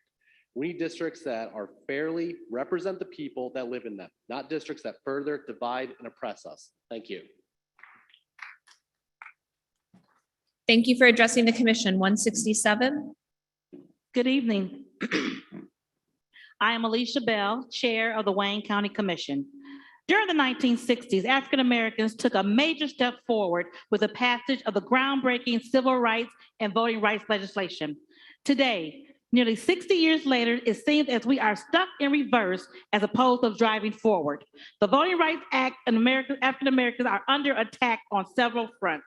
The legitimacy of African Americans' vote is constantly questioned, challenged, and threatened.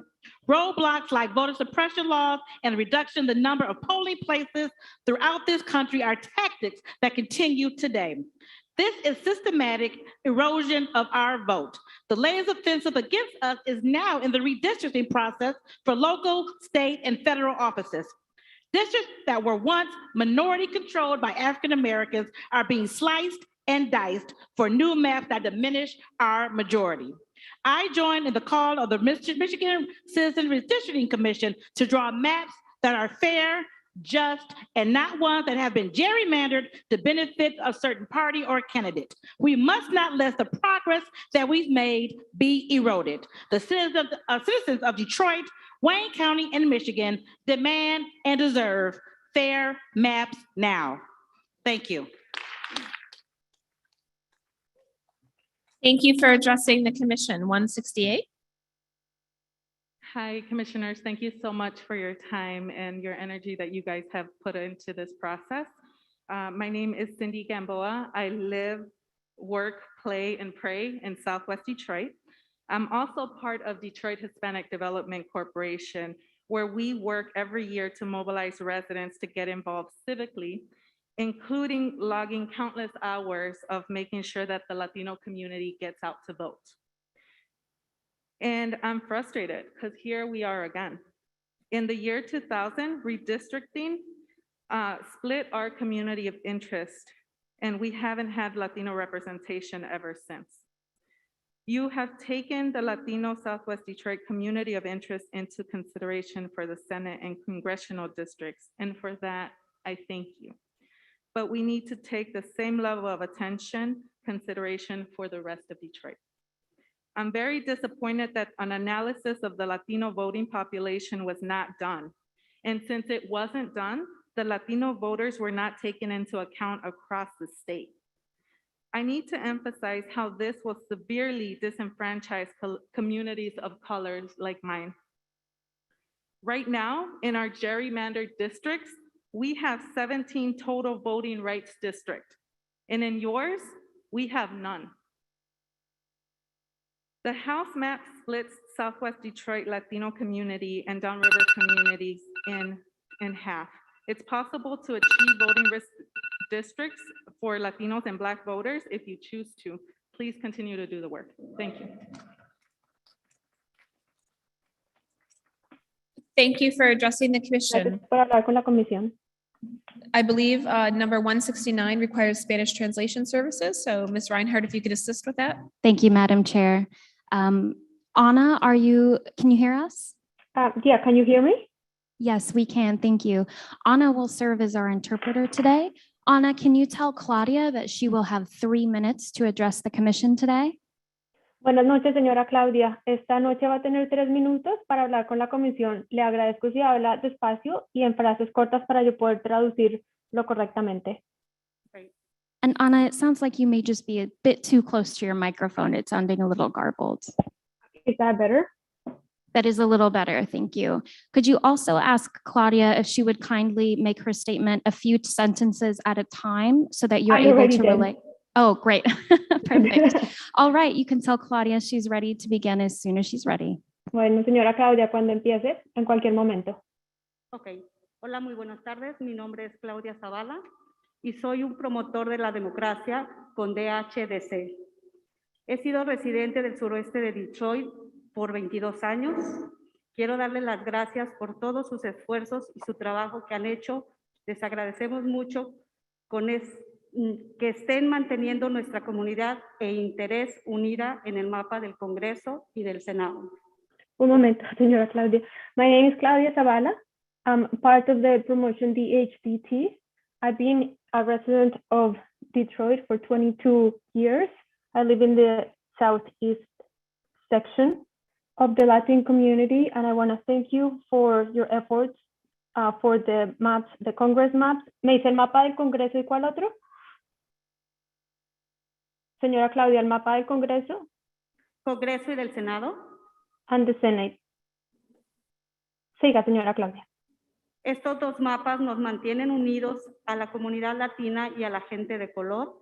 Así nuestra comunidad tendrá mejor representación y apoyo en nuestros intereses comunes. También les pido, por favor, que durante el resto del proceso mantengan la representación de los partidos políticos justos y balanceados en todo el estado. Gracias por su tiempo. This helps the Latin community and the people with color keep close, and I thank you for that. We all have the same interest in common, and I appreciate you taking the opportunity to put this in consideration. Please keep this way so all the maps are fair in the political aspect. Thank you.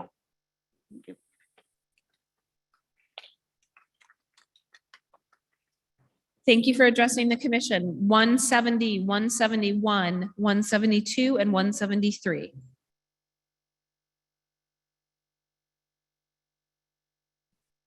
All right, my name is Oscar Chapa and I'm number 170. I've lived in Detroit all of my life, and uniting communities based on interests ensures that disadvantaged communities are better represented in Lansing. Our community is done with the gerrymandering and the manipulation. I support the proposed Southwest Detroit congressional map and Senate map. I believe that it reflects our community correctly. And finally, we can be done with the days where political interests and corporate greed are central in our districts.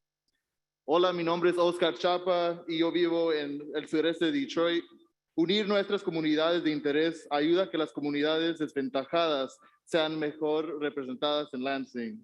Basta con los tiempos de manipulación en nuestros distritos. Yo apoyo el mapa propuesto Southwest Congressional y House District porque representa a mi comunidad. Se acaba el tiempo de corrupción política y la avaricia corporativa en nuestro distrito. Gracias.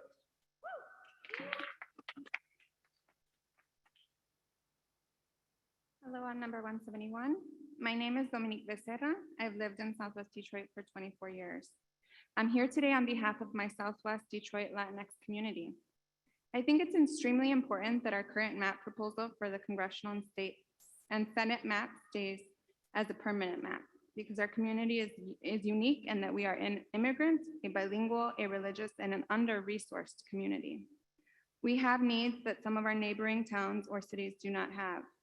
For the state map, state house map, it would benefit us more to remain connected with the zip codes 48217 because we have very similar needs than to extend to the north. We would like Tireman to be our northern border. I have a fear that if our district is divided again, our power will be divided as well, and we will not have proper representation for our people. I ask that you take my comment into account when deciding on a final map, and that you consider partisan fairness when discussing the map proposed throughout the state of Michigan. The map I plan to support is C2453. Thank you.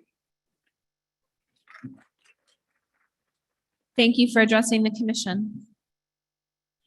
I am number 172. My name is Claudia Bravo Sanchez, and I am a promoter of the Democracy with DHDC. And I have been a resident in Southwest Detroit for 26 years. First of all, I would like to thank you for all your effort and work you have done to maintain our Hispanic Latino community to be united. That is one of my main interests, to maintain the community united and keep our culture intact. Also, I would like to ask to maintain the representation of the political party fair and balanced in all the states. Thank you. Thank you for addressing the commission. 173. Justin Winkleman, Bloomfield Township. When you released the maps for state and House and Senate, I thought it was a prank. The results the commission provided, I should say rubber stamped, are a joke, and it's a display of incompetence. Most egregious is the Pine State House District map. Bloomfield Township currently resides in one State House District, the 40th. Under this ridiculous proposal, it will now be part of 5 separate House districts. Why? An incentive for the voters, not politics ballot proposal was telling the voters communities would be preserved and communities with common interests will be used. Tell me why the community of Bloomfield Township is being sliced up 5 ways, including now communities of Detroit, Commerce, Lake Orion, Southfield, among others. I'll give you the answer, there is none. What is becoming increasingly evident is this process and commission is a sham, and we've been duped as voters. When you have the NAACP upset about your results, along with many others, it does not mean you did a good job of compromise. Rather, it means you're incompetent hacks, potentially with a political agenda from what I can surmise. You need to fire your consultants and go back to the drawing board to keep communities whole and actually try to pretend you care about communities of interest. What you've displayed is intentional gerrymandering, and this commission was supposed to do away with that. You have failed us, the voters. You're going to enjoy some impending lawsuits, not from me, but from other people, because you've managed to divide us even further.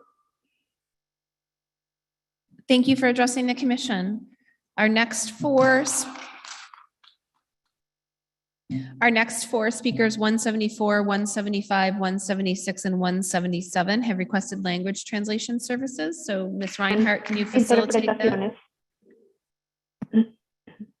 Hi, Anna. Once more, could you let our next four speakers know that they will have 3 minutes to address the commission?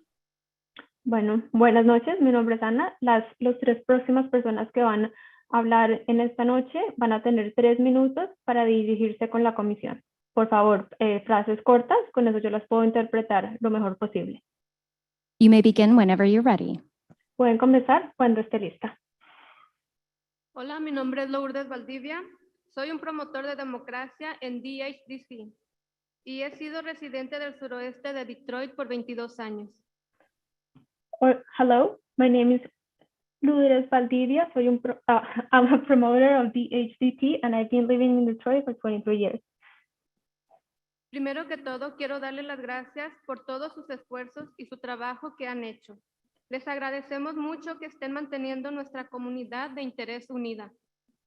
First of all, I want to thank you for all the work you've done. We appreciate all the work you have done and for keeping us together. Yo estoy aquí para apoyar el mapa que se propuso por el Congreso y por el Senado, porque quiero que mi comunidad hispana se mantenga unida, porque así tendremos mejor representación y apoyo en nuestros intereses en común. I'm here to support both maps, Congress and Senate. I want to support this because I want our Latin community to be together and represented in the future. Porque nosotros como comunidad de Detroit votamos demócrata y si nos dividen tienen chance de cambiar a ser más republicanos y así no vamos a tener silla en la Casa de Representantes de Michigan. Because as a community, we will vote democratic. Sorry. And if you divided us, we will not have any seats in the state. Muchas gracias. Thank you very much.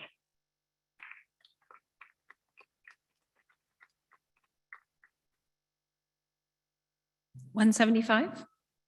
175. Yes. Siga, señora, cuando esté lista. Gracias. Mi nombre es Fabiola Venegas y soy promotor de DHDC. Soy padre del suroeste de Detroit por más de 23 años y he venido a apoyar el mapa que propuso el Congreso y el Senado y dar las gracias por el esfuerzo de mantener a nuestra comunidad unida, ya que esta es muy importante. My name is Fabiola Vergara. I've been living in the Southeast Detroit area for over 23 years. I'm also part of the DHDT, and I'm here to support the Congress and Senate maps. Es muy importante para nuestros hijos, jóvenes, familias, ya que conforman las iglesias, escuelas, negocios, parques en las cuales nuestras familias juegan y hacen deportes y actividades y disfrutan de nuestros eventos multiculturales en esta comunidad, hablan nuestro idioma y podemos participar e involucrarnos en diferentes organizaciones. It's very important for us and for our kids and our family to enjoy the church, playgrounds, schools, and other facilities that are in our area. Besides that, we're a multicultural area and we would like to keep it this way. Thank you. Thank you. Buenas noches, mi nombre es Laura Gómez y soy un promotor de la democracia con DHDC y he sido residente del suroeste de Detroit por 22 años. Quiero darles las gracias por todos sus esfuerzos y su trabajo que han hecho. Les agradecemos mucho que estén manteniendo nuestra comunidad de interés unida en el mapa del Congreso y del Senado.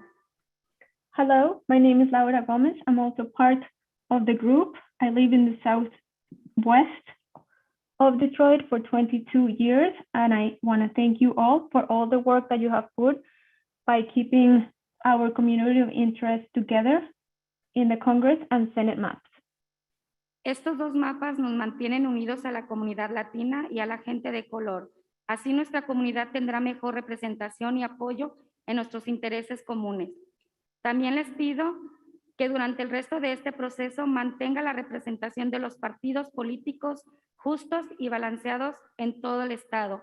Muchas gracias. These two maps keep us close, both Latin community and the people of color. I want to thank all of you for taking this in consideration and to please, in the future, take a good look and keep the maps fair. Thank you.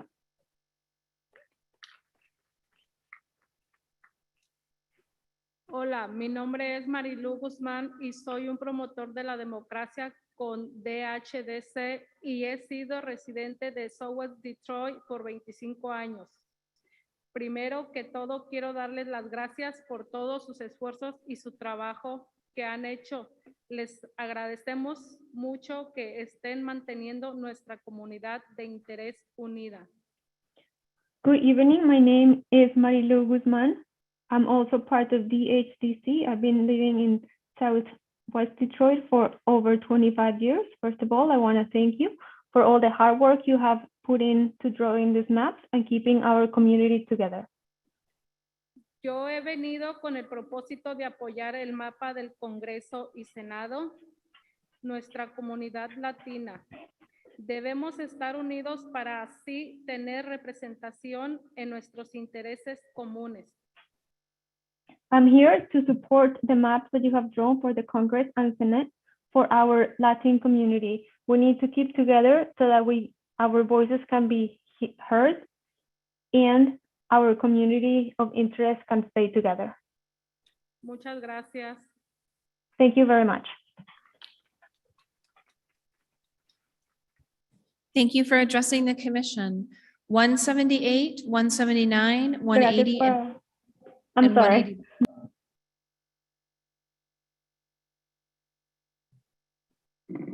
$178. Hi, I'm number 178. My name is Crystal Rivas, and I'm a community organizer with the Detroit Hispanic Development Corporation. We're a nonprofit in the borderline of Corktown and Southwest Detroit. We work with the Latinx community, and I've been a resident of Southwest Detroit and the Downriver area for all 26 years of my life. First off, I want to thank you all for the hard work you have been doing. We really appreciate that you have considered our comments and kept our community of interest together in the state and congressional maps. However, the House of Representatives map is breaking our community of interest. We would like Tyerman Street to be our northern border and not extend past that. We would also like to see Ecorse, Lincoln Park, and Melvindale in this district. They are part of our diverse community of interest, and we do a lot of effort, and we are a very tight-knit community in that area. I would also like to ask that during the remainder of the redistricting process, that you continue to consider partisan fairness throughout the state. Thank you.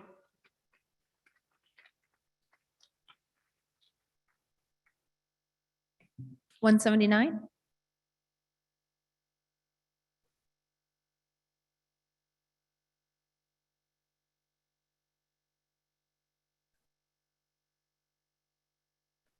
Good evening. My name is Veda Avila. I have lived in Detroit for 47 years. I came to support the Senate and congressional map proposed by Southwest Detroit. I want the map to stay the way it was proposed. The reason is because we wanted the surrounding communities to maintain together, to have powerful, unified voice. The last time the maps were drawn, we were divided and they made us lose representation. We wanted to avoid this from happening again. I support our agencies to remain funded so that our community continues receiving vital resources. Our community has many needs and resources. We would like to be grouped with other communities that have similar needs and resources. Thank you.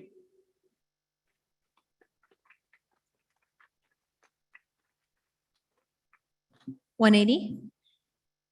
Hello, my name is Michael Strother, resident of Ann Arbor Township. Lived in the greater Ann Arbor area since 1978.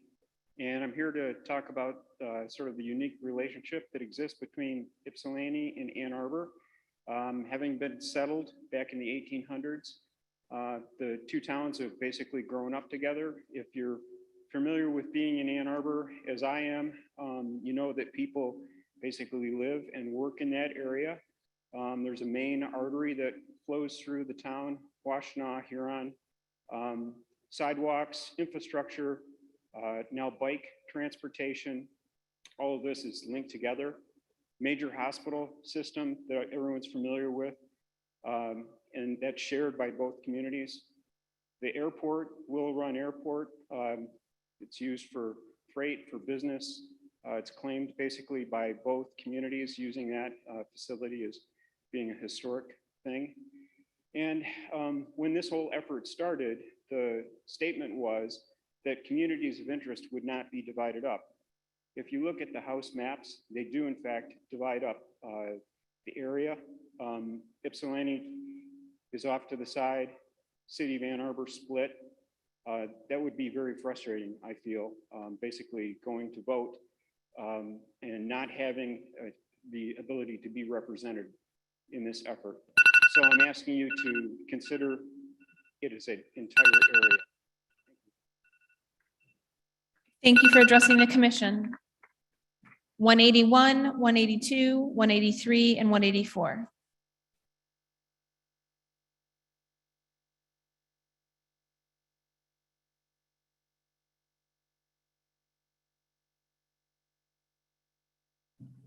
One 181. I'm 182. I'm 182. Looks like we don't have a 180. I'm sorry. Looks like we don't have a 181, right? Do we? So no 181, 182. I'm 182. Go ahead, sir. I'm Valentin Dumitrescu, Romanian immigrant from communist Romania, resident of Livingston County. And I am satisfied with the maps drawn for the Livingston County. And in order for the commission to live up to its name of being independent, I urge you to resist any temptation to interfere with splitting artificially communities of interest to achieve, to reduce the efficiency gap or the partisanship competitiveness. I want to state clearly and loudly, competitiveness is a duty that's not of this commission. It is on the shoulders of the political parties that compete for the minds and souls of each community of interest. So let it stay with the political parties. So let them adjust their agenda, adjust their platforms to win the minds and soul of every community of interest. Thank you very much. Thank you for addressing the commission. 183. Good evening, Commission. My name is Mark Ashley Price. I am an elected school board member from Highland Park. As a citizen, I would like the new districts to be just and fair and not be biased towards anybody. I appeal to you to consider maps drawn by Mopo Defoe. This commission will be in my prayers about making the right decisions for Michigan. Oh shit. Again, as a citizen, I will continue to follow the commission about what would you do. The new districts should be for and by the people and not for corruption. Thank you very much. Thank you for addressing the commission. 184. Yes, good evening. My name is Venus Joy Brown, a lifelong resident of Detroit and a member of the Southfield Deltas, a local public service organization. We thank the commission for undertaking this tremendous task. I work in Southfield, service the community citizens, and spend my Black dollars in the cities of Southfield and Detroit. With that, I urge you to keep the community of interest of Black citizens in Southfield, Lathrop Village, and Oak Park together in the congressional and state Senate voting districts as proposed on our map 4744, and I also support map 6155. I support proposed maps which join Southfield, Lathrop Village, and other Southern Oakland County communities with parts of the city of Detroit.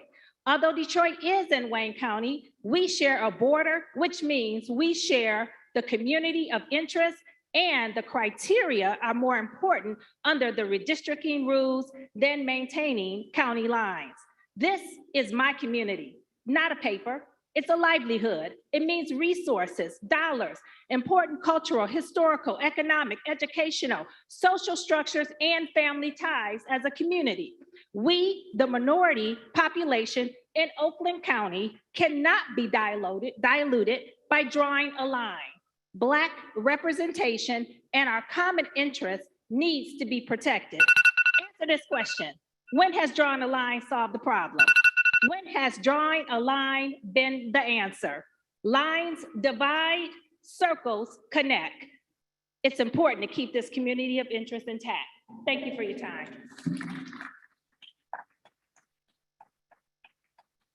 Thank you for addressing the commission. 185, 186, 187, 188.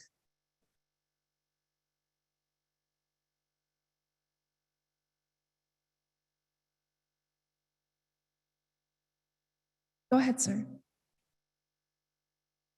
186. My name is Earl Burton. I'm a lifelong resident of Detroit. And I thank you for the hard work that you are doing with the drawing the maps, redistricting. But to reiterate what someone said earlier, there's still work to be done because the way that the districts are drawn right now, it favors one party. Now, I was raised to believe that our votes are important, and I've voted in every election that I've been available to vote in. My parents instilled this in me from the time they went down to march on a Pettus Bridge because they believed voting was important, that your vote matters. Now, elections are supposed to reflect the will of the people.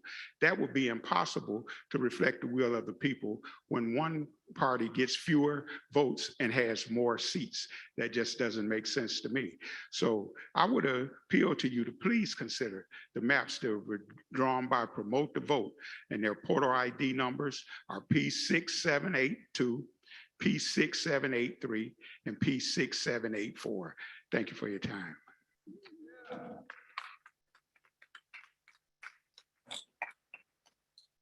Thank you for addressing the commission. What number are you, sir? 188. Go ahead. Good evening, Commissioner. My name is Delwar Ansar. I live in Warren, and I went to last few hearing in Detroit and also Warren hearing too. I'm from Bangladesh, and I'm a Bangladeshi community activist. And in Warren hearing from our community, Bangladeshi community, went like 30 people went there, and we raised our voice about bringing all of us together we share the same community of interest, cultural interest, but it is very unfortunate to see Bangla Town Hamtramck is like a divided proposal map, the final proposal map. So I would request, please bring Bangla Town Hamtramck district. I'm talking about what do you call House District 10. Please bring Bangla Town and Hamtramck in District 10. So that would be nice because as we share the same culture. So and also for Senate District, you see the Senate District 8 proposal, final proposal map. You put Madison Heights. So instead of Madison Heights, please, it would be nice if you can bring Warren and District 8 because it is dividing us. So my humble request, please listen. Our community, like everyone, is very disappointing after seeing this proposal map. Thank you so much for giving me time. Thank you for addressing the commission. What number were you, ma'am? 189. Go ahead. Hello, my name is Andrea Hunter, and I'm the president of the A. Philip Randolph Detroit Downriver chapter. A. Philip Randolph, we know, is one of the pioneers of the 1965 Voter Rights Act. So my organization has been around since 1965 to protect these acts. One of the things about the Voter Rights Act requires districts have the opportunity to elect candidates of choice. I understand, trust me, that the VRA Commission consultant advised against packing districts by discouraging 80+%. However, please understand, this recommendation of 35%, forgive me, is kind of shocking and appalling. As an electrician, my math is my major, and we know half is 50. So even suggesting 35 is ludicrous in nature. I don't care what languages it is, numbers are numbers.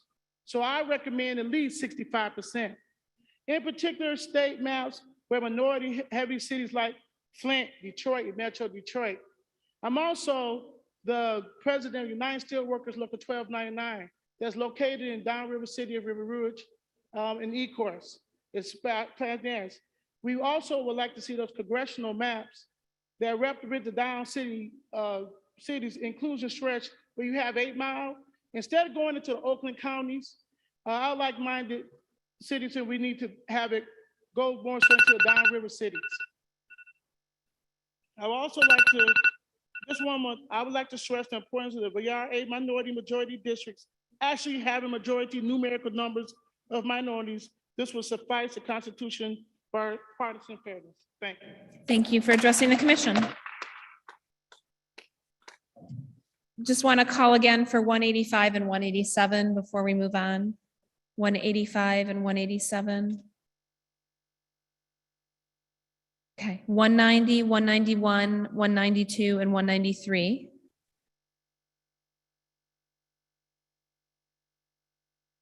You can go ahead, sir. What number are you? 190. Yes, ma'am. I'd like to thank the commission for allowing us to speak today, address you today. My name is Walter Epps, and I represent the Detroit Metropolitan Democratic Club. And plain and simple, if I can just say that I think there's a common theme here today. I think that the board, the commission has to agree that there's a common theme today. And that theme is that the people that spoke here today and continue to speak represent diverse communities, their own diverse communities.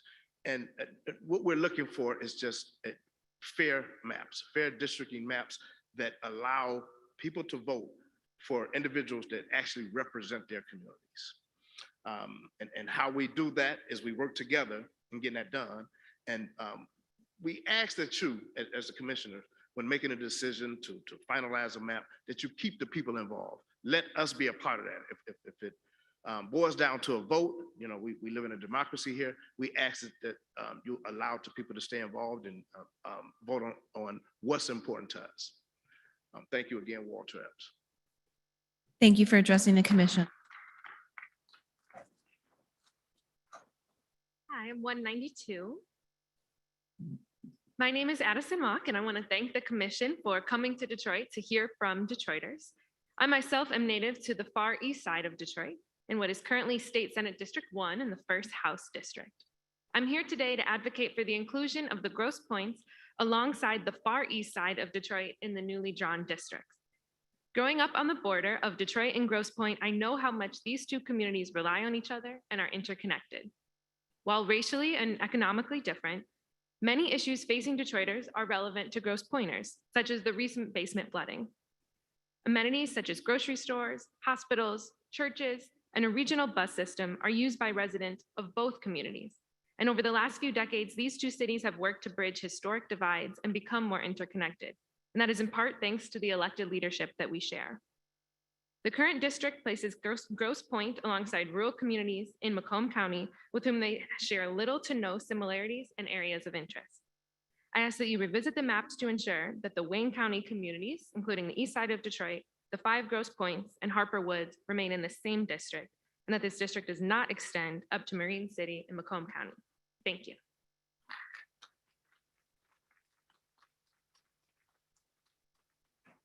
Thank you for addressing the commission. Hi, thank you for the opportunity to speak. My name is Tim Christensen. I'm a lifelong resident of Michigan. I currently reside in Hazel Park. I'm with Michigan Liberation. We're a statewide 501c4 working to end mass incarceration. I spoke to an informed, regular voter in Detroit who did not know we have municipal elections coming up in a few weeks. The turnout at the last municipal election was 14%. We do not need to put more barriers on the vote in Detroit and barriers from Detroiters having their voice being heard. We need maps that are fair in order for us to be able to elect representatives that reflect our values so we can have a fighting chance to transform the criminal justice system, get driver's licenses for all, environmental justice, healthcare, housing, and a living wage. We need a chance. Every resident deserves an opportunity to make sure their voice and interest reaches Lansing and DC. And we need to stop the disenfranchisement of Detroit and Black voters. I appeal to you to consider maps drawn by Promote the Vote portal ID numbers P6782, P6783, and P6784. Thank you. Thank you for addressing the commission. What number were you, sir? 193? Okay. Do we have 191? Okay. A 194, 195, 196, 197.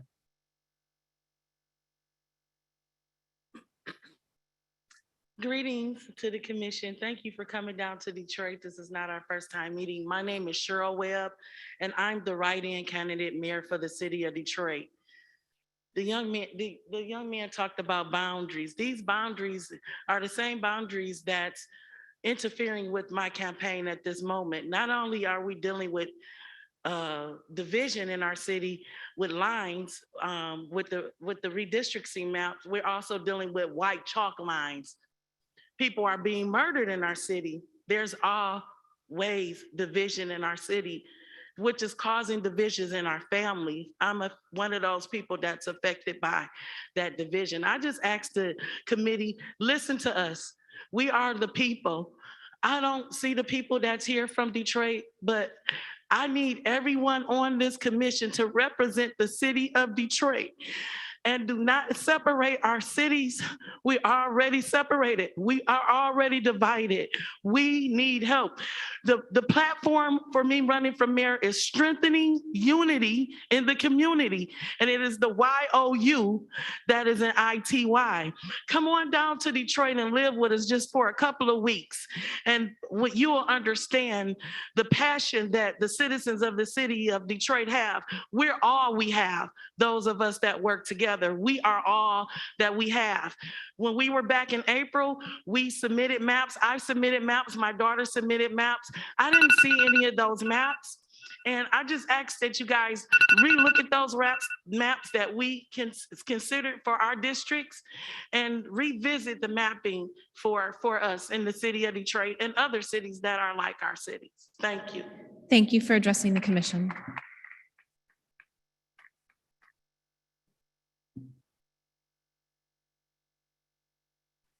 Good evening. I'm 197. Thank you. And I thank you for this opportunity to speak. My name is Derek Rushing. I am the vice chair of the Detroit Democratic Club. I just want to say to you that I had the opportunity to take 3 of my sons for the first time to vote. And each time that I've taken my sons to go vote, I've told them that this is your voice. But I want to say to you, you're not listening to us, our voice. You're taking that voice away from us. And by taking that voice away from us, every single time that we, the people, have stepped up and come together to do something for our community, it's committees such as this that has done something wrong against us. You're not representing us. And I want to tell you this too. As a retired police officer, I didn't selectively enforce law here and enforce law there. I did it for everybody. I fought for my community, and I want you to fight for us. That's it.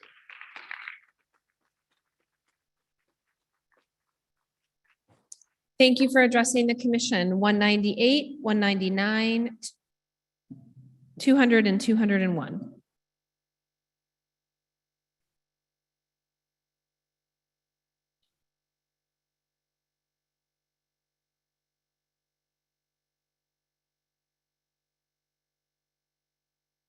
Good evening.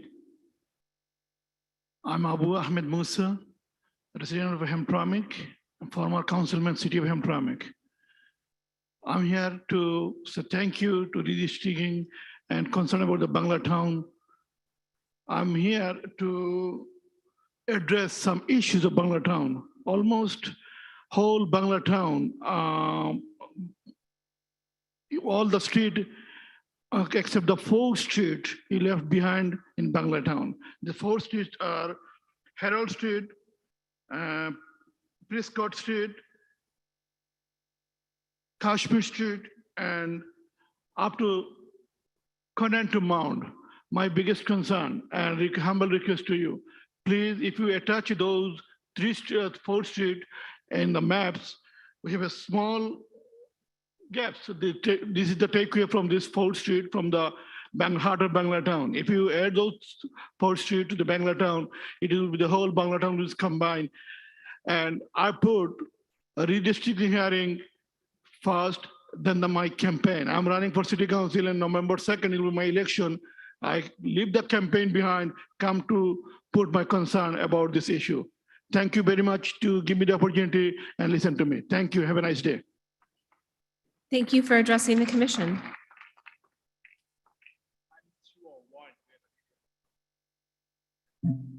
One 198, 199, 200, and 201.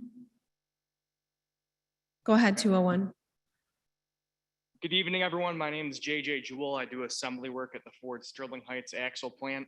Please excuse me if I'm not as eloquent or prepared as I have some of the past couple of times. I'm a tired UAW member who worked 13 hours before coming in tonight, because this is important to me as someone who spent countless hours gathering signatures for the petition drive to get this commission even together.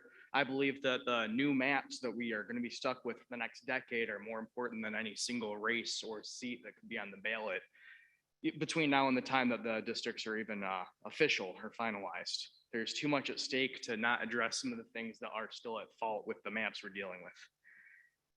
Partisan data not only needs to be looked at, but prioritized when drawing these maps. We need to use the data to ensure that the lines being drawn are fair. The goal here is not to take seats away from Republicans and give them to Democrats. It's to create competitive districts that represent the will of the voters. If voters were literally 50-50 throughout the state, our elected representatives should be proportionate. If our voters are 52% Democrat, our elected representatives should be proportionate, and vice versa. No party with only 48% of the voters should be given a very decisive majority of representatives in the Michigan House of Representatives. I have more typed. I'd say I'm short on time. I'm used to the 2 minutes still. Thanks for your time and thanks for the work you guys do.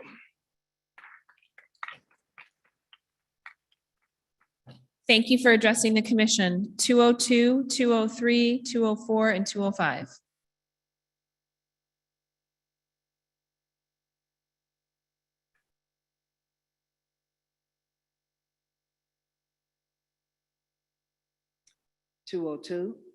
Go ahead, ma'am. Mary Waters from Detroit. I'm a former state representative. I'm a breast cancer survivor. I was Gretchen Whitmer's floor leader during my tenure in the Michigan House of Representatives. Black women die more often, 40% more than white women. Your maps guarantee that we may not have Black state legislators that can fight for medical dollars for us. That means we will continue to die more while you look the other way. I'm asking and I'm pleading with you to please change those deadly wrong maps. Thank you so much. Thank you for addressing the commission. 203. Sam Riddle, number 203, Political Director, Michigan National Action Network, founded by the Reverend Al Sharpton. I'm a Vietnam War era veteran. Yesterday in Washington, D.C., I was arrested in an act of civil disobedience at the White House with Reverend Charles Williams, our Michigan National Action Network president, and a host of other individuals as we fought to advance the Freedom to Vote bill, which was blocked as we knew it would be today. And we were telling Joe Biden simply to end the filibuster. My mother, a UAW member for over 40 years until her death, would have been proud of what the UAW members have said and done here today. But let me say this, we've heard the interpreters. You need an interpreter to break down to you how white supremacy, racism works, and how you and your operation are a manifestation of the highest level of white supremacy and systemic racism in the nation right now in terms of how you come up with these jive-ass maps. I say that with respect to the people, total disrespect for your operation. Again, you need an interpreter to break down white supremacy, how it works. I did this same issue in the 70s in Flint when gerrymandering occurred. Ask State Rep Floyd Clack how he became the first Black state rep in Flint. Your redistricting commission must change those maps, or we will give life to what we say and mean no justice, no peace.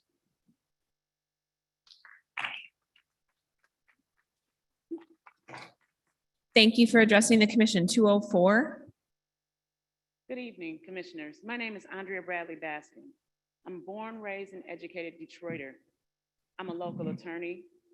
I'm an adjunct law professor, and I'm a very proud member of the executive branch of the Detroit NAACP. I'm speaking to you today to remind you of the constitutional underpinnings that govern your work. We appreciate your time, but we do not appreciate the way the maps have been drawn to date. We want to remind you that the 14th Amendment prohibits legislators and this commission from engaging in both intentional, race-based voter dilution and racial sorting. And the Voting Rights Act, through the 15th Amendment, statutorily prohibits redistricting that results in racial vote dilution, regardless of the intent. Regardless of the intent. It is the impact, and you have heard today, the impact that will occur on various communities of color, especially the Detroit community. The maps proposed thus far do not change for the Detroit community. That in and of itself creates a disparate impact in the process of coming to the resolve of the maps that should be drawn. You also have disproportionate partisan effects. You should not vote for any map that creates a disparate impact on communities of color. You should not vote for any map that creates a disproportionate advantage to any political party. I know my time is up, but I implore this commission to take the time to get it right, to use your vendors, your tools. Otherwise, you look forward to a robust and vigorous constitutional fight. Thank you. Thank you for addressing the commission. 205. Thank you. Good evening, everyone. My name is Brittany Gordy, and I'm a union carpenter for Local 687, where we strive to expand career opportunities for Detroit residents. I'm representing One Love Global, a nonpartisan organization committed to disbanding poverty and injustice. Detroit should be able to influence an equitable number of districts given its importance to the region. But that also means keeping Black voters together to ensure that Black representatives have a fair shot of being elected. Please consider keeping higher than 45% of the electorate Black in any given district. Thank you for your time and have a blessed day.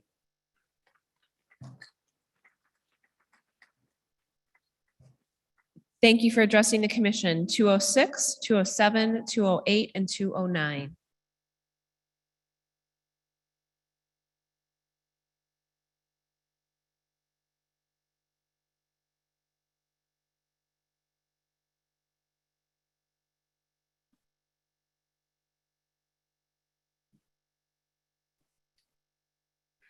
Good evening, everyone. My name is Regine Head.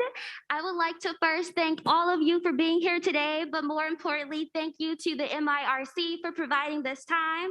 I represent One Love Global today. However, I am a lifelong Detroiter, native of District 1.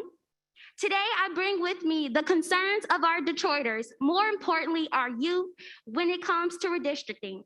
In 2018, I volunteered countless hours with Voter Not Politicians to organize, educate, and engage an entire subset of young and first-time voters to show up at the polls and bring this vision forward. It is disheartening to know of the significant attempts taken by the opposition to undermine the power and ability of the people. Detroit deserves better. These maps should reflect our communities. To ensure that Black representatives have a fair shot of being elected, I ask that you consider keeping more than 45% of the electorate Black in any given district. We can elevate both communities of interest and partisan fairness. I urge you to strongly revisit maps submitted by Promote the Vote, P6782, P6783, and P6784. Thank you for your time. May peace, love, and light be with you all.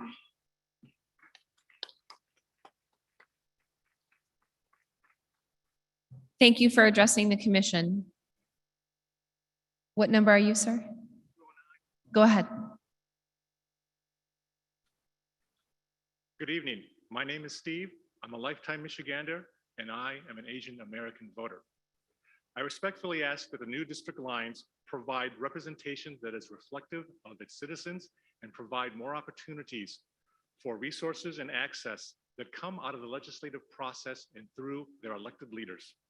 I'm encouraging the commission to consider that the Promote the Vote and Fair Map Projects maps maintain both partisan fairness and preservation of communities of interest. I'm also deeply concerned about the dilution of the Black vote in many of the House districts. As Asian Americans, we understand that our well-being is connected to the well-being of other communities of color. And we believe creating a VRA district with a Black voting age population below 40% is unacceptable. By cracking Black voters in Detroit area districts, it increases their votes are split, increasing the likelihood that a 40% Black district could have a representative that is not preferred by that community. Unfortunately, in all three proposed House district maps, Pine, Peach, and Oak, House District 2 has cracked and excluded a portion of the Asian American community of interest. It should be included in House District 2 instead of where it is now in House District 10. Drawing the map this way weakens our ability to elect reflective and responsive leadership. I ask that the commission follow the recommendations of the Fair Map Project for the following adjacent districts, C3746 and C3745. Thank you. Thank you for addressing the commission. 210, 211, 212, and 213. Good evening. I am a resident of Washtenaw County. The independent data website 538 did an analysis of the 4 congressional maps that you have finalized. And there's a big discrepancy in the efficiency gap between Jupiter and Maple, whereas on your website, it says there is efficiency gap of 0.8%, whereas actually it's 7.5%, meaning 7.5% of Michigan voters are getting their votes wasted. Please pick either Apple or Birch, as these have a much, much, much smaller efficiency gap, meaning that we're more likely to have voters' votes heard. And of all 4, I'd rather you pick Birch because it has the most competitive districts available, meaning more members of Congress will have to listen to all of their voters and find compromise in Washington. Thank you. Thank you for addressing the commission. Anybody else in that grouping? 209, 210, 211, 212? Okay, we'll move on to 213, 214, 215, and 216.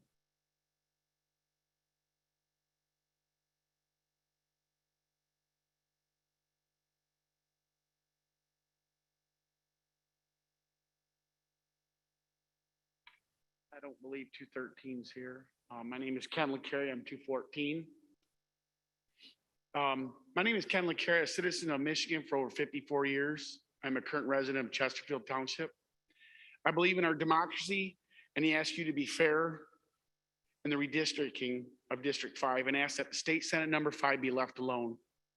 Your current draft shows State Senate District 5 consisting of Fraser, Roseville, East Point, and portions of Macomb and Clinton Township. Unfortunately, this would force a state senator representing us in the 5th district to try and balance the needs and interests of suburban communities, Macomb County, with a few residents of Detroit. I fear, as well as we should all fear, that the interests of the residents in Detroit would be entirely lost. The state senator would be forced to weigh the opinions of a huge majority of his district against the opinions of a smaller portion of his district. And we all know how that's likely to go. Those Detroit residents would be simply unrepresentative. Redistricting would be a great disservice to the people of this region, the city of Detroit, and the voices of Macomb Township. The city of Detroit should be given back its own voice. And Macomb Township and Clinton Township should be kept as a whole and as a community of interest within the 5th Senate District. They share so much in common, such as cultural, economic, library systems, and health and safety in a combined tax. I encourage this commission to keep the needs of the people first and foremost and leave your political agenda out of the decision-making process. Thank you. Thank you for addressing the commission. Hello, my name is Craig Jones, and I'm a resident of Macomb County. The idea drawing for State Senate District 5 would include communities that lie within Macomb County bounds. As it stands right now, District 5 includes 2 precincts in the city of Detroit. As it is drawn now, Macomb Township and Clinton Township have been split among themselves. It is in the public interest that these communities are made whole and drawn together as they share community resources and a tax base. Including all of Macomb Township and all of Clinton Township would restore fair representation amongst the community of interest. It has been indicated by Commissioner Curry on this panel that communities in Wayne County should not be diluted into districts of the surrounding counties. Wayne County is its own community of interest that should be represented equally, and this current map disenfranchises these voters. Thank you for being on the commission and serving the state. I know this is difficult, and I thank you for my time today.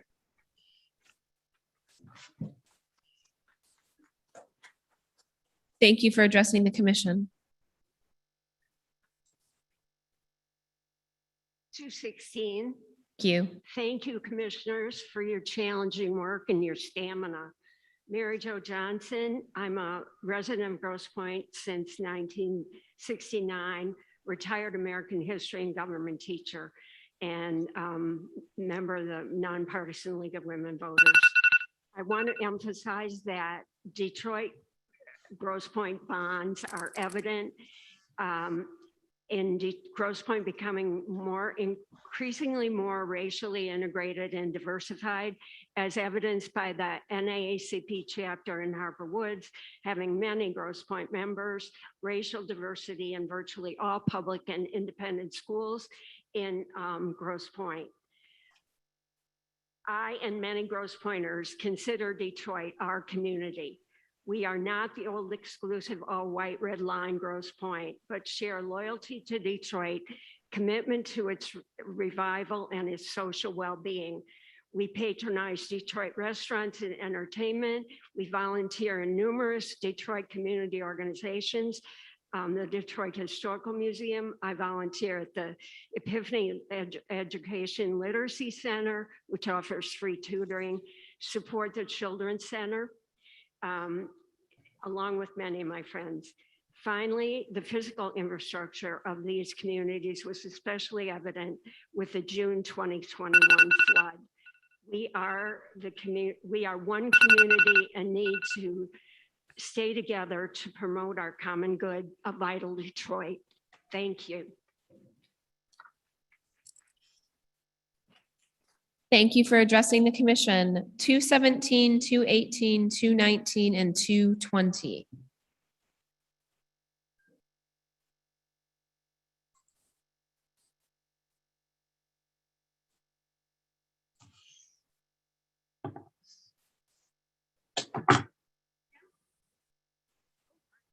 What number are you? I'm 218. Go ahead, 218. Hi, thank you. My name is Veronica Adams. A sincere thank you for your very hard work on this most important project. No easy gig. Michigan, as you know, is the most gerrymandered state in the United States. And according to the FBI, Michigan also has the most hate groups than any state in the union. And that is not a coincidence.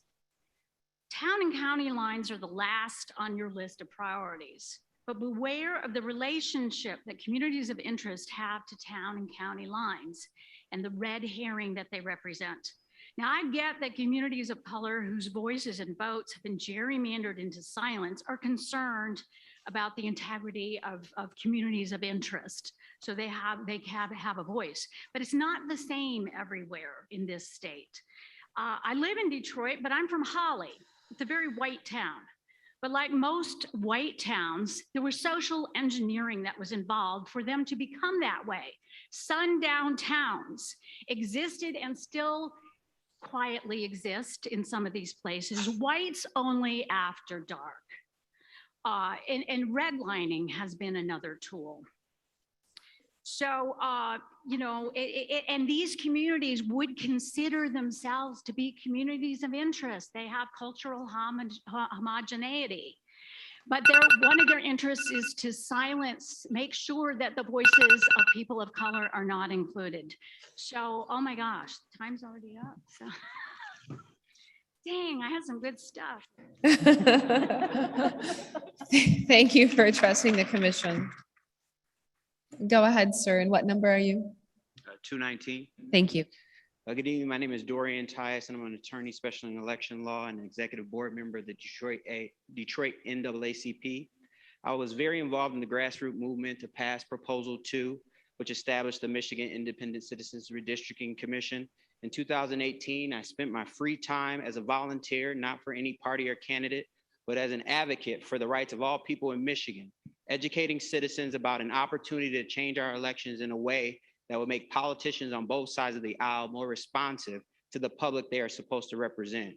To do this, 61% of Michiganders voted to put the power back where it belonged, in the hands of the people, in your hands, as a commission of regular citizens who just want to serve their fellow Michiganders and do what's fair, impartial, and transparent. I still believe in you and the hope that you represent. It hasn't been easy. I know it's never easy for the first people to do something that creates meaningful change. I thank you for your commitment and service to us and for being the first.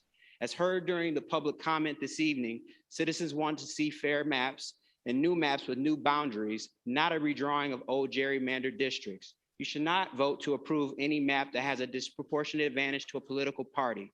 The commission's responsibility is to get as close to zero on the partisan bias score as possible, while also adhering to other important factors, such as communities of interest, not considering all these facts and data in your analysis, unfortunately leading you down a path of disenfranchisement of communities of color, despite your best interests. Therefore, we ask that you, if it's over 1%, you still have work to do. And I thank you for your time and your work and your effort in this regard. Thank you. Thank you for addressing the commission. Hi, my name is Kelly Eubank. I'm number 220. Thank you so much for hearing my voice today. I am a new homeowner in Cornerstone Village, a neighborhood that was heavily impacted by the June 26th and early July floods. My biggest concern is creating partisan fair maps that move us towards a low efficiency gap so that we have representatives in Lansing bringing our struggles to office because of the resiliency of our future depends on it. We are already seeing the effects of the climate crisis, and according to the new IPCC report, we have entered a new climate era. We really need representatives in office who will bring us towards a resilient future to combat all climate injustice here in Detroit and all of the communities who have been impacted, like 48217 and Southwest Detroit. Also communities of interest that really need to be kept together. These maps will determine the health and safety of our communities, and please make sure that no one's voice is erased. Thank you.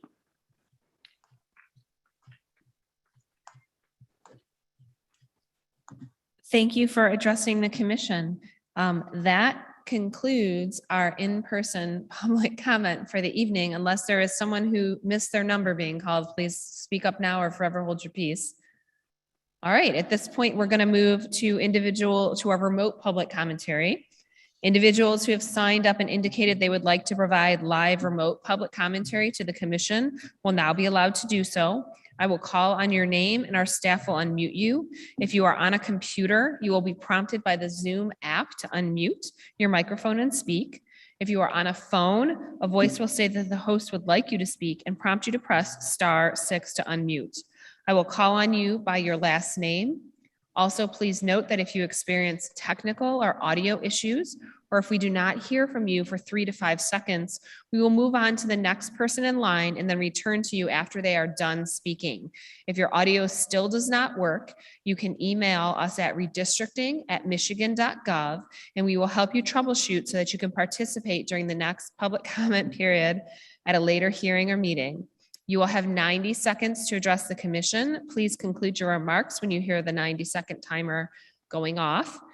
Please remember that you can also go to the public comment portal tool and share your comments in writing, including any specific areas of the map about which you are speaking. The public comment tool is available at www.michigan.gov/MICRC. First in line to provide public comment, George Davis. Participants number 1 and 2 are not present. Okay, let's go on to number 3, Gary Moorhead.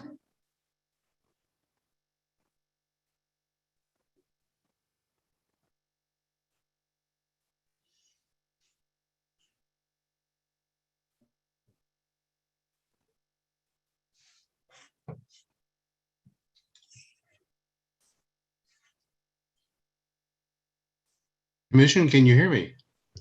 Yes, we can. Super. Thanks for all your patience today. My name is Gary Moorhead. I live in Auburn Hills. Thank you once again for all your hard work and dedication.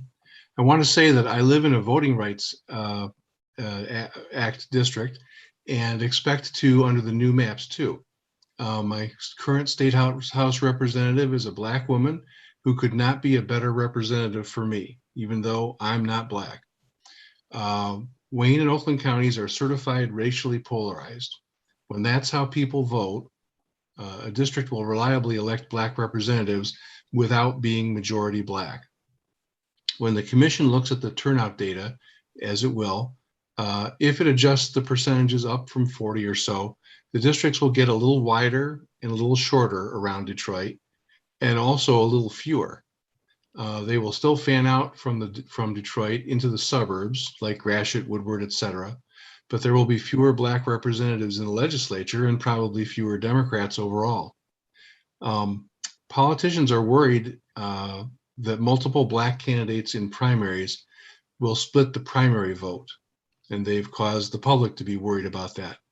The answer is ranked choice voting. New York City just used it in their primary this summer with 13 candidates. The Black population is under 25%, but the winner was Black. So Google it. Thank you. Thank you for addressing the commission. Next in line is Mr. James Gallant.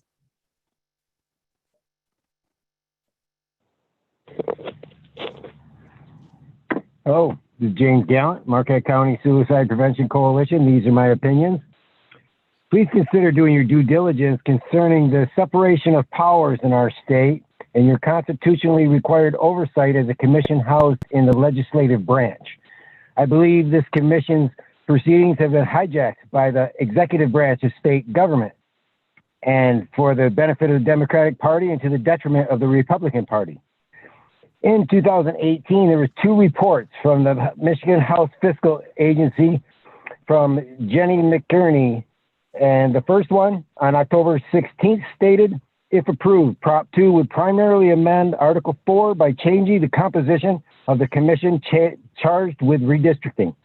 On November 2nd, she wrote, ballot 2 proposal of 2018 general election would effectively reinstate a version of the Commission on Legislative Apportionment described in the Constitution, has not been operational since 1982.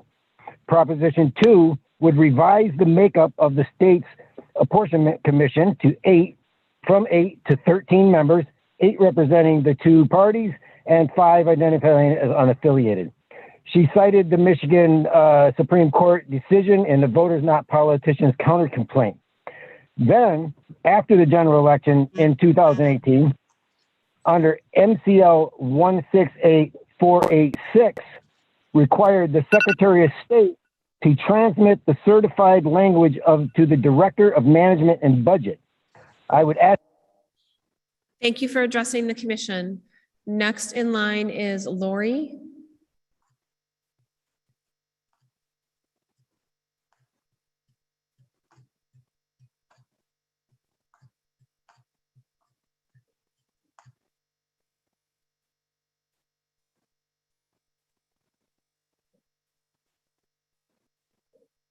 Sorry, can you hear me now? Yes, we can. Okay, great. My name is Lori Lisi. I live in Huntington Woods. Today, I ask that you use nonpartisan fairness as a litmus test for finalizing maps. I was a Prop 2 volunteer because I believed it would lead to fair districts. Most proposed district maps still don't give voters a level playing field. Our mothers told us the world is not fair. Michigan voting districts can be. In previous comments, I likened your work to knitting. Despite your best intentions, your maps are like a sweater knit with one arm longer than the other. I ask you to even up the arms by creating maps with near zero efficiency gaps, and to do this while still giving Michiganders of color the chance to elect people from their communities. In my area, this means redrawing proposed districts that cut vertically across suburbs and into Detroit, and creating more state house districts entirely within the city of Detroit. Maps have been submitted, like the AFL-CIO and Promote the Vote maps that honor the Voting Rights Act, recognize African American communities of interest, and still ensure nonpartisan fairness. Please look to these maps. What purpose is served by allowing outside maps to be submitted if those maps are not meant to be consulted and even adopted? As the first ever citizen commissioners, you have the privilege to show the country that Michigan plays fair by voting fair. Thank you. Thank you for addressing the commission. Kim?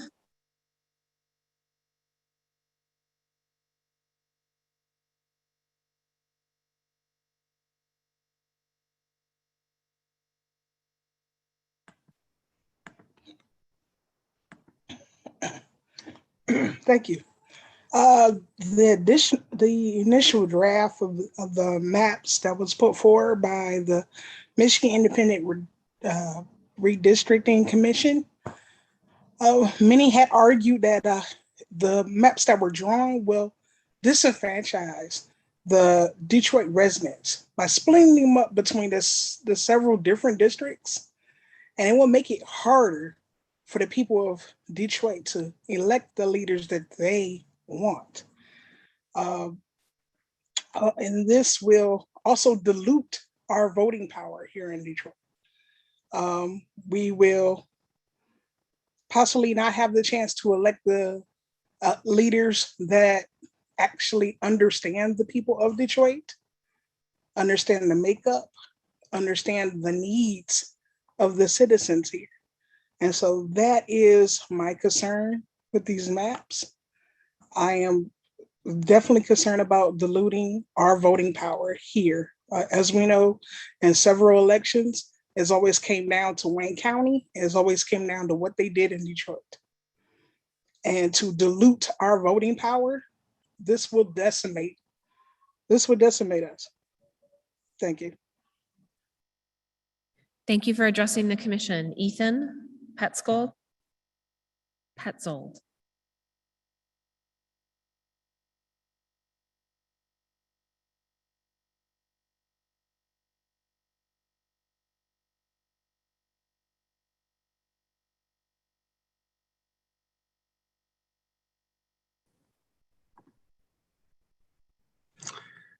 Good evening.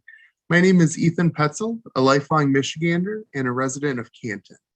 As I've reviewed the 10 maps under consideration by the commission, I continue to be concerned with the lack of partisan fairness. There's been a lot of discussion about balancing communities of interest with partisan fairness, but I'd like to emphasize that these considerations are not mutually exclusive. We can and we must have districts that respect communities of interest and have close to zero on partisan bias scores as possible. There have been citizens and organizations that have submitted maps that balance these very well. And I encourage you to review those maps for ideas on how to do this more effectively. I urge you to not vote to approve any map that doesn't first neutralize the disproportionate advantage given to one party that's evident in every single one of the maps that are under consideration. Thank you so much. Have a great night. Thank you for addressing the commission. Do we have number 9, Adonis? That participant is not present. Okay, thank you. Felicia Banks?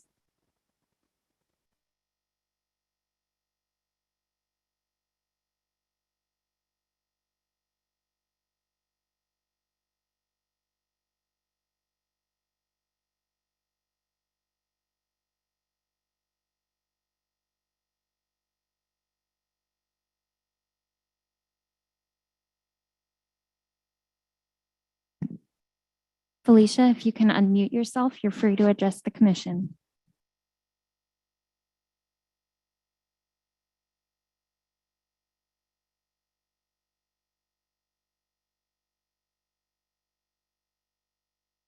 Felicia, if you can hear us, if you can unmute yourself, you're free to address the commission.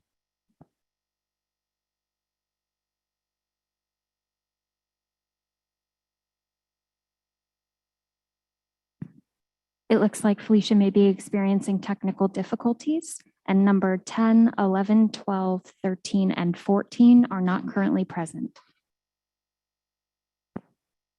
So we will move on to Andrew Chicotel. Apologies, that participant is not currently present. Okay, what about 16?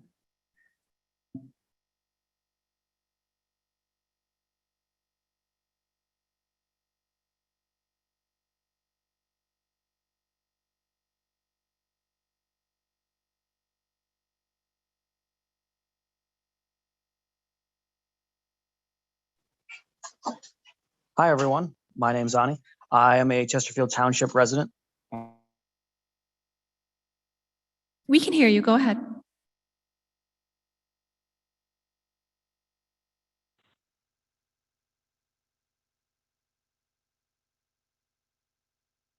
It looks like that participant has left the meeting.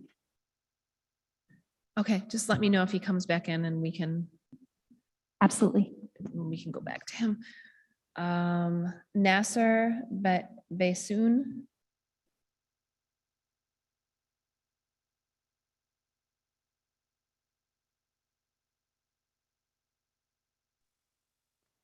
Hello, can you hear me?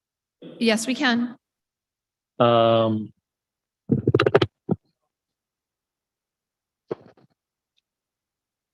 Good evening. My name is Nasser Baydoun, and I am the chairman of the Arab American Civil Rights Commission. I'm here addressing you on behalf of the Arab American community.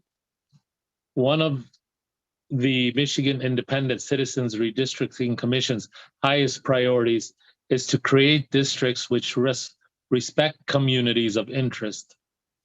The Arab American population in Metro Detroit is a quintessential community of interest who inhabit a discernible geographic area, share historic and cultural backgrounds, and are linked by a common interest in public policy issues that impact voting and legislation.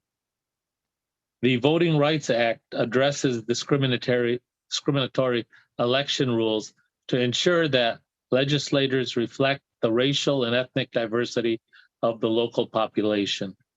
Under the VRA, minority opportunity districts can be proposed as one tool towards that goal.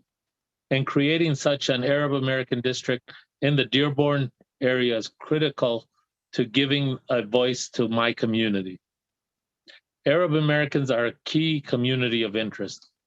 Dearborn and Dearborn Heights should be kept together in both the state Senate and the state House maps as they both have a large concentration of Arab Americans. A Dearborn and Dearborn Heights-based state Senate seat will allow for unique issues of the community to be better addressed. Thank you for addressing the commission. I believe number 16 has rejoined Mr. Manilatos.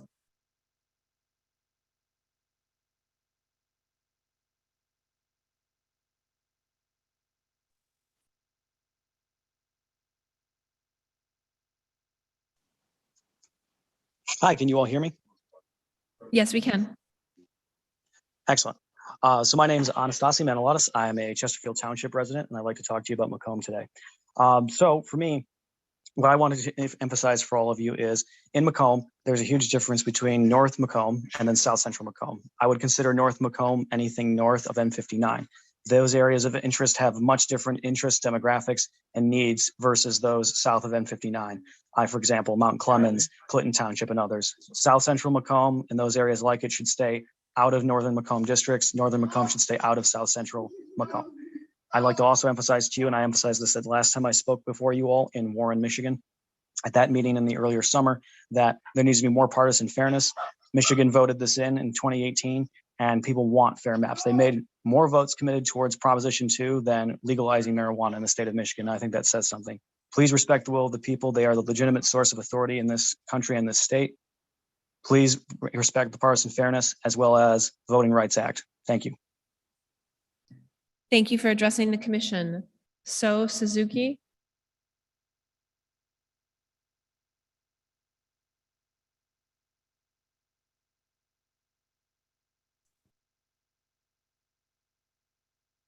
Hello. Hello.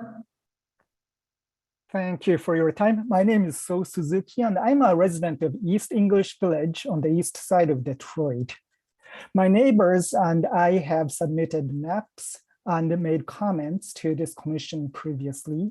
Our ask was that our neighborhood, East English Village, is kept with Morningside and Cornerstone Village, all on the east side of Detroit.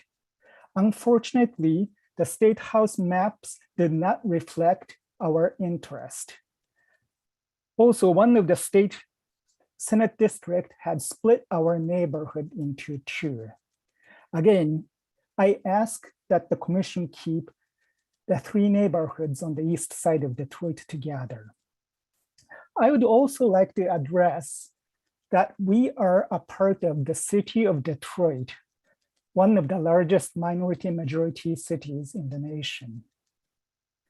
I expect the district in which I vote in is a reflection of the city that I live in and my neighbors. So please consider respecting the municipal boundaries and county boundaries. Thank you so much. Thank you for addressing the commission. Jay Clark.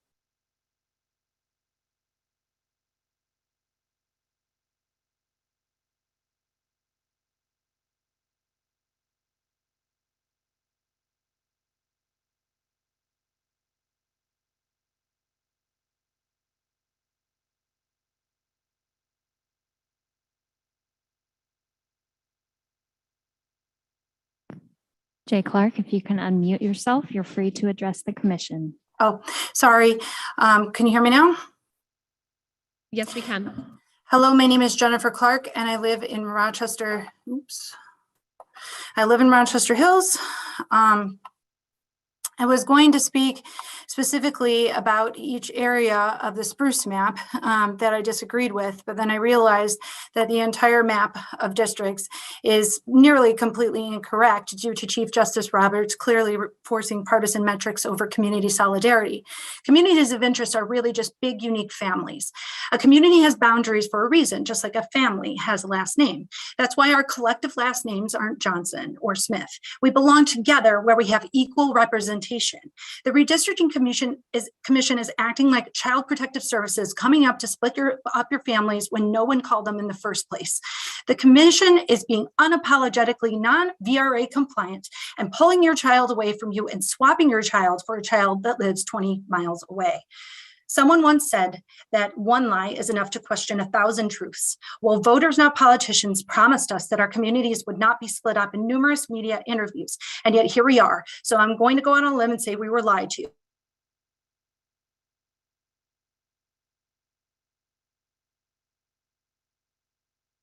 Thank you for addressing the commission. Rosalind?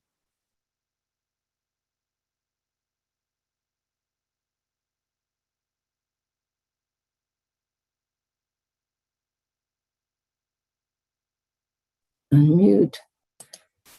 Yes, we can. Okay, hello. I'm Rosalind Cox. Good evening. I'm a 25-year resident of Troy, and I want the commissioners to know that the Congressional Juniper Map is one of the best ones that I've seen for Troy so far, as it keeps Troy in Oakland County with other communities of interest. So please use the Juniper Map for Congressional District 3. As far as the maps for state, Senate, and state house go, it appears to me and to many others that you've heard from today that many cities and neighborhoods are divided and many communities that have no common interests are combined. I'm also very concerned that these maps are skewed to favor Republicans and particularly will dilute the voices of Detroit residents and other communities of color. The state, Senate, and House maps need to be redrawn for better representation. For District 16 in the state Senate specifically, I want to keep Troy whole, and I ask that you also consider including all of Clawson and moving more west to include Birmingham and Beverly Hills and take out Oakland Township altogether. I urge you to please check for partisan fairness as our state needs and deserves a balanced, unbiased map in compliance with the Voting Rights Act. I know it's been a very long day for you, and I thank you for your time. Thank you for addressing the commission. Wendy Appleton?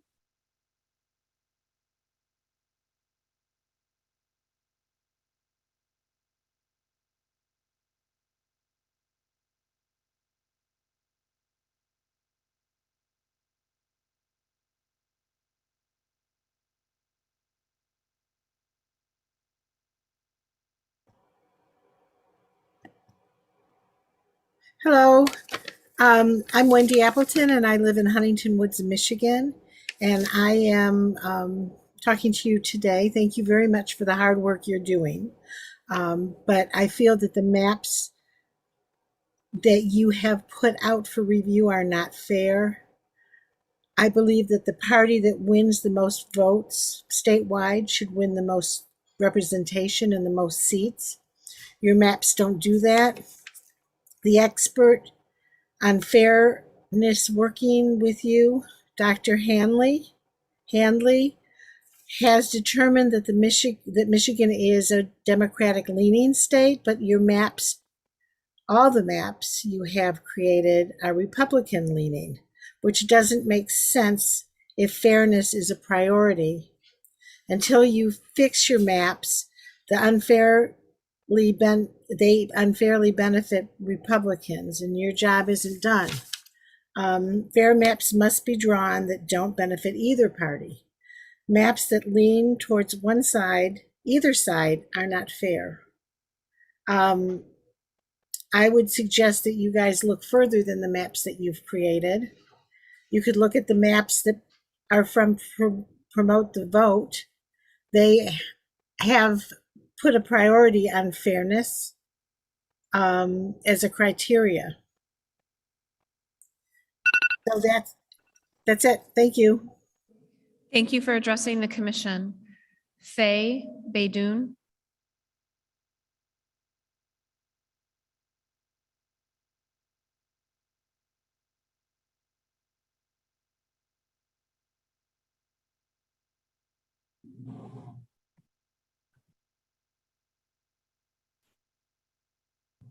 Hi, good evening. Good evening. I want to thank the commission for all their hard work that they have been doing.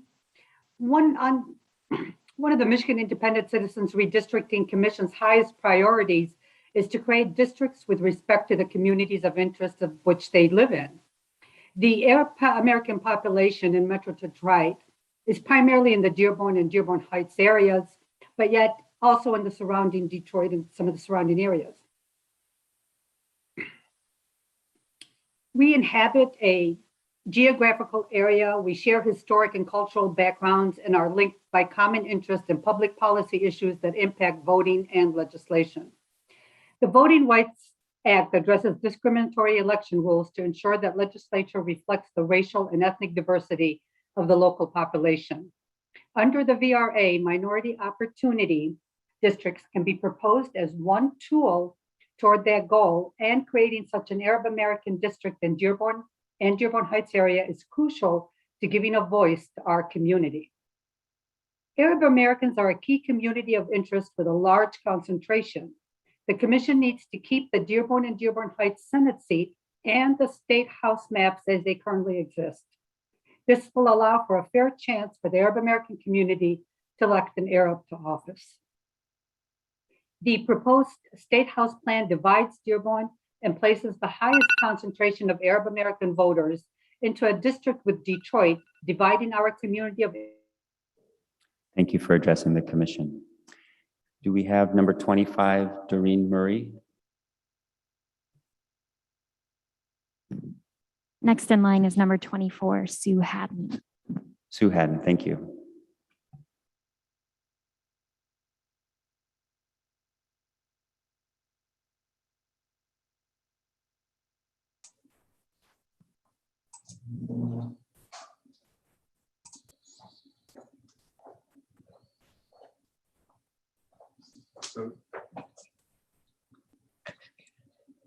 We can see you, but we can't hear you, Sue. Oh, okay, thank you. I would like to thank the members of the commission for their hard work and their attempt to create fair maps that respect the will of the Michigan voters. Thank you for not using the excuse that geography makes it too hard to draw fair maps, but your work is not done. And I know you know that. We need to fix some of the maps. I'd like to draw your attention to the maps from Promote the Vote. That would be P6782, P6783, P6784. These maps eliminate built-in bias and wasted votes, making sure that politicians are responsive to the communities that they represent. These maps also do not favor one political party over the other. Let's be honest, no matter what party you're in, you don't want to have maps manipulated to favor the opposite party. Both parties have done it in the United States, and it's not fair. That is why voters voted for Prop 2, and Michiganders expect that the Voting Rights Act of 1965 and the 14th and 15th Amendments are honored. They expect equal protection and that one person equals one vote. The maps that Promote the Vote have put forward honor the laws with partisan fairness. Michigan's watching, and I know you guys can do better. Thank you for your hard work, and thank you for this opportunity. You're welcome. And thank you for addressing the commission. Number 26, James Zogby.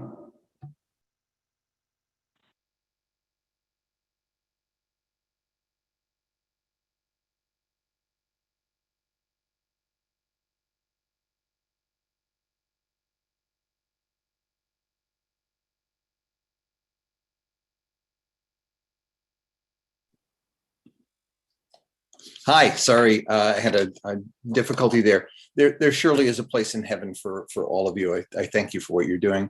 In 1985, the year we founded My Arab American Institute, former Dearborn Mayor Mike Guido sent a tabloid to every home in the city with a headline addressing what he called the Arab problem. There were, he said, too many of them. They didn't share our culture, and they're ruining our darn good way of life.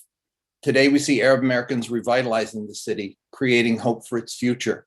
The majority of the city council are Arab American, as are the police chief and its current state representative. It's the first time Dearborn is represented by an Arab American.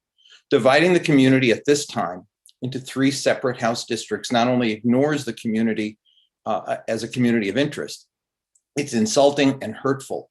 It ignores their contributions, their struggle to overcome a history of discrimination, and their shared legislative and policy interests. Regrettably, Michiganders are used to seeing communities of interest being cracked for the purpose of diluting minority votes. 2 years ago, the legislative maps of Michigan were litigated in federal court to break with this past Michigan must show a commitment to creating fair maps for all communities, and that includes the Arab community in Dearborn. To ensure that the State House represents the racial and ethnic diversity of the region, which is the intent of the Voter Rights Act, Dearborn and the surrounding areas should exist as a minority opportunity district, recognizing the voices of nearly 100,000 Arab Americans living and working there. Thank you. Thank you for addressing the commission. Next in line is number 27, Judy Mega.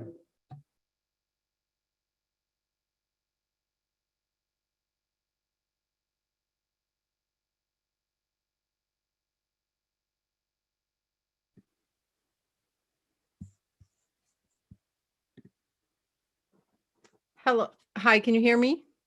Yes, we can. Hi, commissioners. As a person who is very concerned with equity and representation for each voter, I have watched many of your meetings as they have occurred. I fully empathize with all of you on the difficulty of meeting every constitutional requirement in drawing fair districts.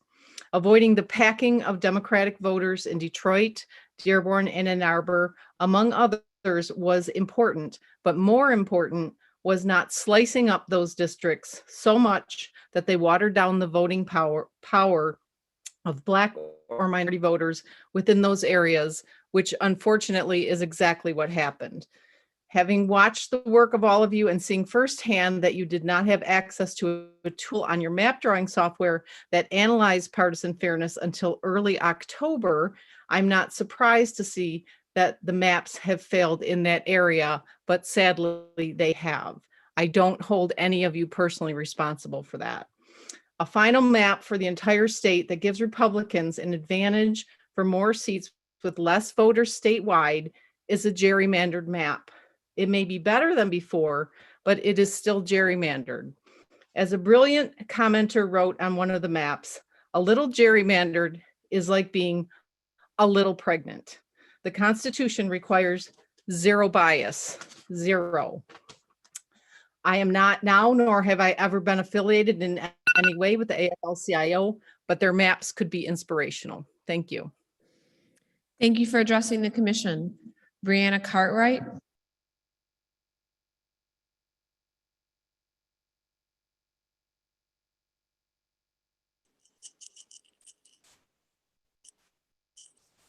Hello. Oh, 1 second. We can hear you. Okay, sorry. I didn't realize there was a, a background to it. Forgive that. But good evening. My name is Brianna Cartwright, and I'm a resident of Oakland County. I'm a member of the Southfield Deltas, and we thank the commission for undertaking this arduous task. As a local public service organization, we support keeping the community of interest of Black citizens in Southfield, Lathrop Village, and Oak Park together in the congressional and state Senate voting districts, as proposed on our map C4774, which we submitted in September. We also support the commission's proposed maps, which join Southfield, Lathrop Village, and other southern Oakland County communities with parts of the city of Detroit. Although Detroit is in Wayne County, we share a border, and the community of interest criteria are more important under the redistricting rules than maintaining county lines. The community interest, the community of interest shares important cultural, historical, economic, educational, and family ties as a community. As a minority population in Oakland County, Black representation needs to be protected from becoming diluted as it relates to common interests of Black citizens in this communities. It is important to keep this community of interest intact, and we hope that the commission realizes that we need this as a community and has to stay together. Thank you. Thank you for addressing the commission. Glenda Steinbach.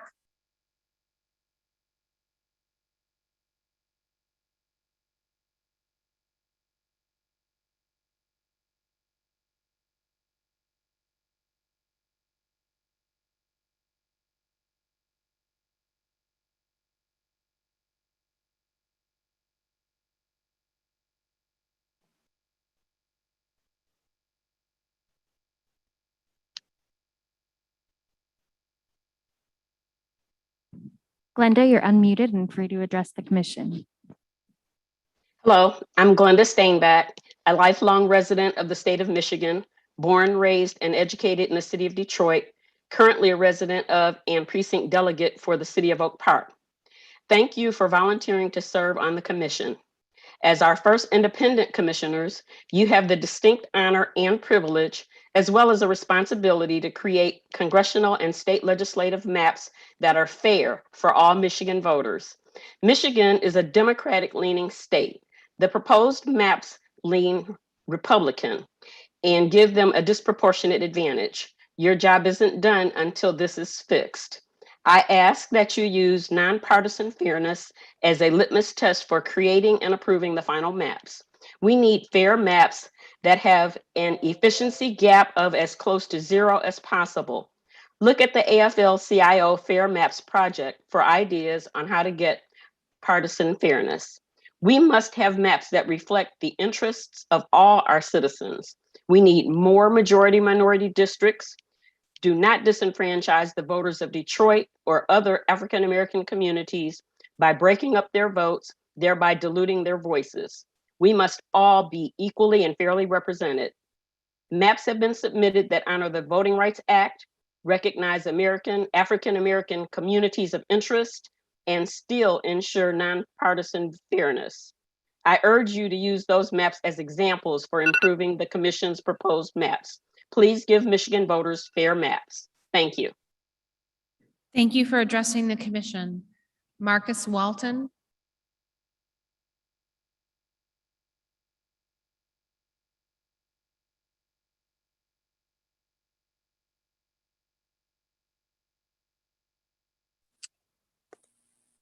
Yes, my name is Marcus Walton, and I'm a special education teacher with the city of Detroit. I just want to thank the commission and the interpreters. I appreciate your hard work. I was born in the city of Detroit. I attended Detroit Public Schools. I work in the city, but I'm gravely concerned about the redistricting of the map for the city of Detroit. Democracy is about the voice of the people. 70% of the people in the city of Detroit are African Americans. Black vote, black voice. However, the maps that are drawn seem to be examples of diluting the political power of Black people. Detroit is a community of interest. Our schools, we lost them during emergency manager. We had to regain them. The quality of water affected with lead in Flint, Detroit, Benton Harbor. Affordable housing. There's housing in the city of Detroit that only Mike Ilitch and Dan Gilbert can afford. Commissioners, stay true to the value and the nature of democracy, which is all about representation. Stay true to the Voters' Right Act of 1965. Stay true to the spirit of Detroit. In conclusion, I know that you're naming the maps after different trees. Just consider the tree that was in the Garden of Eden. It was called the Tree of Life. And hopefully it'll bear the fruit of equality and fairness when it comes to representing the people of the city of Detroit. Thank you for the opportunity. Thank you for addressing the commission. It looks like Wesley Watson and Mohammed Islam are not available. Is that correct? That is correct. Okay, so Doug Floto.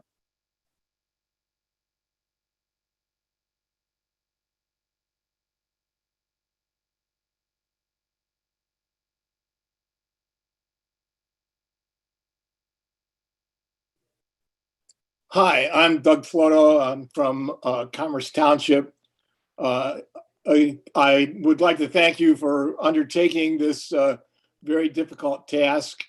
I have reviewed the maps of the area in which I live, and I find that in Commerce Township that we're a very diverse suburban community, and yet in most of the state Senate and House maps, we are lumped into a very rural location, so that the diversity and the complexity of our town is diluted with the rural and primarily white voters out in the rural areas of Oakland County. And in looking at the congressional maps, they're kind of all over the place. I didn't see one that fairly represented the makeup of our community.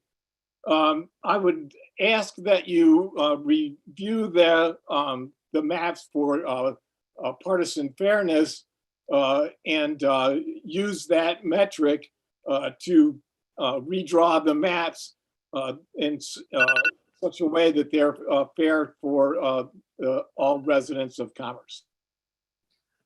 Thank you for addressing the commission. Lynn Blasey.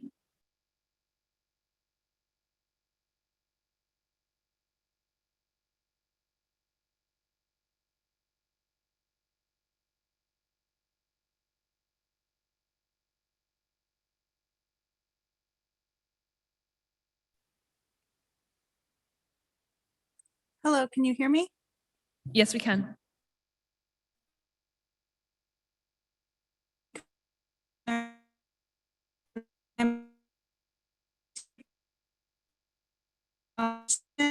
actively engaged in work in Detroit for over 15 years. I'm also a member of AIPA Votes. You may recognize me because I've spoken on this before at in-person and virtual occasions. I'm here tonight to ask again that the commission please keep the Bangladeshi and Muslim communities around Hamtramck together. Community leader Rebecca Islam submitted an incredible special interest map specifically for this purpose of the around Banglatown. For reference, it is map P1037. I appreciate your time and your efforts to keep the Bangladeshi and Muslim communities together. Thank you. Thank you for addressing the commission. Colleen Crossy.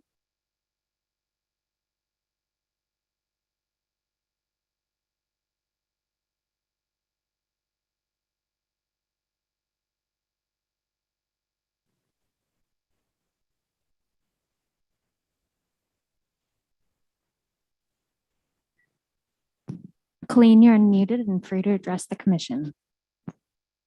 Okay, thank you. Hello, commissioners. Thank you for your time and hard work on this project. My name is Colleen Crossy. I live in Novi. My number is 37. I've learned some things from listening to other people, and I've learned something called prison gerrymandering, and I'm hoping that a person's I'm hoping that will be corrected. And I'm also hoping that you will consider the other maps that have been drawn, just like you consider people's input that they've given today, like the other maps, like AFL-CIO maps and things like that.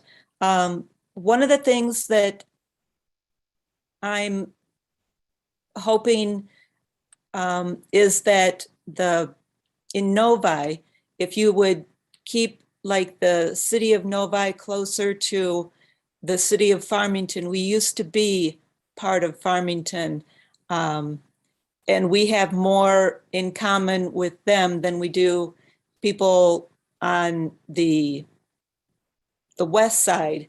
So that's mainly the thing that I wanted to say to you today, and thank you. Thank you for addressing the commission. Sarah Laley.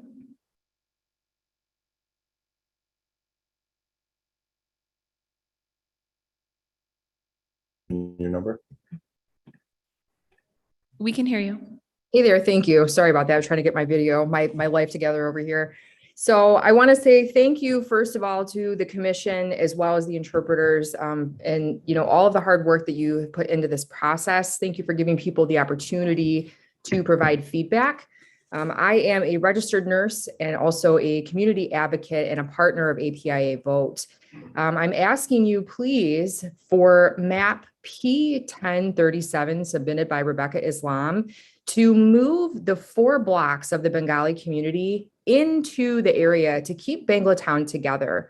The Bangladeshi community is very strong and they deserve, just like every other community of interest, to be united so their voices can be heard. Again, it's 4 blocks that are dividing the people. And so moving that district together is only going to help keep them unified and keep them stronger.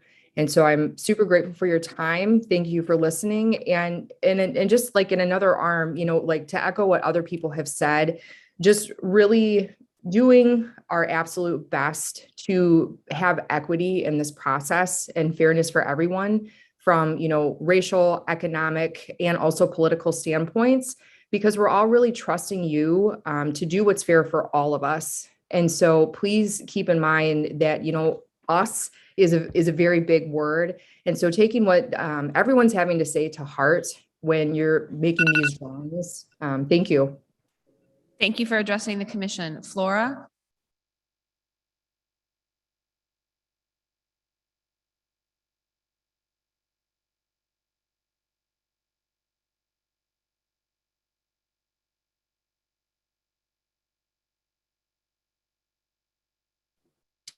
Good evening. My name is Flora Law, and I'm a Roseville resident. I'm here today because I believe that there are flaws in your redistricting. These maps will not be redrawn for another 10 years, so it is vital that you fix these problems now to ensure fairness in future elections. The districts you drew for Detroit could lead to disenfranchisement of communities of color. You haven't given Detroit's communities of interest any consideration, and you have cracked Detroit in order to create majority white VRA districts. This weakens minority voices, which have already historically been silenced. The Voting Rights Act is meant to help voters of color elect representatives of their choice so that they can make a difference in the legislature. But this isn't possible when the maps are unfair. Additionally, all of your maps lean Republican, despite Dr. Hanley, your expert, saying Michigan is a Democratic-leaning state. You should not vote to approve any map that has a disproportionate advantage to a political party. The Constitution requires partisan fairness. You can do this while also respecting communities of interest. Citizens and organizations have submitted maps to your portal that do both, so you have the ability to do the same. By cracking Black communities in Detroit and tilting the playing field towards one political party, your maps fail on both counts. It is more important to get this done right than to get this done fast. For the citizens of Detroit, Flint, Dearborn, and all other communities of color, I urge you to do better. Thank you for your hard work, time, and consideration on this issue. Thank you for addressing the commission. I'm showing that 40, 41, and 42 are not available. Is that correct? All right, let's move on to 43. Sonia Moore.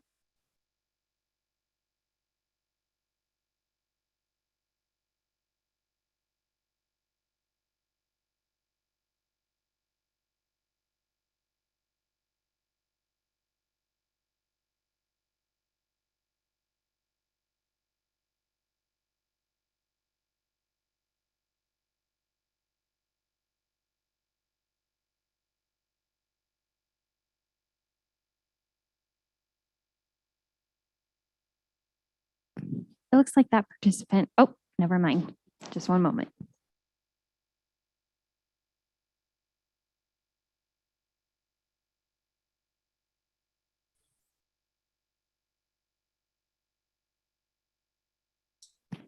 Hello, can you hear me?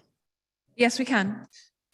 Before I start, I give you this quote from John Lewis because it's why so many people are here speaking today.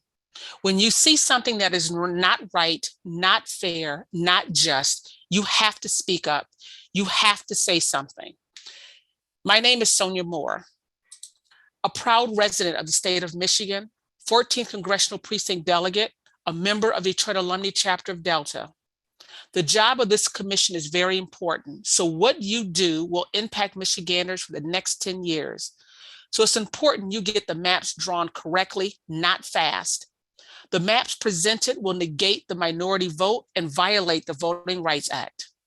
The Voting Rights Act is meant to help voters of color elect representatives of their choice, so those representatives can make a difference. Cracking Black communities and tilting the playing field toward one political party is not right. Please do better for Detroit and Flint. For the last 20 years, Black voters in Michigan have been denied their full political voice in Washington and Lansing by racial gerrymandering. Now your proposed maps will continue that same type of voter suppression. Finally, I understand it's been a long day for all of you, and many of you are multitasking while we are speaking, but I ask that you really listen to the citizens of Michigan. I would ask this commission to review and adopt the NAACP and promote the vote map 6834, which means all the Voting Rights Act criteria and ensure communities are kept together. Thank you for addressing the commission. Kyle Stefanski.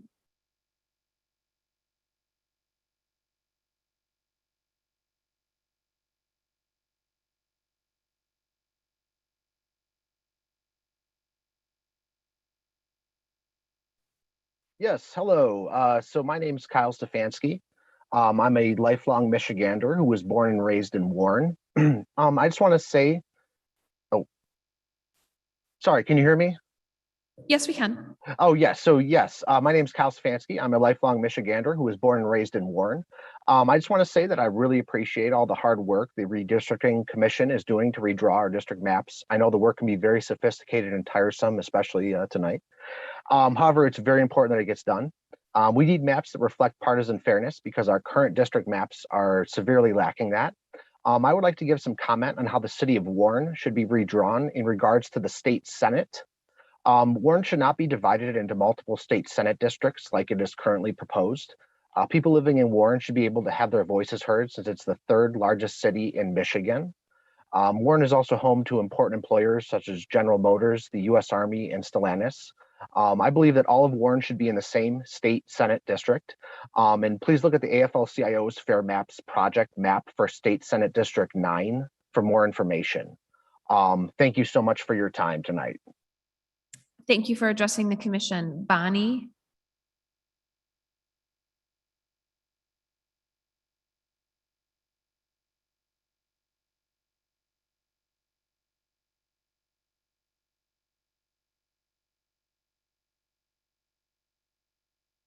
Ooh, okay.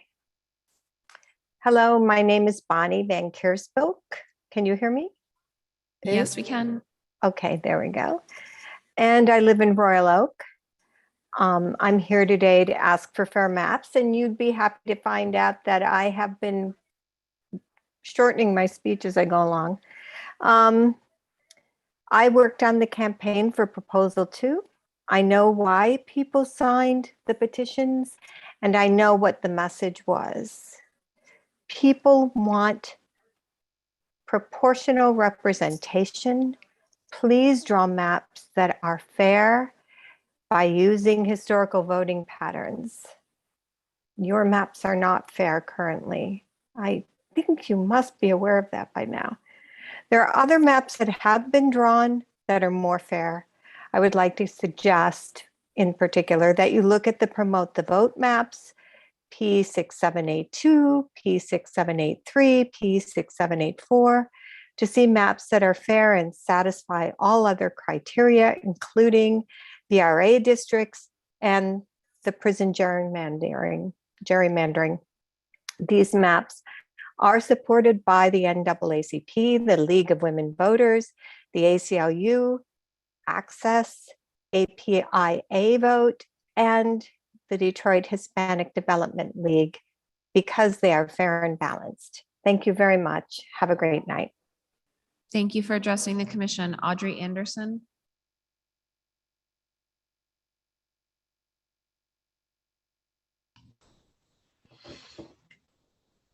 Hi, MICR. I'm addressing you because I am deeply concerned about the proposed maps. I understand this has been major work and a lot of time involved. The proposed map appear incomplete and divisive with large efficiency gaps. Those we elect to represent us set policies that affect our lives, family, and community. They address our values and every issue we care about, such as criminal justice reform, prison gerrymandering, environmental justice, economic justice, schools, childcare, fair job wages, and more. However, I appeal to you to ensure we have state house and senate districts that uphold Voting Rights Act and not regress back to racial gerrymandering that has occurred for decades. I appeal to you to review your methodology and how the proposed maps were drawn. I appeal to you to revisit legislative maps where one political party has unfair advantage. I appeal to you to ensure overall partisan fairness.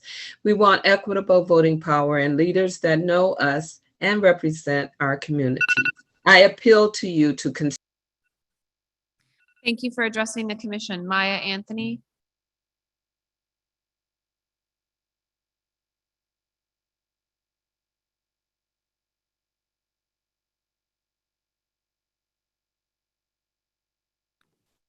Good evening. Are you able to hear me? Yes, we can hear you. My name is Maya Anthony. I was born in Detroit, one of the most integral cities in Michigan, and I currently reside on the Northwest side. The first point I'd like to make is the fact that there has not been enough hours allotted for attendees to speak. I wonder if this is by design, because I signed up to speak virtually at this afternoon's session and no one who signed up was able to say anything at all. So that process needs to be done better. The bigger point I'd like to make today is the fact that Detroit deserves, needs, and has the right to choose and elect their own representatives who stand for racial equity, health, and life stability for its residents. We vote to demand a fair and flourishing quality of life for generations to come. But in order to do that, we must have fair maps for Detroit. We must have fair representation when it comes to our legislature by practicing partisan fairness.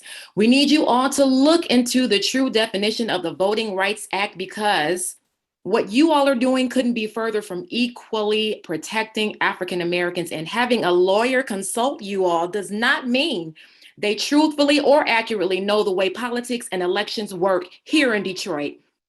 Consider the majority of Detroit, Michigan, and be respectful and considerate of our culture and the needs of the people of the city, like our low-wage earners and blue-collar workers. You're not practicing partisan fairness. Get on track here. You've got to look at Thank you for addressing the commission. Dr. Pamela Trotman-Reed.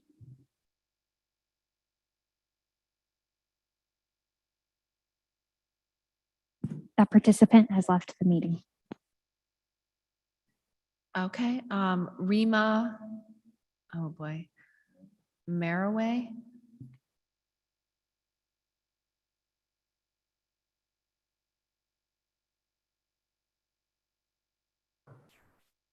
Hi, can you all hear me? Yes, we can. Good evening. My name is Rima Merway. I am with Access, representing my community of interest, the Arab American community. Access has been working for decades to add the Middle Eastern and North African category to the decennial census. However, this has not yet happened, and over again, our communities are lumped into the white category, despite this not representing our best interests or needs. Beyond not being represented in the census, Arab Americans are not protected by the Voter Rights Act. This has left us split into several districts. In order to unpack neighboring communities, something that is long overdue, and preserve the Voter Rights Act districts, the VRA districts, the Commission has used population from Dearborn and Dearborn Heights with no distinction in any variation of the individual and collective maps. This has created maps that split Dearborn and Dearborn Heights communities, where there is a large population of Arab American communities, into several districts. If Middle East and North African communities were counted by the census and protected by the VRA, this would simply not be possible. Until we are counted on the census, until we are counted on the census under a Middle East and North African category, and until we are protected by the Voter Rights Act, we need this commission to ensure our needs are met by keeping our communities together. Please look to the House maps submitted that represent Dearborn and Dearborn Heights in the only way that is truly representative. House maps P6764 and P6762. Thank you. Thank you for addressing the commission. We're going to go to Zach Geyer, and then I think we're going to take a recess for a few minutes.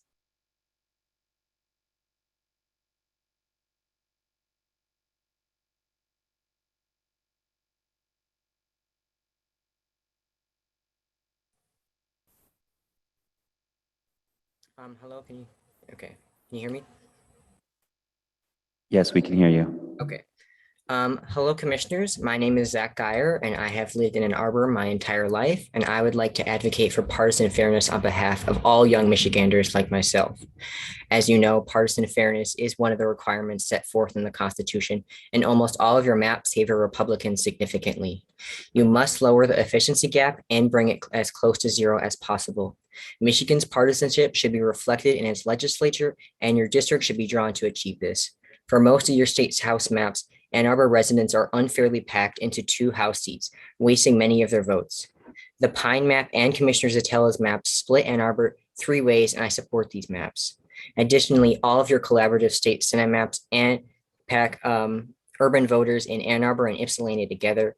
While Ann Arbor and Ypsi are close in proximity, they each have their own distinct cultures.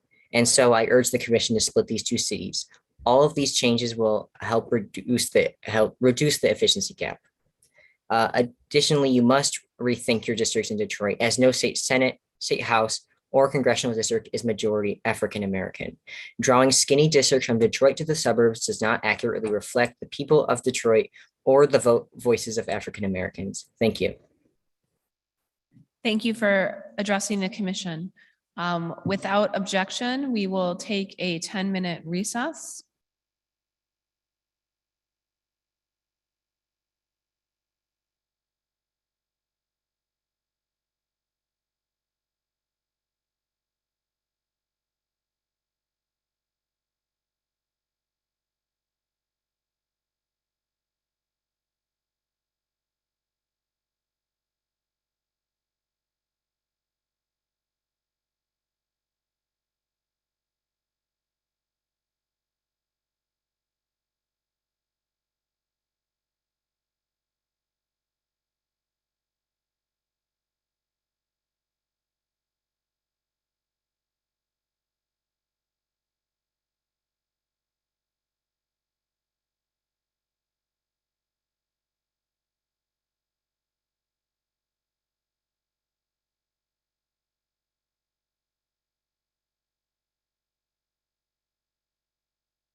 Ready when you are, Madam Chair.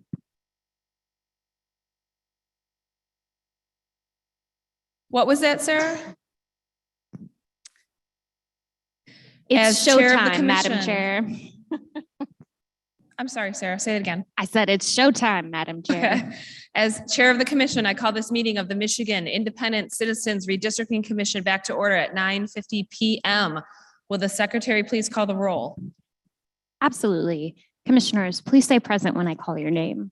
If you're attending remotely, please disclose your physical location. I'll start with Doug Clark, Present. Juanita Curry, Anthony Eade, Brittany Kellum, Rhonda Lang, Present, attending remotely from Reed City, Michigan. Steve Lett, Cynthia Orton, Present. MC Rothhorn, Present. I think Commissioner Orton was trying to finish off where she's attending from. Yep, she has to tell where she's attending from. Attending remotely from Battle Creek, Michigan. And I'm attending presently from Detroit, Michigan. Rebecca Sadella, Present. Janice Follett, Present. Aaron Wagner, Present, attending remotely from Eaton County, Michigan. Richard Weiss, Present. Dustin Witches. Present. 10 commissioners are present and there is a quorum. Thank you, Ms. Reinhardt. All right, so you're picking up with our remote public comments. Is number 55 available? I'm not seeing him on the list. The next participant available is number 62. Okay. Mohsen Hussan. Mohsen Hussan. Hussein, I can't talk, sorry, it's chilly.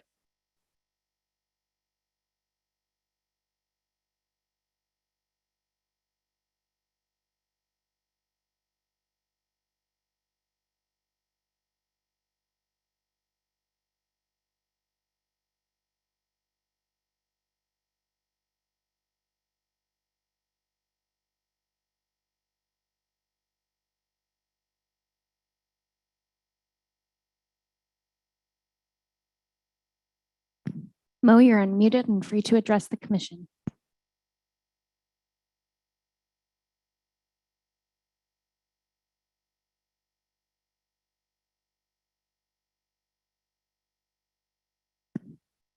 Mo, if you can hear me, you're unmuted and free to address the commission. If you're speaking right now, we cannot hear you.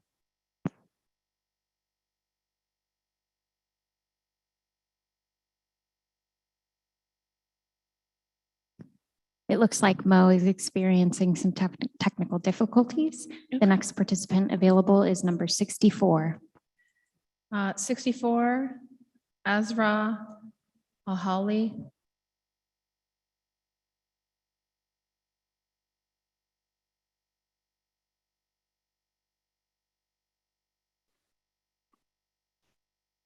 Hello, this is Asra Al-Hawli, and I'm joining virtually from Dearborn, Michigan. We can hear you, go ahead.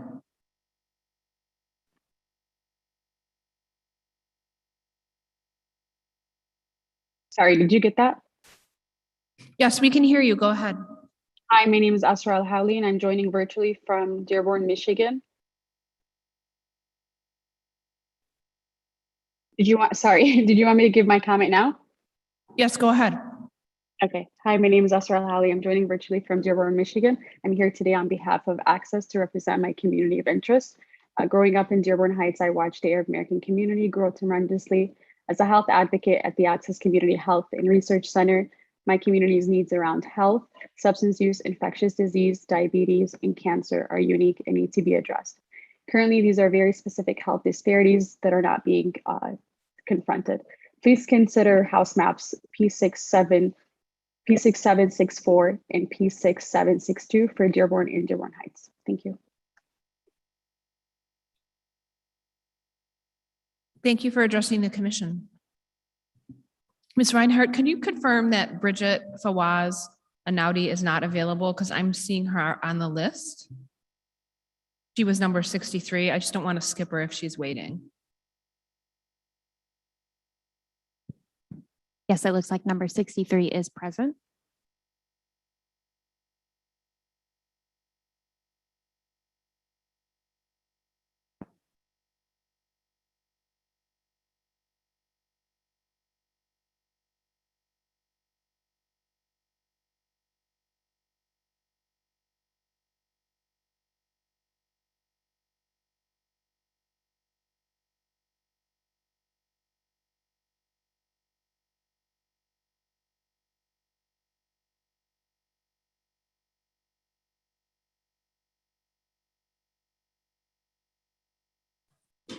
Hello, this is Bridget Fawaz-Anuti. Hello? We can hear you. Okay, I apologize. We were having difficulties. My name is Bridget Fawaz-Anuti, and I've lived in Dearborn Heights for over 40 years. I am currently the director of the Access Social Services Department, and today I'm standing in front of you as a proud resident and advocate for my community of interest, the Arab American community, which is the Arab American community. The Access Social Services Department has 3 satellite offices, one in Dearborn and the southeast end of Dearborn, and in Hamtramck, and it tends to be the primary point of entry for anyone seeking assistance. Part of the services that we provide assistance in terms of communication with local, state, and federal entities and other service providers. The Access Social Services location focuses also on Hamtramck, Melvindale, and the surrounding areas. Through all these variations of collaborations and individual maps submitted includes Dearborn Heights and parts of Dearborn, where there's a large community of Arab Americans. It still separates from Melvindale, from the rest of the Arab American community of interest. Melvindale borders the south end of Dearborn and has a large Arab and significantly Yemeni community, which Access provides services for. The needs of the community in Melvindale are much more aligned to the needs of the community in Dearborn. Additionally, during the recent floodings, we saw an impact of not having our community's unique needs properly representatives. Flood impact Arab Americans in Dearborn. And thank you for addressing the commission. Aman Mohammed.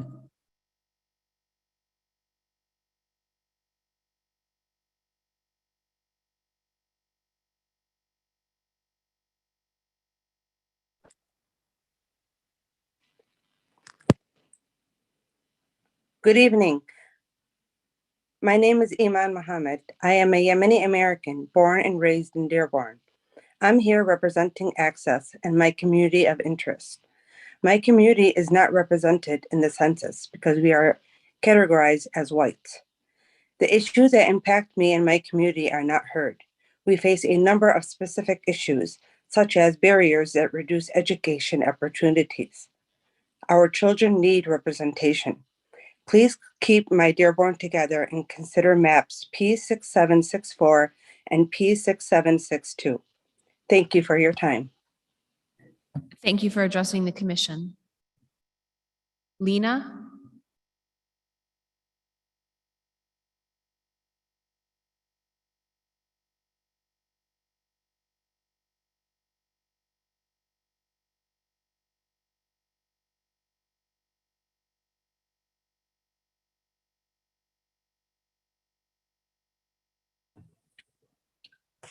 Good evening. Can you hear me? Yes, we can.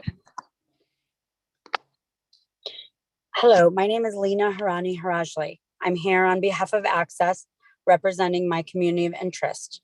As some of you may already know, the census people to identify as Middle Eastern or North African. This has affected my community in many areas, whether it's political representation, to access to healthcare. The Arab American community simply isn't counted. We are even lost from accessing funding for health and social services that are funded with at least $675 billion in federal money distributed annually to communities with the help of census data. Access has 11 locations throughout the Metro Detroit area that serve Dearborn, Dearborn Heights, Melvindale, and Hamtramck communities.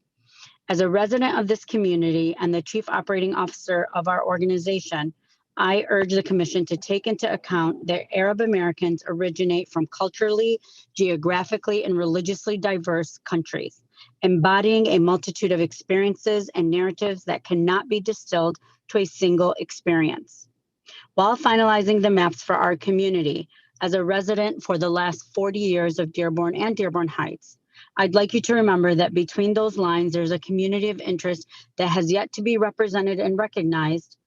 And the Arab American community chose to be here because our history, experiences, values, and needs are interconnected.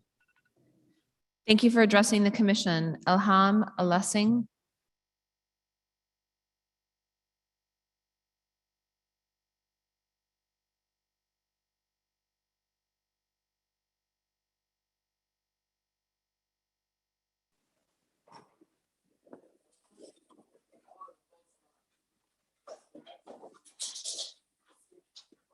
Elham, you are unmuted and free to address the commission. Can you hear me? Yes, we can. Okay. Good evening, commissioners. My name is Elham Elsing. I live in East Dearborn. I'm here on behalf of Access, representing my community of interest. Over the last few years, my community has been affected by climate change through a series of floods that have destroyed our community's businesses, homes, and livelihoods. Floods impact Arab Americans in Dearborn, Dearborn Heights, Melvindale, and Detroit severely because families are often living in multi-generational households and utilize basements as living spaces rather than storage space. If we were in a district together, we would have representatives who would advocate for our unique needs. Maps P6764 and P6762 are the only maps that are representative of our community. Thank you. Thank you for addressing the commission. Yazamin Mahmood.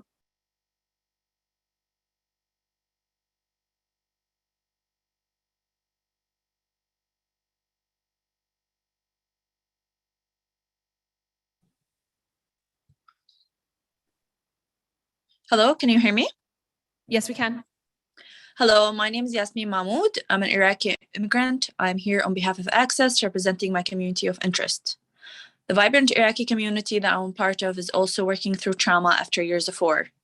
Because of this trauma, we have specific health, language, and educational needs. Please keep my communities aligned and keep Arab Americans together as we share similar backgrounds and face similar challenges. House maps P6764 and P6762 are the only maps that will keep our community together and properly represented. Thank you. Thank you for addressing the commission. Anissa Sahuba.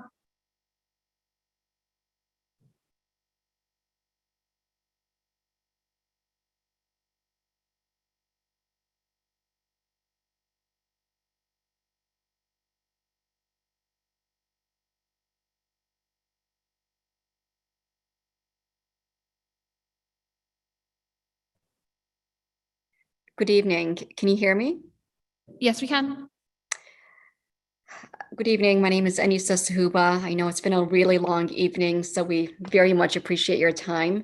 I'm the Director of Youth and Education at Access and also currently overseeing Workforce Development Services. I'm speaking in that capacity as well as a lifelong resident of Dearborn with deep connections to the Detroit and Melvindale communities. We serve thousands of Arab Americans in Dearborn, Dearborn Heights, Detroit, and Melvindale. The current maps, both collaborative and individual, include Dearborn Heights and parts of Dearborn. However, it still separates Melvindale from the rest of the Arab American community of interest. Melvindale borders the south end of Dearborn and has a big Arab American community. The demographics and needs of Melvindale have changed drastically over the last decade and are much closer to the demographics of Dearborn. We know that you have a tough job, but you're in one of the best positions to ensure that the children and their families residing in these communities are truly served in the best way.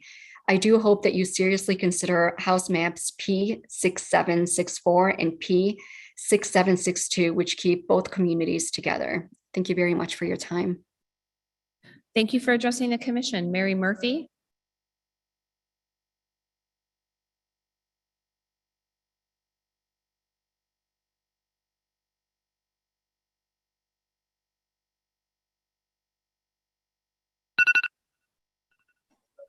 Hello, can you hear me? Yes, we can. Hi, my name is Mary Murphy, and I live in Huntington Woods. And I thank you for participating in the commission in this long day. I volunteered for Voters Not Politicians and promoted Proposal 2 to eliminate the gerrymandering by the Republican Party. But I'm concerned about the 8 out of 10 of your maps favor Republicans. These maps have an efficiency gap of 5 to 7.5%. Elections are won with a smaller efficiency gap. And so continue to support Republicans and gerrymandering, which is very disappointing. I know you can do better. Also, two goals of the commissions are to have an efficiency gap of close to 0 and to have equal representation of Democrats and Republicans so we can have competitive races in the Michigan legislature. These maps do not meet these goals. Maps need to be redrawn and if necessary, look at the AFL-CIO maps and promote the vote maps, which may help getting us to efficiency gap of 0.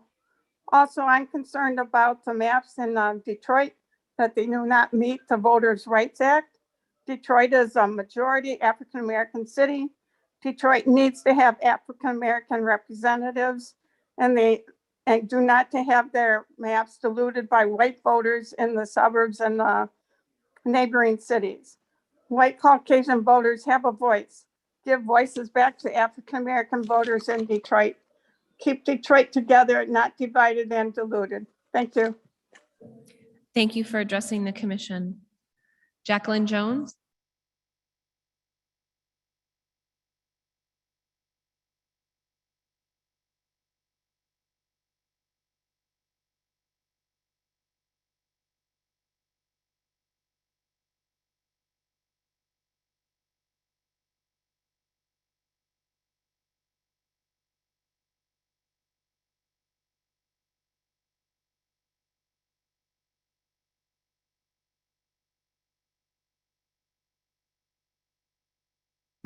Jacqueline, if you can unmute yourself, you're free to address the commission.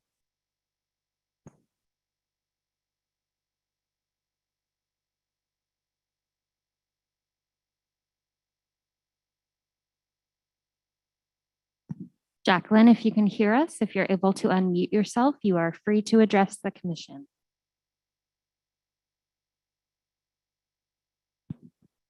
It appears Jacqueline is experiencing technical difficulties. We'll move on to number 82. Rubel Amen.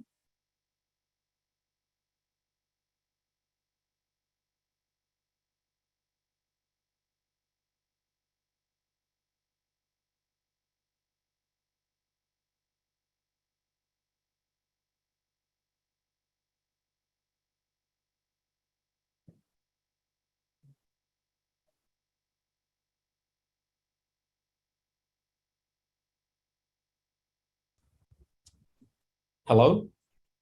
Yes, we can hear you. Okay. Okay. Hi, good evening, everyone. My name is Rubel, and I'm here representing APIA Vote Michigan and the Banglatown community. I know I only have 90 seconds to share my concern with you, but I'd like to take the first few seconds to appreciate you all and thank you for your hard work and dedication towards this immensely impactful endeavor. It would be an understatement to say that it is difficult to draw district maps for a diverse state like Michigan. But it needs to be done, and it needs to be done fairly so that it truly represents the will of the voters. Unfortunately, we're allowing ourselves to live under a system where some lines could be drawn to either promote or marginalize communities of interest. And historically, these lines have been weaponized specifically against communities of colors to diminish their voices, essentially turning them into second-class citizens. I'd like to urge this commission to not repeat the past and become part of the corrupt system that systematically oppresses against minority communities.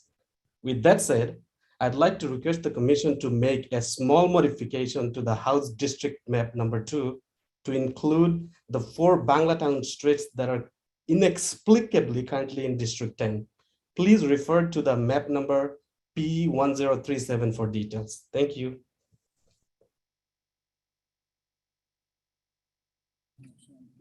Thank you for addressing the commission. Rebecca Islam.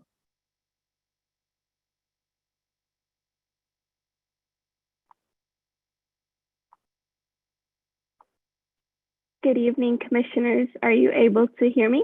Yes, we are. Okay, great. I almost want to spend all of my 90 seconds expressing my gratitude and appreciation towards all of you. I don't know how you all are doing it. It's been super stressful for myself, even as a committee organizer, to keep up with all of this redistricting work. And you all have been actually navigating this. So if you don't hear it enough, then here I am once again saying I really, really appreciate all of you. And I also wanted to say a special thank you to Commissioner Eid, Commissioner MC, and Commissioner Rebecca. And I apologize if I'm forgetting anyone else who have been instrumental in working towards a map that keeps the Bonglatown and Hamtramck and Detroit whole. I know you have heard enough of API Vote Michigan, enough of Bonglatown. So for one last time, I just want to request that you add just those 4 blocks from House District 10 and put it into 2. That would complete at least 1 COI map. I would also like to highlight Promote the Vote maps. I serve on the board of Promote the Vote, and I agree all of the maps submitted covers their communities. So please do consider them. And once again, thank you all for your hard work. Thank you for addressing the commission. Fanta Jata.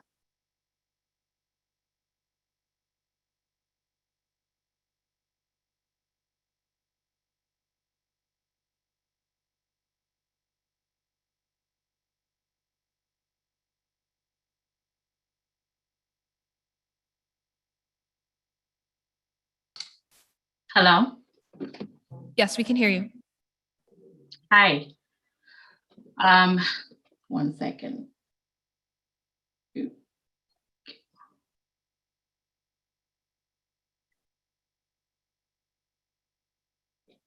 Okay, you can hear me and see me? Hi. Good evening, and thank you so much for still being here. My name is Fanta Jata, and I am speaking on behalf of the African Bureau for Immigration and Social Affairs and my Black immigrant communities of interest. I'd like you to take a look at our communities of interest maps, P4813, P4815, P4816, and P4817, all of which cannot be shared here today. These maps represent the Black African immigrants we represent who are disproportionately underrepresented and often lack representation along our Black American brothers and sisters. One of our communities of interest maps, Brightmoor, for example, is cut into 3 districts. And this further increases our workload as community organizers in ensuring access to proper representation and resources for our communities. The reason for this is because the districts you drew for Detroit are all the same. Please look at areas that have natural connections such as Southfield and Redford and other Metro Detroit cities to see where coalition districts can be built. It is more important to get this done right than to get it done very fast.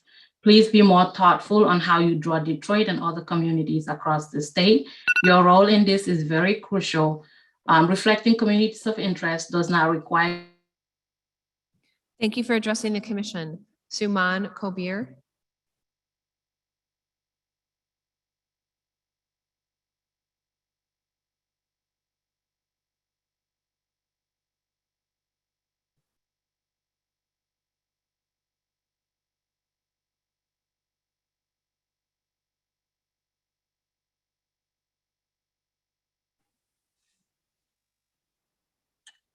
Hello. We can hear you. The host has asked you to start. All right. Hello. Can you hear me? Yes, we can.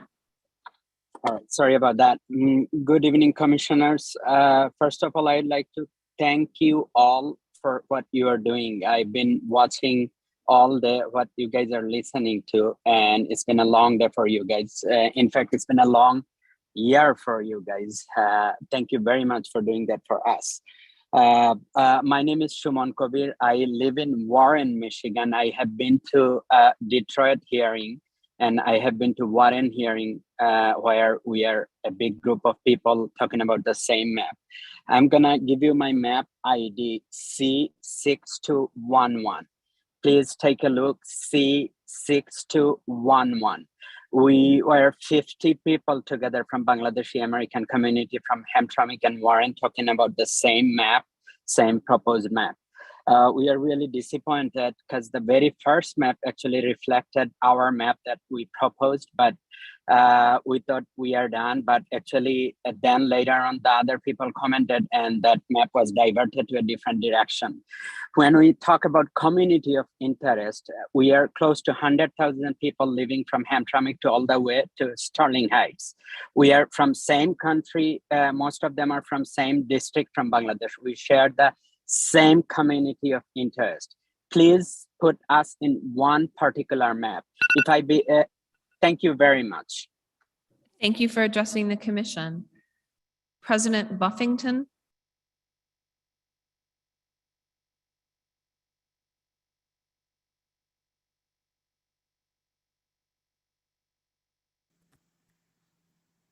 Can you hear me? Yes, we can. Thank you for your time. I'd like to apologize on all behalf of everyone in regards to the situation. Everyone has been speaking on the gerrymandering. The vehicle for this, I believe, is the census. The pandemic caused a situation where the Census Bureau had an inaccurate count because they were short of individuals that did the initial census. This is a community that is built upon a lot of diversity, a lot of lines. You had people that were not in contact, not reachable because of the pandemic. Initially, I believe that you should follow the recommendation of the AFL-CIO and also think about the map 6155, 6159, and also 6250. This is supposed to be a democracy. I hope that with all your hard work and everything that you have initially heard for a long period of time now and to come, that you treat this as a democracy and not a monarchy. Thank you for your time and your consideration, your hard work, and you have a lot of hard work ahead of you. Thank you. Thank you for addressing the commission. Randa Kane.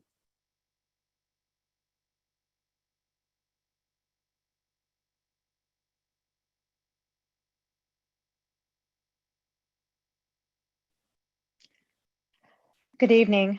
Can you hear me? Yes, we can. Hi, my name is Rhonda Kane. I live in Northville.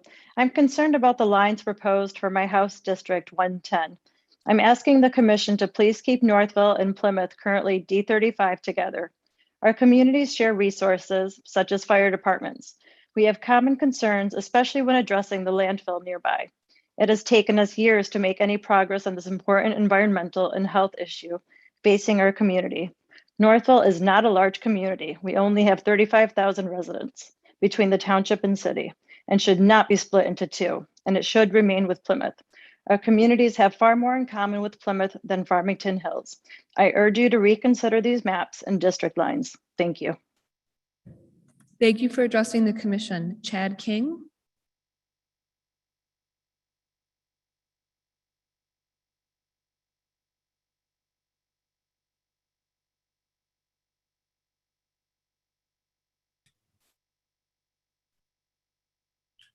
Good evening. My name is Chad King. I come humbly as a brother and servant of the Gamma Lambda chapter of Alpha Phi Alpha Fraternity Incorporated, and on behalf of the president of the Gamma Lambda chapter, Al Elvin, I bid you greetings. Alpha Phi Alpha Fraternity Incorporated is a nonpartisan organization. The fraternity does not advocate or otherwise endorse any one candidate or party. The Detroit Alphas, the Gamma Lambda chapter of this fraternity, apply strict adherence to this ethos. While the important and difficult work that the commission does in recreating the Michigan congressional and state legislature maps is appreciated, the Detroit Alphas must register our malcontent for the recently approved map drafts that eliminate majority Black congressional and legislative districts. Our district maps must be free of partisan influence. However, partisan fairness should not supersede or overshadow racial equity. Of the draft maps approved by the commission, none of the maps drawn by the commission would include a Black voting age population above 50%, 2 congressional and more than a dozen state legislative districts that are majority Black that are part of the current maps are eliminated in the approved draft maps. The impact of these maps, if adopted, will result in fewer Black elected officials in Lansing, from Detroit, and other parts of the state of Michigan. The Detroit Alphas call on the commissioners of the Michigan Independent Citizens Redistricting Commission to reconsider the draft map proposals and revisit other maps that have been drawn. Maps from the NAACP, Promote the Vote, may serve as an example of how redistricting can be accomplished in a nonpartisan and racially equitable way. Thank you for your time. Thank you for addressing the commission. Brenda Hill.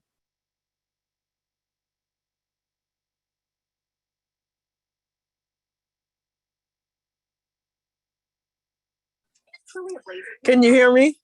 Yes, we can. Yes. Okay. Okay. Can you see me? I'm in the dark. It's a little dark, but we can see you. Yes. This has been so enlightening, but also so troubling. And since 1619 and before, every time we have Black folks have come up against white folks, especially when it becomes when it's involving politics, this has happened. Now, Detroit is the most populous city in the state, the most Black in this country, and yet with your maps, your choice of maps, we have no representation. We've heard phrases like Jim Crow, racism, redlining, on and on and on. And you should be ashamed. I mean, how dare you bring us back to this point over 400 years after what we've been through. And yet you have Black folks begging for you all to do the right thing. Detroit has no business not having any representation by the numbers. Now, by right, not just by might, you all should do better, do the right thing.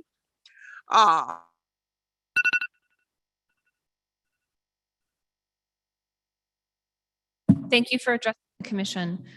Is participant 92, I'm not sure if it's Casey or Cassie Jones, available? All right, Tahira Ahmad.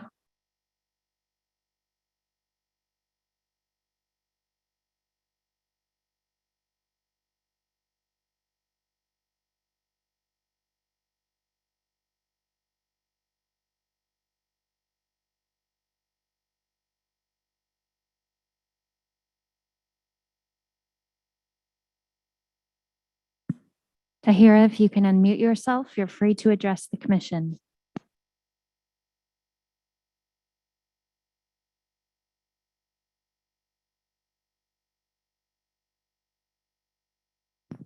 It looks like Tahira is experiencing technical difficulties, so we'll move on to our next participant. Okay. Next participant is Poindexter, is that right? Our next participant is number 97. 90. Bob Zunner.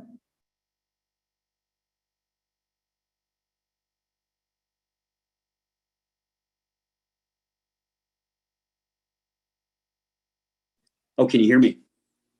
Yes. Yes, good evening. Yeah, I really appreciate this, your group here of all the dedication and hard work. And I'm representing here from Livonia, Michigan, and wanted to talk briefly about, we have historically had the 19th House District, specifically looking at. We can go through all your maps, all the other maps that were brought up about all these other groups. And in my opinion, you started out right from the gate, split up Livonia, and you're splitting up West Detroit. And so you're trying to combine all these, and you're trying to use all these other maps, and they're not making anybody from Northwest Detroit happy. And you're splitting up Livonia. We have one community. We have enough people here, roughly 96,000. We've been one precinct for many, many years. And plus, it's been 50% Republican, 50% Democrat. And in this House District 19, the Democrats have won the last 2 elections. And now with moving them to Districts 17 and 14 majority of votes, you're going to change that to 69 to 72% Democrat voters in that district. And I feel that's definitely not fair to the Michigan Constitution of splitting up a group that's been together and then pushing it one side of the party. And I'd like to talk with many of my counterparts here in the Northwest Detroit that talked about how they would like to keep their communities together too. And I think there's a lot of work to be done. And I think the problem is you started out right from the gate and split up Livonia. Thank you. Thank you for addressing the commission.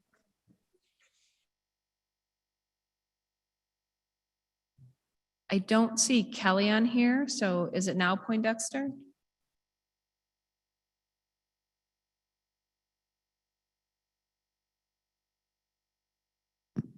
Number 99 is next.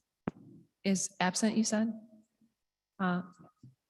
So number 99, I'm not sure if it's Janice or Janice Poindexter.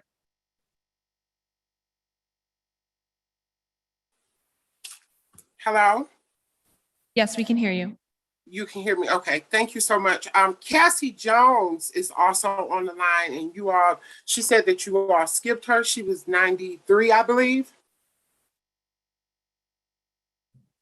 Yeah, she is 92, but the name on the Zoom does not match the name on the list, and therefore we can't promote her. Okay, my apologies. Do I have my allotted time still? Absolutely. Okay, thank you. Good evening, First Citizens Commission. My name is Janice Poindexter, and I'm a proud member, activist, and advocate for the LGBTQ community. I am all too familiar with the negative impacts and effects of low and or eradicated representation. I live in Southfield, and I'm proud of my Representative Kyra Bolden, my Senator Jeremy Moss, who uplifts my interests as a community member as well as a taxpayer. I also have worked for and still work heavily in the city of Detroit and Highland Park at the Ruth Ellis Center, where our beautiful Congresswoman Rashida Tlaib and our highly intelligent Senator Adam Ollier has not only time and time again proved their allyship, but their staunch friendship in fighting and uplifting and matters that matter to me and my community. You all know what you were formed for, and we just respectfully ask that you continue to not only acknowledge that, but also hear the resounding message of everyone who is gathered in this time and in this space this evening. Thank you so much for allowing me to address the community and also be heard. God bless. Thank you for addressing the commission. Janet Prang.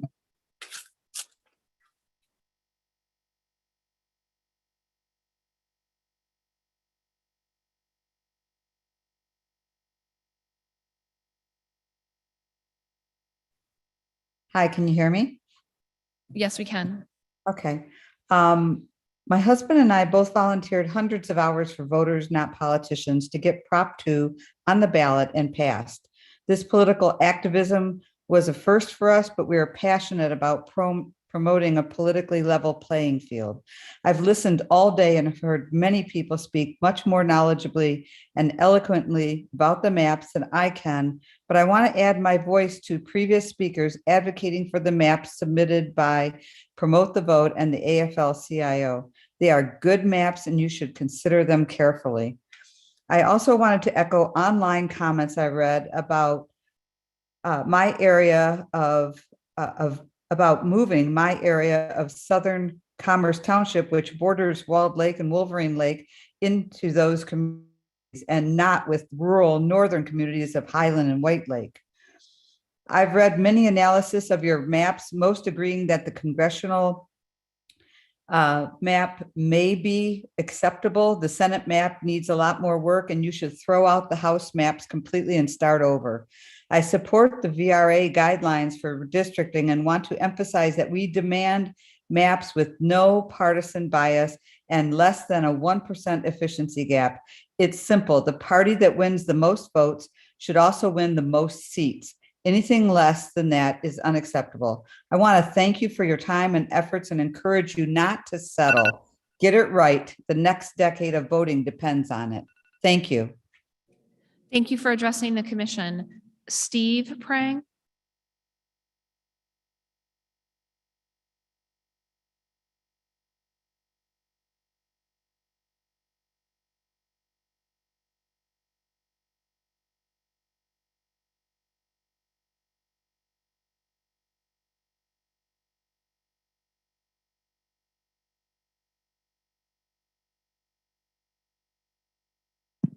Steve, if you can unmute yourself, you're free to address the commission.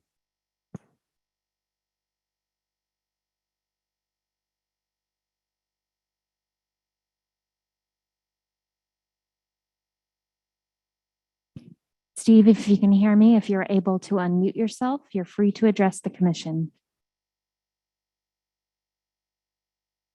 It looks like Steve may be experiencing audio issues, so we can move on to our next participant. Number 108. 108, Amir.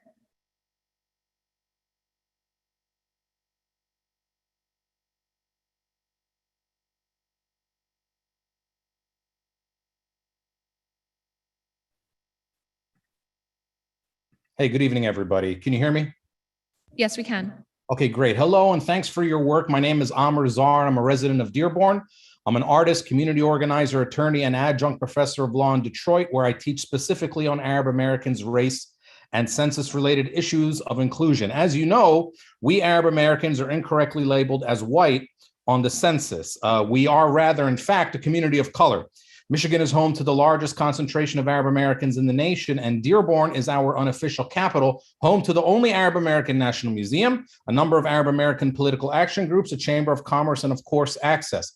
When I addressed you in person in early September, I urged you not to make the crucial mistake you have now made regarding our community by looking at us as statistically white. Your current state house maps greatly endanger the voice of the Arab American community. By splitting Dearborn 3 ways, and by splitting specifically East Dearborn, the critical mass of our population, your maps run the real risk of yielding no Arab Americans in the state house of Michigan, again, the state where our population has its highest concentration anywhere in the nation. The AFL-CIO Fair Maps Project proposed state house maps for Dearborn and Dearborn Heights that would protect our vote and our voices. The AFL maps see us as a distinct community worthy of inclusion, respect, and a voice. Unfortunately, your maps fail in that important respect. All of your proposed state house maps will likely result in no representation for the Arab American community in the state house. Don't follow in the footsteps of many of those before you. Don't erase the vibrant, strong, and very engaged Arab American community. Thank you. Thank you for addressing the commission. Monica Anthony.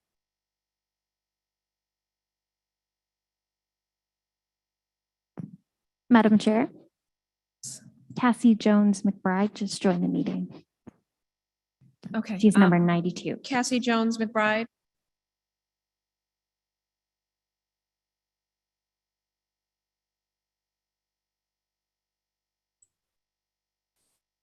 All righty, can you hear me? Yes. Okay, wonderful.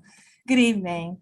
My name is Cassie. I am a social justice advocate, a Black feminist, a lifelong resident of the city of Detroit, a city that has undeniable strength and power, and that is evident by the way the lines are drawn in an effort to reduce and dilute the power of the Black vote. My health and safety cannot be articulated by those that are not privy to my lived experiences or by those who have a disregard for my interests. My voice is my vote, and taking the opportunity from me to elect a reflection of my identity is denying me the fundamental human right to have a say in my future and the future of those I love. Detroit is the Blackest city in the state and one of the Blackest cities in the country. Instead of fearing our political power, you should draw lines that would protect it. Rest assured, there is no way And no matter how the lines are drawn, we will be engaged and invested in this process. Thank you so much for your time. Thank you for addressing the commission. Monica Anthony.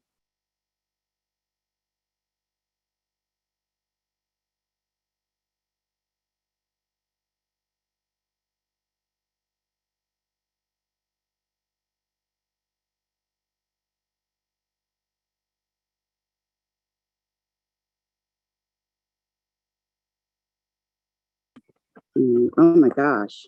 Okay, here we go. Monica Anthony, Detroit, representing the Freedom Institute for Economic, Social Justice, and People Empowerment. The right to vote, according to the late Congressman John Lewis, and I quote, is precious, almost sacred. It is the most powerful nonviolent tool or instrument in a democratic society. We must use it, end quote. The current maps as proposed by the Citizens Redistricting Commission would take away the voting tool of African Americans in Detroit. They will reduce the impact of the Black vote and take away the representation of 2 congressional districts. We as a community have fought too long and too hard for the expansion of and the empowerment within the African American community to uphold our democracy. Detroit must not become a victim of having its voting power diluted by cracking our district into fragments or packing our district into an overbloated community with no impact outside of its designated district. We believe these proposed maps violate the constitutional rights of Detroiters. Section 2 of the U.S. Constitution mandates, and I quote, if there is racially polarized voting and of minority districts can be drawn, they must be drawn, end quote. We believe new maps should be drawn to better represent the people of Detroit and to maintain at least our current representation. Historic gerrymandering practices have allowed politicians to choose their own voters. We believe voters must elect their political leaders. We want fair maps for the people of Detroit. We in the Freedom Institute want new maps drawn for Detroit voters. Thank you very much. Thank you for addressing the commission. Lori Evans.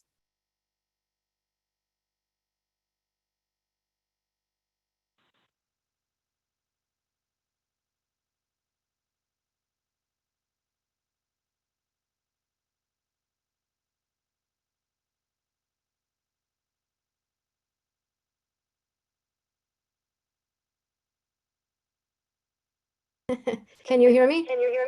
Yes. Yes? Yes. Okay, thank you. Hi, my name is Lori Evans. I was a captain for VNP and worked for 2 years to help pass Proposal 2, and I'm a precinct delegate in Troy. I'm primarily very concerned about the state Senate and congressional maps for the Troy area, which largely overlook our communities of interest and devalue our vote.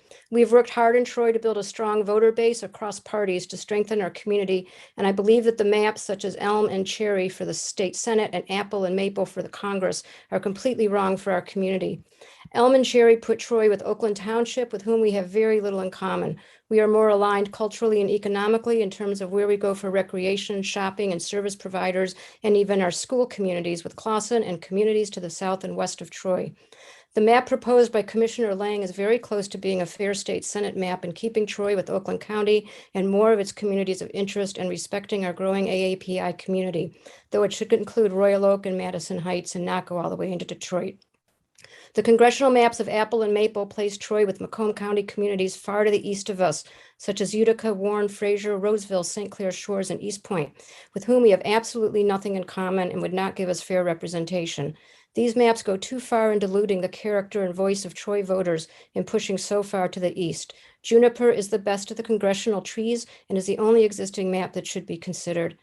I am disappointed that the commission did not use more of the AFL-CIO Fair Maps project or the Promote the Vote project proposals. They seem to be some of the strongest set of maps that addressed partisan fairness, achieved a very low efficiency gap, and recognized communities of interest. I urge you to look at these as you reconsider maps for Michigan. Thank you for addressing the commission. Paulette Compass.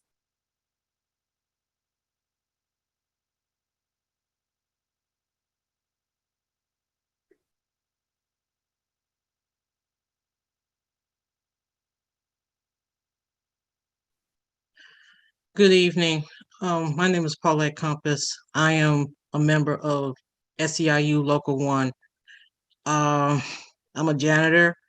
I work downtown Detroit. I live in Detroit for 48 years.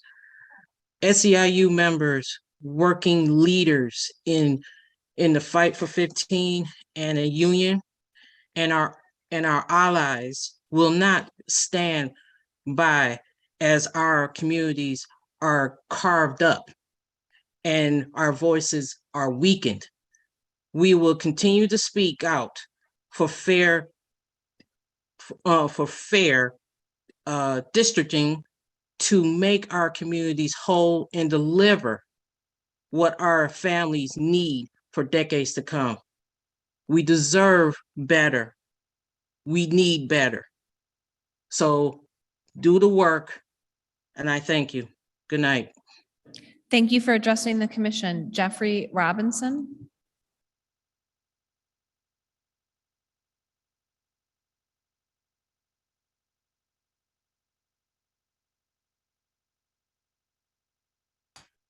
Hello, can you hear me? Yes. Okay, hello, my name is Jeffrey Robinson, and I am a resident and educator in the city of Detroit and a member of the executive committee for the Detroit branch NAACP. I address this committee on the need to reconsider and or eliminate any redistricting maps that propose fewer Voting Rights Act districts.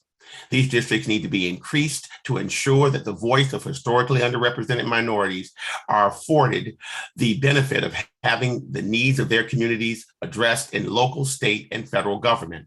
For the last 20 years, Black voters in Michigan and specifically in the city of Detroit have been denied their full political voice in Washington and Lansing as a result of racially motivated and gerrymandered voting districts. The political malfeasance of politicians who knowingly cracked and packed voting districts to favor minority political and economic interests over those of the majority must be corrected by this committee. The lived experiences of Detroit residents must be respected so that the will of Michigan voters can be heard in all matters of its governance. The city of Detroit is much more than Voting Rights Act districts. Residents deserve to be equitably funded and afforded the opportunity to improve the quality of life in Detroit, like all other cities and communities in Michigan. Improving the quality of life in Detroit begins with improving public education. Detroit's school system has been devastated, and residents of Detroit deserve the proper political representation to correct this egregious wrong against Detroit K-12 students. I leave the committee with this thought. What good would all the effort be put into Michigan voting districts if the next generation of Michigan? Thank you for addressing the commission. That concludes our public comment for today. Without objection, we will now have our Vice Chair, Commissioner Rothorn, provide acknowledgements. Hearing no objection, please proceed, Commissioner Rothorn. We just want to acknowledge there's a great number of people who have helped us put on this event, this public hearing. That's the League of Women Voters. They've run at the volunteering at the registration, the public portal station. We've had MSU students volunteering at the public portal station, Premier Event Tech, providing audiovisual support. We have the TCF Center, their stellar team facilitating this event. We have U of M students volunteering at the public portal station, and we have Voters Not Politicians assisting with registration. And it's still not too late to hashtag show up, speak up, to assist the MICRC, to hashtag draw fair maps. Stay engaged through email or text alerts. Reach us the old-fashioned way through mail or picking up the phone and calling us toll-free at 1-833-YOU-DRAW. That's 1-833-968-3729. And you can reach us on Instagram, Facebook, etc. Go to and submit public comments at www.michigan.gov/MICRC. We have a lot of gratitude, a lot of appreciation to the audience for coming and turning the floor back to the chair for adjournment. As the items on the agenda are completed and the commission has no further business, a motion to adjourn is in order. May I have a motion to adjourn? So moved. Motion made by Commissioner Witches, seconded by Commissioner Kellum. All in favor, raise your hand and say aye. Aye. All opposed, raise your hand and say nay. The ayes prevail. The meeting is adjourned at 10:44 p.m.